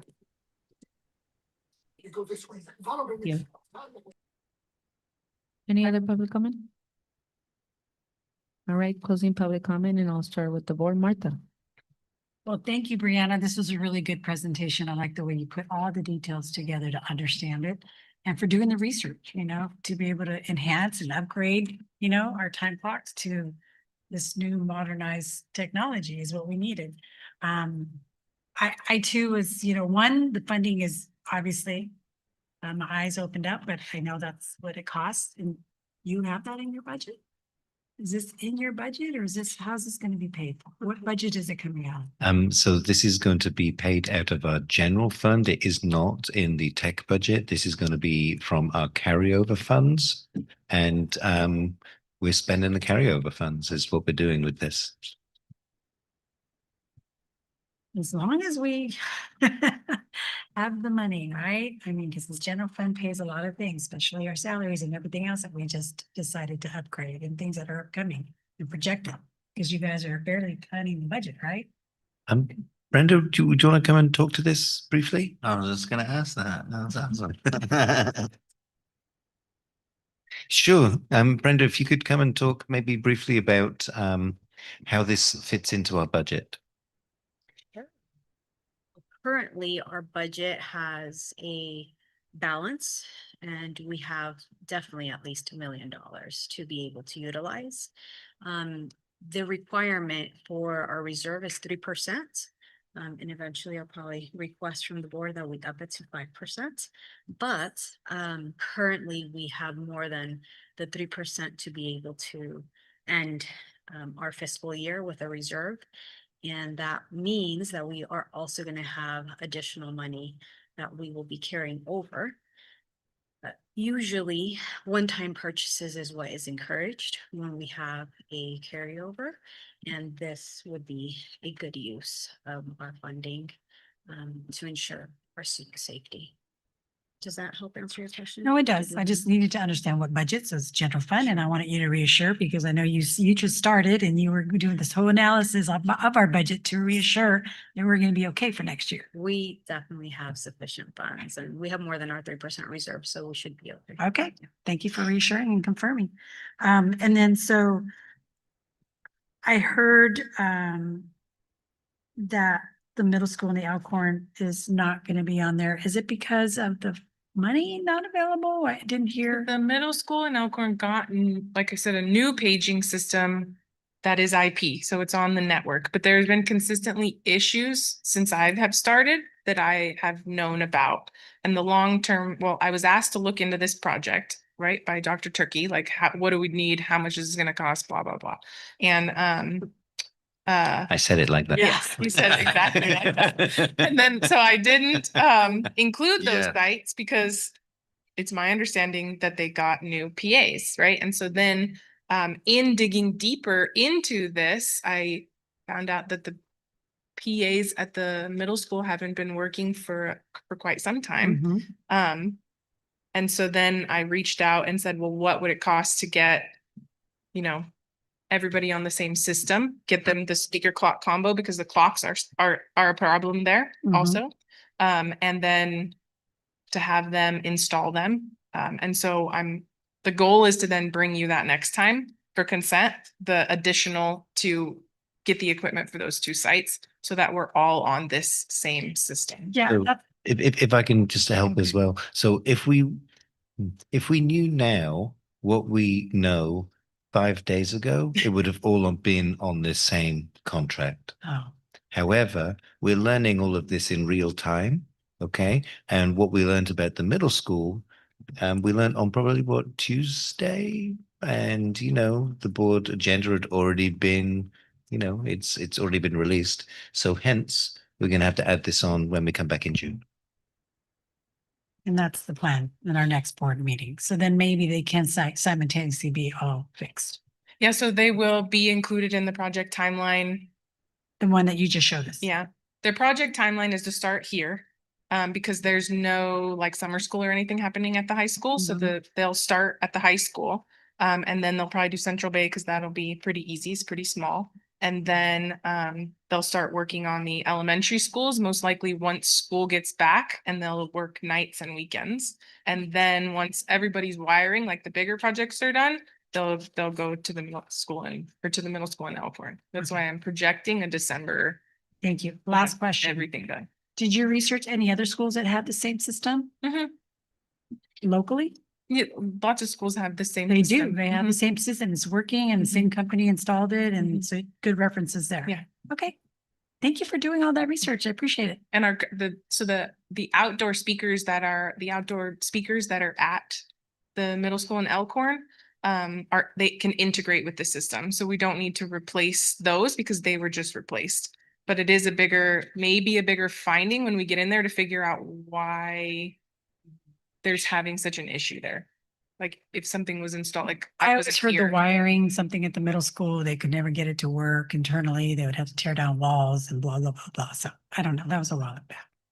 But sometimes you don't know until you get in there too. Yeah. And so those buffer costs are going to be important because it's additional 200,000 K for the middle school, then cap on another 100,000 for buffer costs. So we're going to need at least 1.5 million extra. And I'm looking at you, Brenda. All right. Thank you, Martha. Rick. I just had the same questions and you four answered them, and then Brad and Dr. Turkey and Martha. So, especially about the other two schools. So, thank you for answering them. Thank you. Sandra? Brianna, thank you so much for listing the competitively bid agreement. I think it's really important to know that what we're buying, we're getting it for a good price. My concern is the middle school in Elkhorn and you saying equipment's only 3 years old. So I don't know how much we spent for it. But let's say we spend $200,000 for the middle school in Elkhorn and 3 years down the road, we're saying it's not working well. That is not a good scenario because when we spend money on these capital projects, because it's $1 million, it's a capital project, we have to make sure that it's going to work well. They're going to be able to maintain it. So do we have any recourse with the currently installed? We installed them. We installed it ourselves, our facilities, we installed it ourselves. So we're gonna have a company that specializes in this install it. Yeah, I mean, that's a little bit disturbing because this is our money, taxpayer funded money, and we need to be judicious with it. And we need to make sure that when we pay money, we get what we paid for. It sounds like it would be great to have the middle school, all sites with the same system. And we'll be able to utilize the speakers outside. So, that saves cost. We don't have to buy new speakers because they're already IP and they're already compatible with the current system. We'll just need to add that speaker clock combo because the solution that we purchased 3 years ago and 2 years ago for Elkhorn didn't include the clock piece. So this company, I'm assuming it's not a local company. I mean, it's probably Sacramento, San Jose, whatever it's from. So it comes to the area and then it subcontracts. Is that how it works? They basically moved down here. Okay. Have they done a site assessment? Yeah, we did walkthroughs. Of the middle school in Elkhorn or not yet? We walked Elkhorn. We haven't walked the middle school. So when he has time, the plan is for him to come. He has maps, like I gave him maps, and that there's a speaker in every classroom. Like you can kind of tell where things are. And I marked on the map where they are on the outside. And every classroom has one already. Yeah, I would just hate for us to commit to $1 million and then it need to be 1.5 and then another priority comes up. But I do think it is important to have time clocks an emergency alert system. Yeah. We talked about the phone tree and communication, but I'm assuming this is not touching that. It isn't. Okay. Okay, thank you, Brianna. Yeah, to your point, just around the emergency communications, that's that's the big one, really. And this system will integrate with our phones. So the current system they have at Elkhorn and the middle school, there's one singular phone that you have to use. Yeah, I just want to make sure that we're making decisions that can stand 3, 5, 10 years from now. You know, what's the life of this system? 5 years, 10 years? I think it's 10 or more. Okay. Yeah. Okay, thank you. Angela, questions? I don't think I could add to all these great questions, so look forward to improving. No questions. I think this is, again, safety is important, and it is a topic that everyone brings up all the time. I was just in ceramics, and that was the first thing that was told to me as soon as I walk in. They're like, "Oh, the clock doesn't work, never works. We always have to look at different clocks." And so I think it's as much as it's expensive, and I think we need to be able to have safety for different various reasons. This is an I second his motion. okay, all in favor? Aye. Anyone opposed? Okay, perfect. The next one. Is it a 10 or 10? It's already done. They've switched it over. Do we have to, Don't we have the motion to do continue? we have to, Val? Could At you, 10 or 10:30, Val? Okay. okay. See.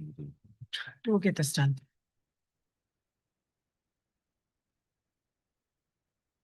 Okay. Also, another project that we've been talking about ongoing. We know that initially a quote from First Alarm came to the board for putting those 3 cameras at Echo Valley, which then I was new at the time, raised concerns for me because it didn't include other things that because those cameras would be on the network. And it was pretty pricey. So because of that, we've reached out to several different vendors to get, quotes on putting cameras everywhere. So this is another, safety and addressing safety challenges at our sites. We know that safety is a increased concern, right? There is a lot of awareness around safety that we hear here at the board meetings. And so cameras are going to help us be proactive in monitoring and deterring potential incidents of, whether it is incidents with students or whether it's incidents with things being stolen or taken off of campus or people coming onto campus that shouldn't be there. So we want to make sure that we provide visual evidence of incidents, accidents, or unauthorized access. This will help us support a safer and more secure learning environment at our school sites. So we did walkthroughs of all the sites with 2 vendors. And you'll see here one of the maps we walked through with the admin. We looked at things like main entrances and exits where gates are, hallways and corridors where admin might not have sight all the time, areas like cafeterias and multi-purpose rooms, playgrounds and other common areas, parking lots, bus zones. So we walked through with admin and kind of got their feedback on where they need cameras, whether it's for students or for, or for intruders or knowing what's happening. And so from that came, this financial investment in putting the cameras everywhere. So here you can see at Castroville, we'd be putting in 12 cameras. At Echo Valley, it's 15. At Elkhorn, it's 11. Prunedale, 9. Central Bay and FMont facilities and maintenance, it's 12. And then we have to buy the server to where the cameras record back to because our standard is saving 6 months of footage. And so we're looking at a total cost of 200,000. You'll notice that there's different amounts of cameras at each site, and that really has to do with the layout of each site. Like somewhere like Echo Valley, that's tiered.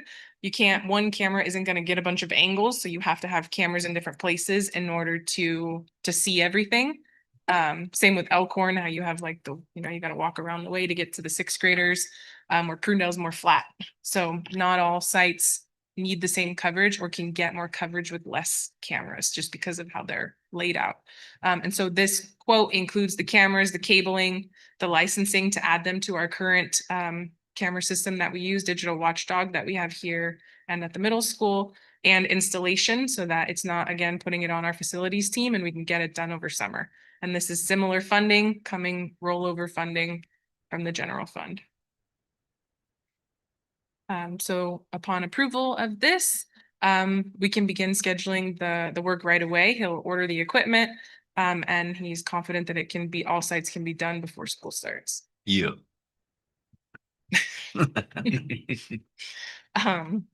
So. Thank you. Any public comment? Zoom? Right, closing public comment. Rick, any questions? Just happy that we're finally getting this. That's it. Okay, Sandra. And so you mentioned that you got 2 quotes. Well, 3, because we got the first alarm one, and Okay. then we got one, the Focus contract also they have the Focus contract has a contract For installers. for installers and Verkada, which is a different camera system. It's fairly pricey. And then this is the person that's done our other cameras. And so he was the lowest? Yeah. By how much? To Verkada, 150,000 to And the then Focus first- contract first- one, and the first alarm one, like 200. But the first alarm one included like 24/7 monitoring. Yeah, Okay, that's security part. yeah. Which is expensive. So is there any other independent installer that you reached out to besides Potters? Not locally. Well, Potter's the Focus contract, and then the first alarm. And then when you received quotes, you were able to compare labor and the equipment type? Okay, thank you. All right, Angela. Yeah, thank you for putting on the facilities director hat for these past 2 projects. I know they're busy, so No, these things all live on the network. So if I can support them, it's yeah, so I appreciate you providing, support for our, across departments. So, and that's it. Thank you. No, thank you, Brianna. Remember how you guys, we've been getting a lot of stuff back here? Where was I think it? that's some of the F. Is that part? at the grounds or Where was it? Where we're getting that? They broke was in. over here. Across from, it was, This is for Echo Valley. well, we got broken into FMAR and we also got broken into over here at the high school. We've been broken into multiple we're places. adding a camera that we already have at the grounds building where there's a lot of expensive equipment that's been seen. We already have that. We just need to terminate the fiber over there so that we can get the camera up. And then this summer we do need to move the camera that's back here so that it has a better view. Because right now it's kind of looking at nothing. So we just need to adjust its So we have position. cameras there already installed. Not at the one we have that's coming. We Okay. already have the camera. We just have to get to it. And then here we need to move one so that we get a better view because it doesn't get the greatest view. And then we have 3 at FMOT. But we're adding a few more like in the bus area and the mechanic area. Okay. And that's not part of this, what you just. The one on the Central Bay one, because it's the Central Bay / You're right, it's FMOT right next to it. includes Okay. a few more at FMOT, and then some of those look over to Central Bay and then at Central. No, thank you for that. I know it's needed. And typically when these things go up, is there signs that go up to say? Yeah, we have to put up signs. Okay, good. Because that way people drive up and say, ooh, they got cameras. So- Yeah. Okay, It's part of the legal requirement. that's good. You must notify someone if they're under surveillance. Yeah. Perfect. Yeah. I don't have The any questions. ultimate goal would be to like put a monitor up with the admin assistant, so that way they can always have the view, right? Like right Right. now, they have to log in to see it, but adding that second monitor to the front offices so that they have a live grid of the cameras so that we're seeing what's happening. I motion to approve number 7, approve CCTV installation. I'll second that. All in favor? Aye. Aye. Any opposed? Motion carries. Thank you. All right. Antonio, you're up. Thank you so much. Thank you. Thank you, sir. Okay, dear board president and trustees, Dr. Turkey and community, This is an informational presentation for what we hope will be recommendations that will come up at the next board meeting for approval. Earlier today, with the presentation from Lexi, we heard from amazing students, right, that achieved good accomplishments for being accepted to colleges, universities. One of our students is right here, and she's kind of been depicted on many slides, right, as we know. And part of why I'm here is that we want to make a recommendation to be more aligned with A through G requirements so that we have more students who can qualify and be eligible for our public university system in California, our CSUs and our UCs. So I'm going to get into presenting to you some data and some information. So here for you and for the public at home, if you look at the first column, right, it'll be the subject areas and you'll see letters, and those letters A through G on your left-hand side is what we mean by being eligible, the courses needed to qualify for Cal States and for UCs, right? The second column that you see there for the state, those are the state ed code requirements for graduation. And at the very bottom, you can see it's 140 credits. That's the bare bone minimum that is a requirement for all students in California in order to receive a high school diploma in the state. As you can see in the middle, it is 150 credits, but there's specific credits and specific courses that the Cal State University system and the UCs have said are necessary. So our student who was up here earlier, who said she's going to UC San Diego, she completed what you see there in that middle A through G column and beyond with excellent grades to get into the school.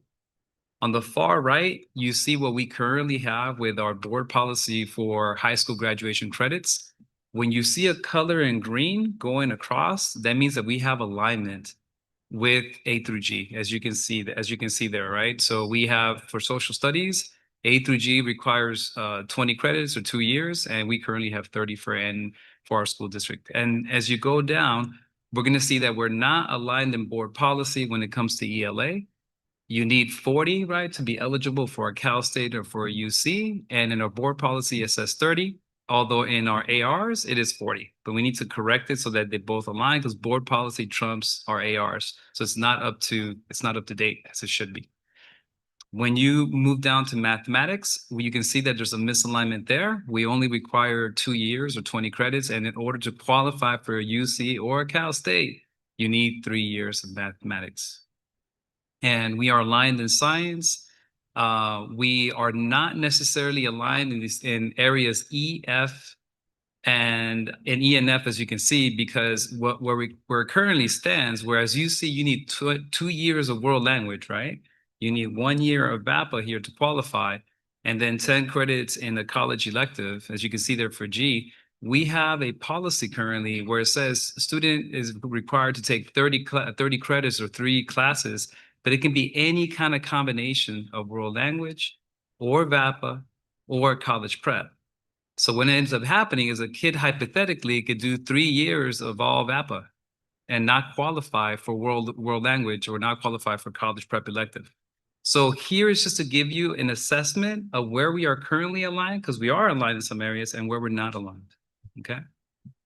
In this next slide over here, it's also a comparison to nearby school districts. Doing the same thing we just did for our school district, right? You can see that not everyone, these Salinas Junior High School District, which is right next to us, they also have some misalignment there with the VAPA and the CTE, as you can see. It's not 1 for 1, right? But you can see that they do have the English and they have the math requirements so that where their students earn, when a student goes to Seaside High School and their parents send them to school or Marina High and they get their high school diploma, and NMCUSD, they know that if they made the qualification for the diploma, they qualify for a Cal State or UC, as you can see there. On the bottom, you see the total credits. So at Salinas Junior High School District, mostly aligned, the same credits as we have, but just simply by making some tweaks and adjustment, you can be better aligned to have our kids, more of our kids, be ready to be qualified for colleges. Here's a little bit of a deeper dive that's really important, right? So there are ramifications and things that happen when you don't have your grad requirements that are more aligned through H&G. So you can see that we currently have about 30% of our students from last year's class, not this year's class, that qualify for a Cal State or for UC. That's only 3 in 10. 70% of our kids earned a high school diploma from us and did not qualify for A through G or UCs, okay? And it gets even worse when we talk about our student groups, like our students within IEP, 6.5, our English learners, 6.7, etc. When you look at Salinas Junior High School District, if you recall, they're not 100% aligned, but they're more aligned, right? You can see the difference in A through G eligibility. It's slightly higher than us for all students, but look at the difference for our students with an IEP. Look at the difference for our students who are English learners. And when you go to the far right column, where you have where a diploma from NMCUSD, again, right down the highway on the one, right? Not that far away from us. The kids have a 67.7% average across their schools for meeting A through G. Look at the students with an IEP, almost 36%, and look at the English learners in their school district. Almost 40% of them qualify for a Cal State or for a UC. So these are some current realities that we have. I also took the liberty, it's not on here, and I'd be happy to put it when we put it forth for a vote. I also took the liberty of looking at Gonzalez High School, which is many people compare us to that school, somewhat in size, somewhat in demographics. They have full alignment, like NMCUSD with A through G, and they're at 53.5% of the kids from Gonzalez are A through G eligible, to give you an example. And 27.7% of English learners at Gonzalez High are eligible because their high school board policy, graduation policy, is more aligned with A through G. So this is what we will bring to you on June 12th, the recommended changes. So we want to turn from purple, blue there to green, the areas that will make us more aligned to for our kids to be eligible to be A through G. And what that would mean is starting with B, ELA. It currently is in the AR. We just want to make it formally on the board policy so that it's there for it to be 40 credits. And in the document that I shared with you, when you look at ELA, we also want to make sure that students can also earn their high school diploma with ELA or their ELD courses, because by ed code, we can give credit to our English learners who are in an ELD class to count for the high school graduation, their ELA credits for high school as well. So that's an adjustment that we want to make. We want to move from 2 classes to 3 classes, or 2 courses to 3 courses for math. So again, that we're aligned with A through G. Science, we're already aligned. And as you can see, if you look in the middle right there for those 30 credits, remember what I said, right now, current board policy says, or this, or that, or this. So then it's kind of like a by chance if you might be eligible, right? We want to just make it very specific. It's 20 credits for a world language, right? It's 10 credits for VAPA.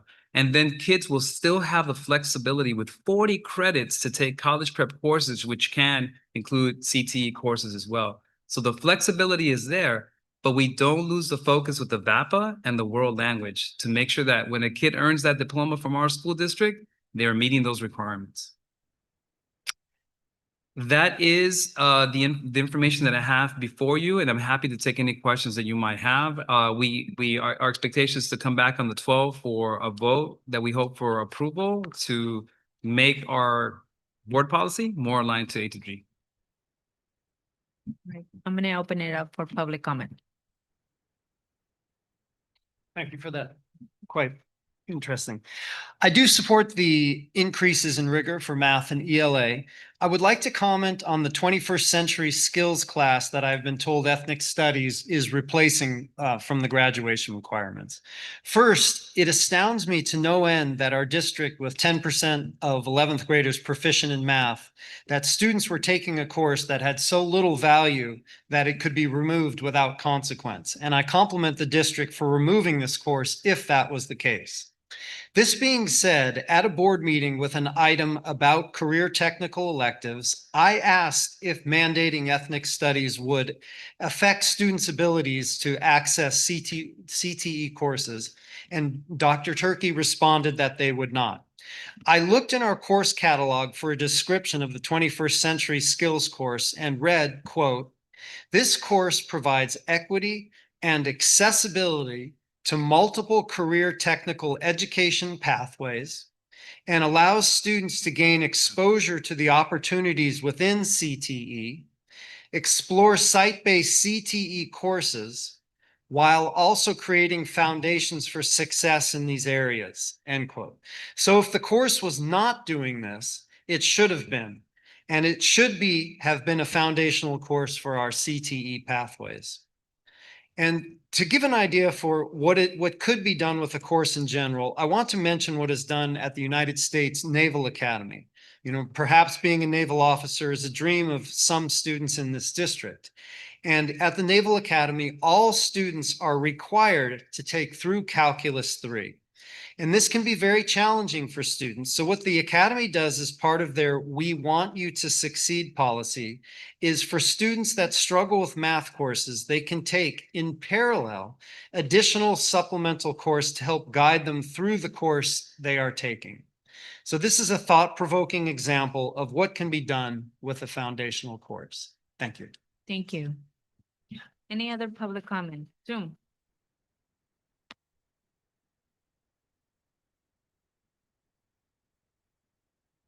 Do we have someone in Zoom? All right, closing public comment, and I'm opening it to the board, and I'll start with Rick. No comments. Sandra? Is there any concerns about students that, I mean, right now we're not supporting math and English very well. And so now we add this additional requirement. Are we going to be adequately staffed to increase the rigor? Because it would go into effect for freshmen coming in next year or the following year? Yes, when we would require that third year would be 3 years from now when the kids would be past math 1 and math 2, right? To give an additional option to math 3 if needed. So we will be putting the efforts in to prepare those kids for a third year in math. And the ongoing work to support our math department continues. We did a lot of professional development this year, and it's going to have to continue. The PDSA cycles, as we talked about before, is a huge part of like the math department coming together to support them. So yes, a lot of support is going to be needed. We have to recognize that. What I would say, if I'm working for both Salinas Union High School District and NMCUSD, I'm gonna say with all due respect, there isn't anything necessarily magical happening in the math departments or the English departments over there compared to what I see. It simply is the difference in requirements for graduation that raises opportunities for students. So they kind of go hand in hand. The support has to continue, but it also, I wouldn't ever want it to be a barrier for a kid to get there just because they didn't know that they really need to take that VAPA class or the world language classes for 2 years, you know? So the world language means that okay, to meet A through G. Can you graduate? No, you're saying basically you have to, every student has to take a world language. So right now, our current board policy is that we have options for kids. They can do this, they can do this, they can do that. And that's what we have right now. And most of the schools in the areas that are aligned to A through G to help our kids have a chance and opportunity to have choices by the time they're seniors, they do align with A through G requirements, which are 2 years of world language. So what other world language besides Spanish do we offer right now? We just have Spanish. Yeah. So are we planning to offer another world language? Because there might be people who don't want to just learn Spanish. If we're going to make that requirement, we are going to need to spend some more money to support our additional rigor that we're requiring. We would have to definitely support the correct staffing for the requirements. So as we move forward with the new board policy, if it is approved, we will make sure we staff appropriately for it. There are many schools that they only offer one class. So, but you have Spanish 1, 2, 3 AP Spanish you can take. We don't have AP Spanish, or do we? Yes, we do. Yeah. Okay. So we can go deep with Spanish. And if at some point the community wanted a different language, that could be explored. I have not heard that recently as a point of need for many folks, but we can always explore it if it does come here as a need for a different language. Well, I think if we're going to require a world language, we should have more than one option. Just like for VAPA, you have more than one way to be artistic or to explore artistic options. So I think that's definitely a consideration for me. Thank you. Thank you. Martha? Thank you for, when I was wondering why you were just showing it to my USD and, sorry. Thank you because I'm always wanting to compare to the school that's more comparable to us, right? Our demographics and size. So with Gonzalez, that made me realize that aspect of it because I was wondering why you chose those two schools. It sounds like because that's where you came from. I had some experience there. That's part of the reason. We also can just list, we could have come up with more, and I did more research. So I will add these on the final presentation on the 12th. I also searched Soledad.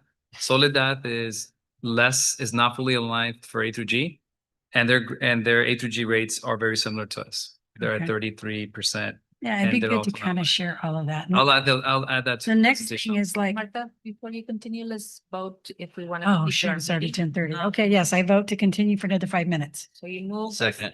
All in favor? Aye. Perfect.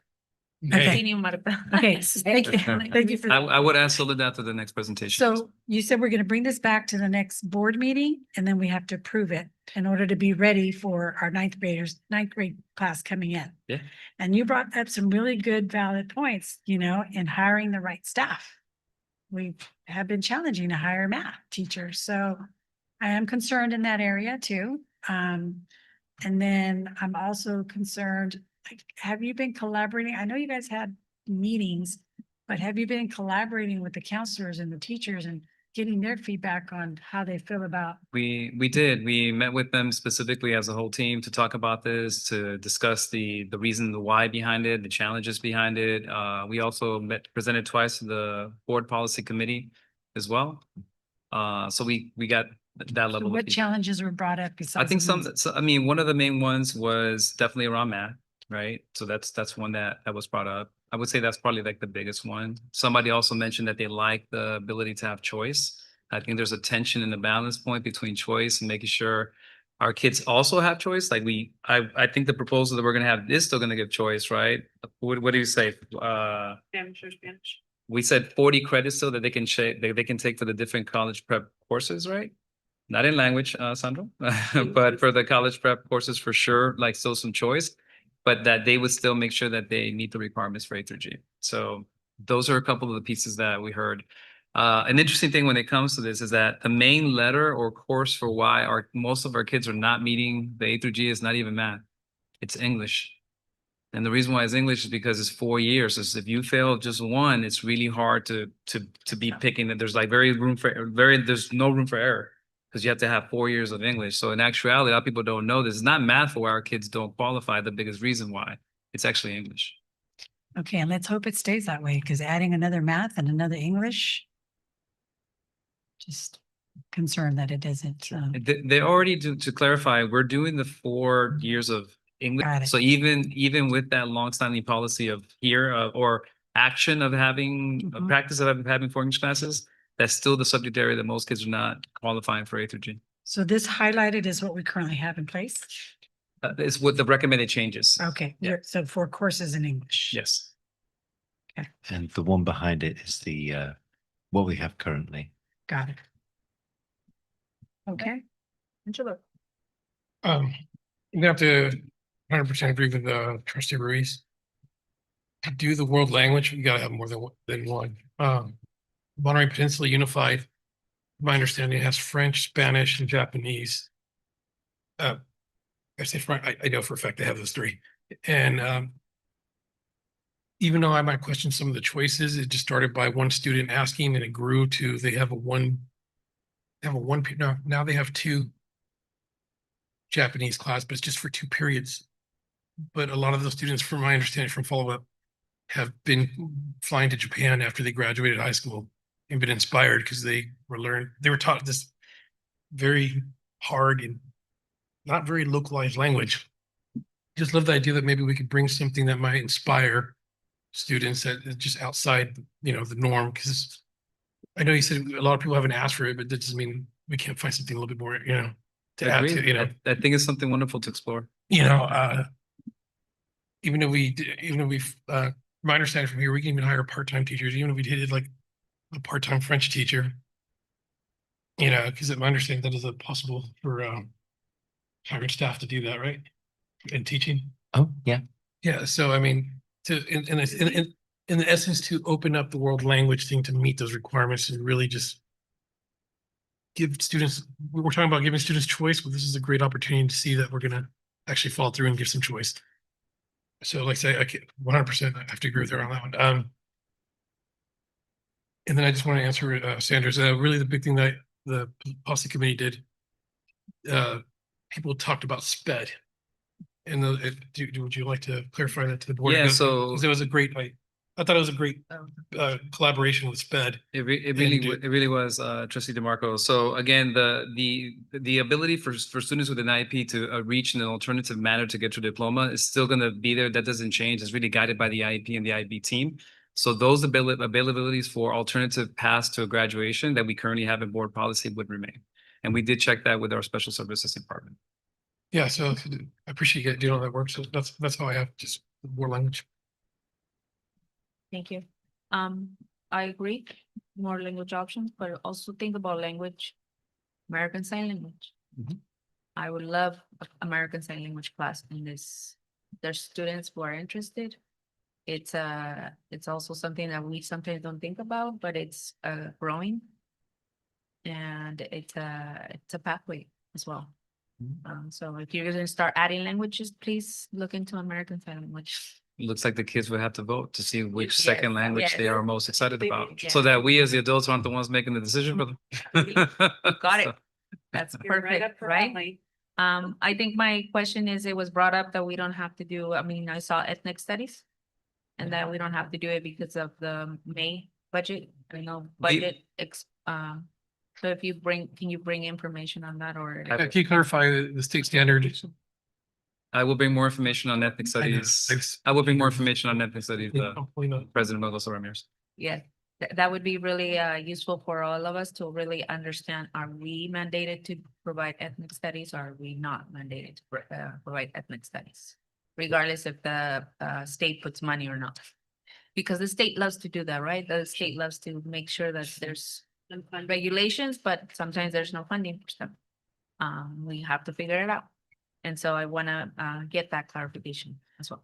Will And do. that's my only, I was attended the policy. And they had really good questions and there was a lot of good conversations. I was glad. And I want to say that I still and I will continue to believe that our students are capable. And that we must give them opportunities early on. Give them the path so that they can, at the end, be able to have options.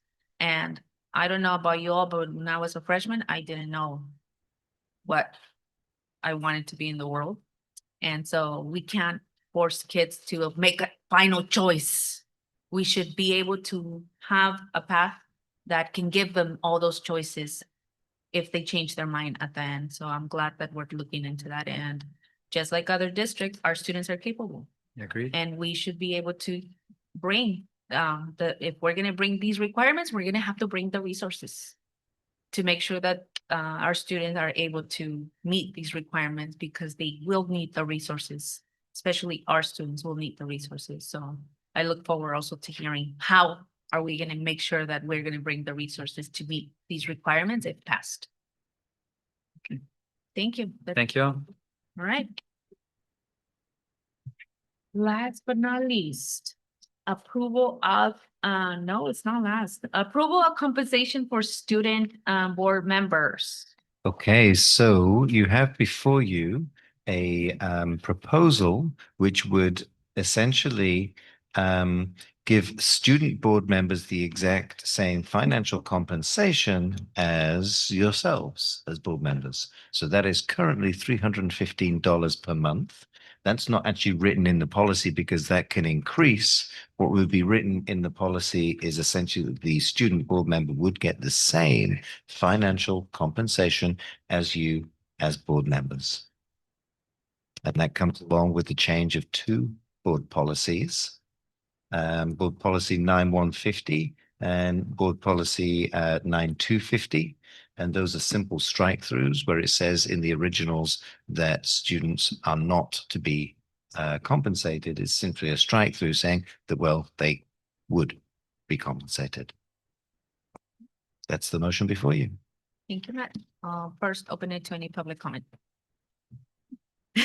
Sorry. Students have voting power with the financial. No. Preferential vote. Students will always have preferential vote. All right, any other public comment on Zoom? Thank you, David, for sticking with us. All right, closing public comment. I will open it to the board and I'll start with Martha. Okay.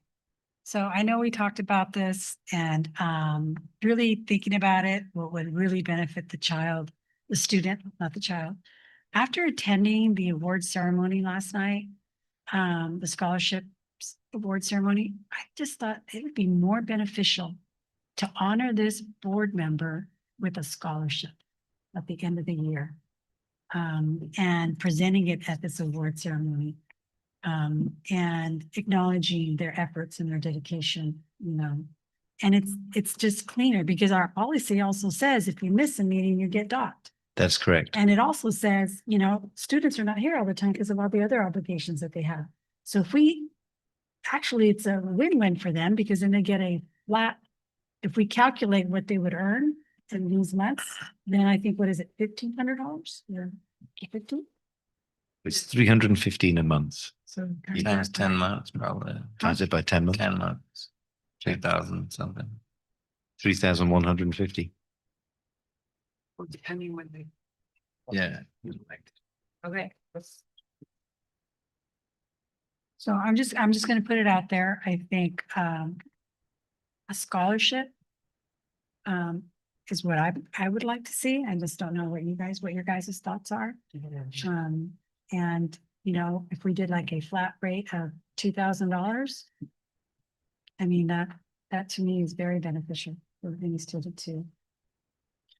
In bylaw 9250, which is actually Ed Code as well, it does say specifically that student board members shall be entitled to be reimbursed to the same extent as other members of the board, right? And it also says I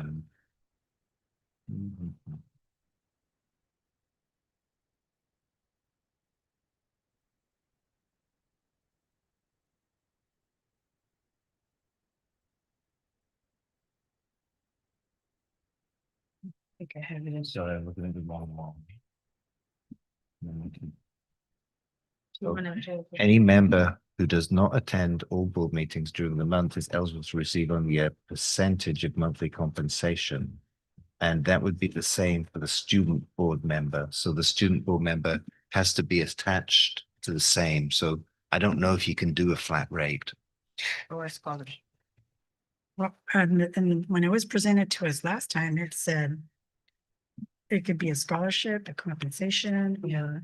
Should we table it? So was that removed for a reason? No, What was the option was, and when it was on the agenda, last agenda. So I can see if we're allowed to do a scholarship. I just know that it has to be a monthly amount rather than a flat rate. But let me just take a look at the governance body with the bill text AB 275. I believe Angela already on. Go ahead, Angela. State law says just two things. Credit, money, I'm sorry, three things. Credit, money, or both. What does credit mean? Civic engagement. Oh, credit first. So Credit. the Okay, AB, class the credit. law was completely written very specifically stating the board can offer compensation to almost to match us or high school credit or the combination. And it says nothing about scholarship. You would be violating the AB law. My other thing too is the idea of offering a scholarship to an elected position when most scholarships require applications and interview process, to me sounds unethical. I love that. We talk a big game here about how we put all this on directors to step up and hire kids and do this. I go, well, you know, let's see if we're willing to walk the walk. You know, we definitely talk the talk, but the law is just clean on this one. And yeah, it was presented last time. Matt misspoke and said scholarships, but it's not in there.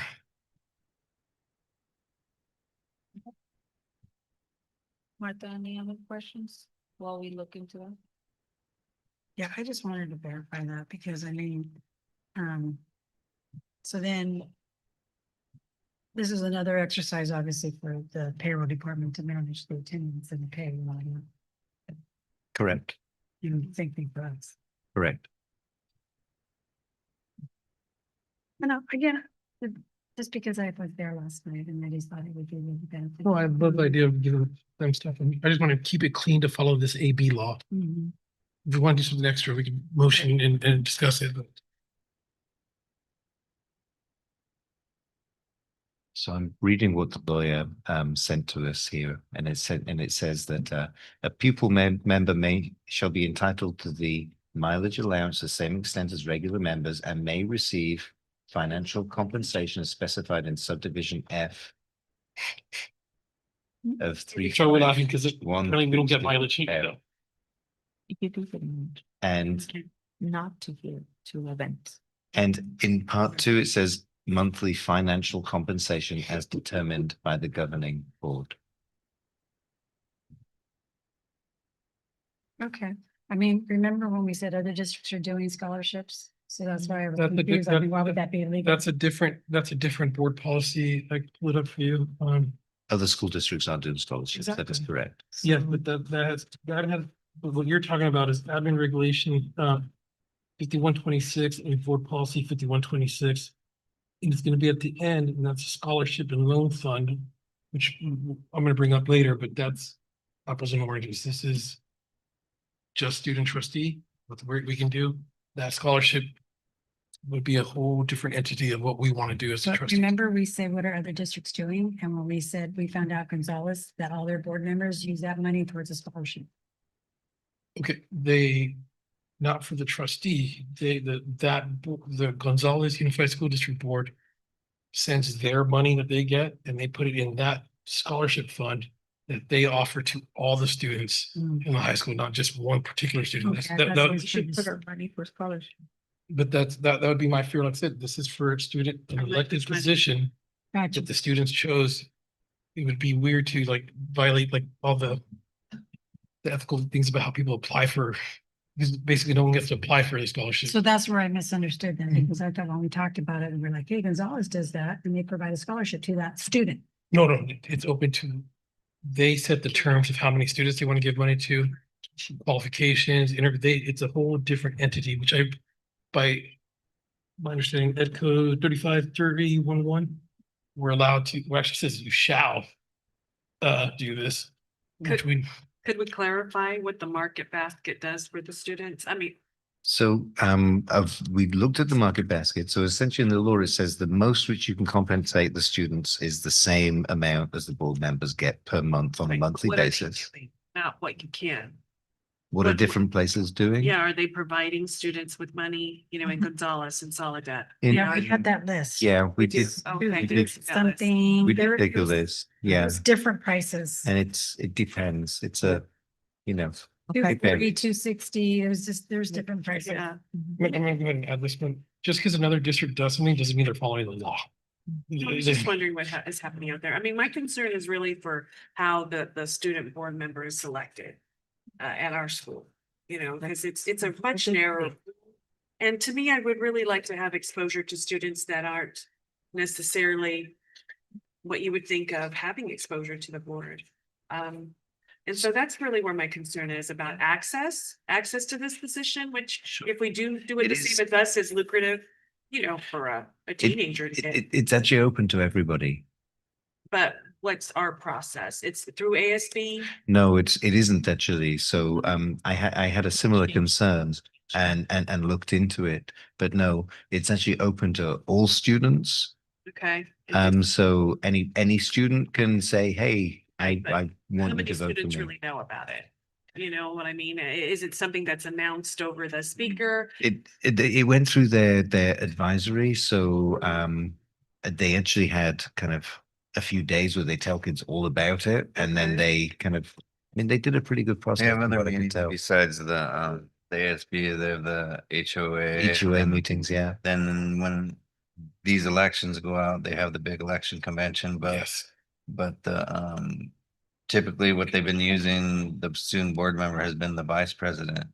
And my concerns kind of are that, I mean, I'm for it, in the, but just would it turn into some like shady politics in the student union or the student body and like, oh, like, and maybe drip up to adult, you know, like, so it could get kind of sticky, possibly. I'm not saying it will, but I'm just saying it could, to, you know, be the person that gets that 300 a month or whatever we decide.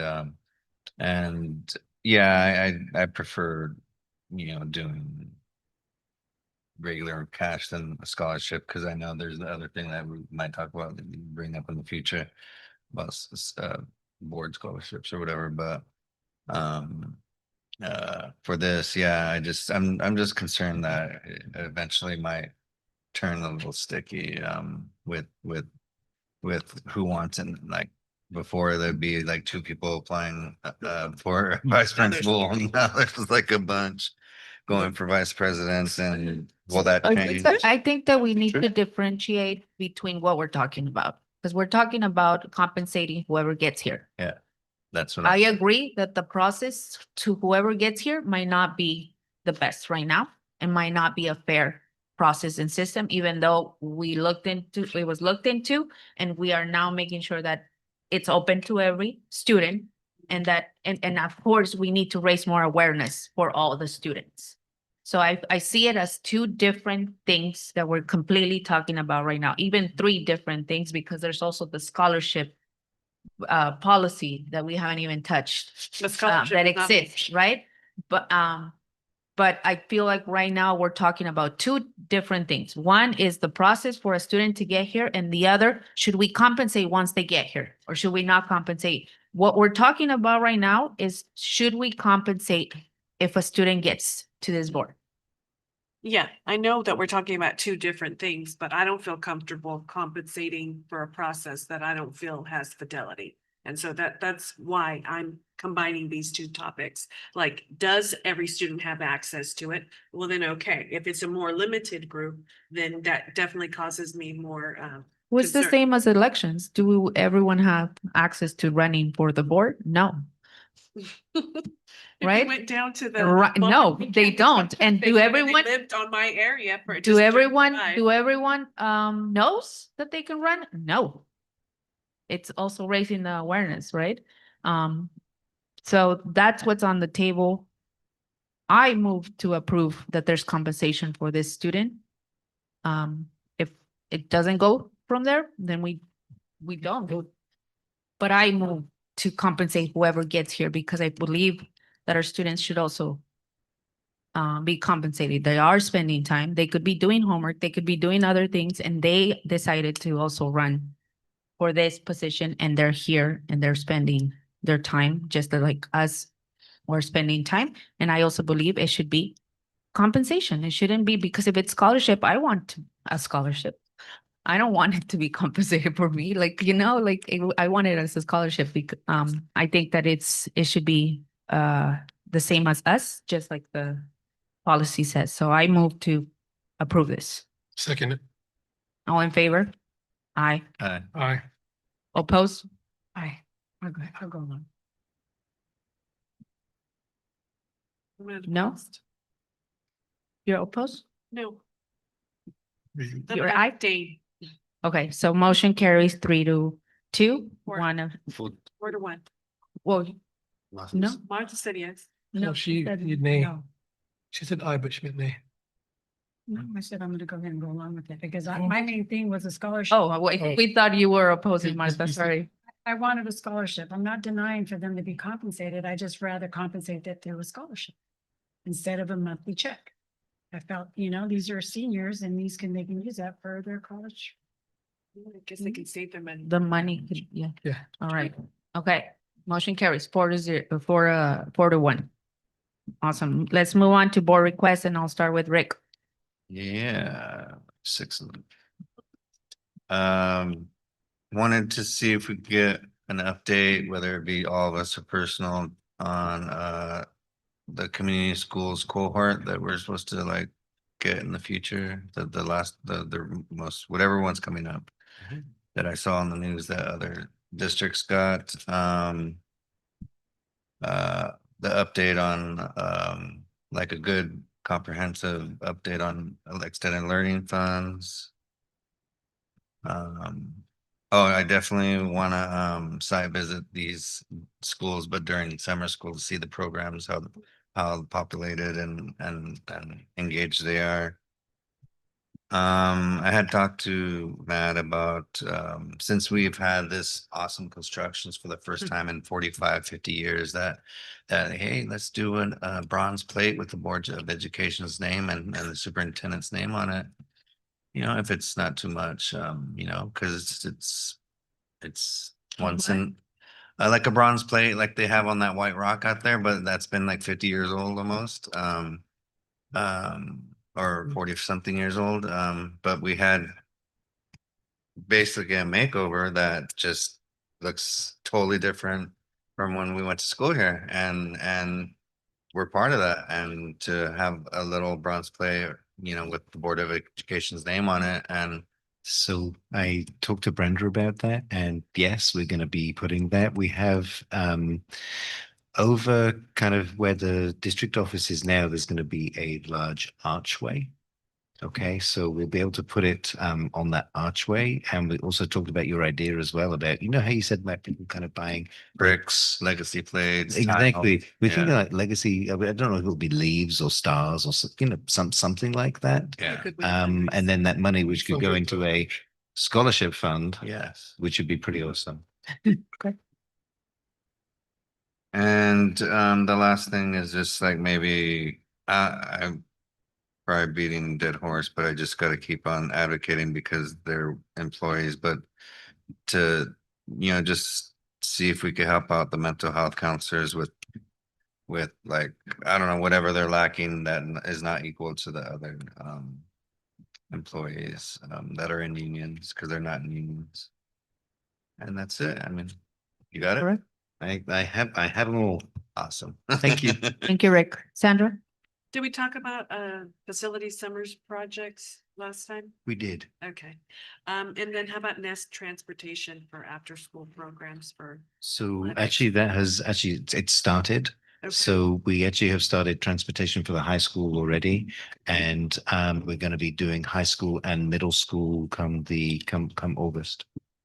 It started now at the high school? Correct. Now, there's a group of students that if they stay afterwards to get their homework, they get dropped at their home or they get dropped off? They get dropped at their home. And then how many students are we able to accommodate? Oh, do you know, Brenda?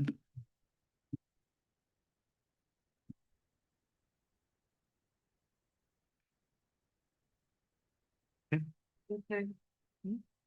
Anything else, Sandra? Nothing. All right. Martha? I just want to understand on the restorative justice program, like some schools have it, some schools don't. Maybe just either information or presentation, how that program works and if it's effective and who's utilizing it and. Awesome. Angela? I need follow back from maintenance or facilities and maintenance. Little frustration of mine. We have teachers posting since May of 2023 about that CO2 reading. And it saddens me that it's been 2 years and no one's given an answer. I've asked multiple times throughout this year. Yes. I know I brought up last board meeting, we think giving facilities 4 weeks to give me an answer and give it and actually release it to the public. More about that, what's going on. All right. Anything else? No. Okay, meeting adjourned. Thank you. At 10:59. Well.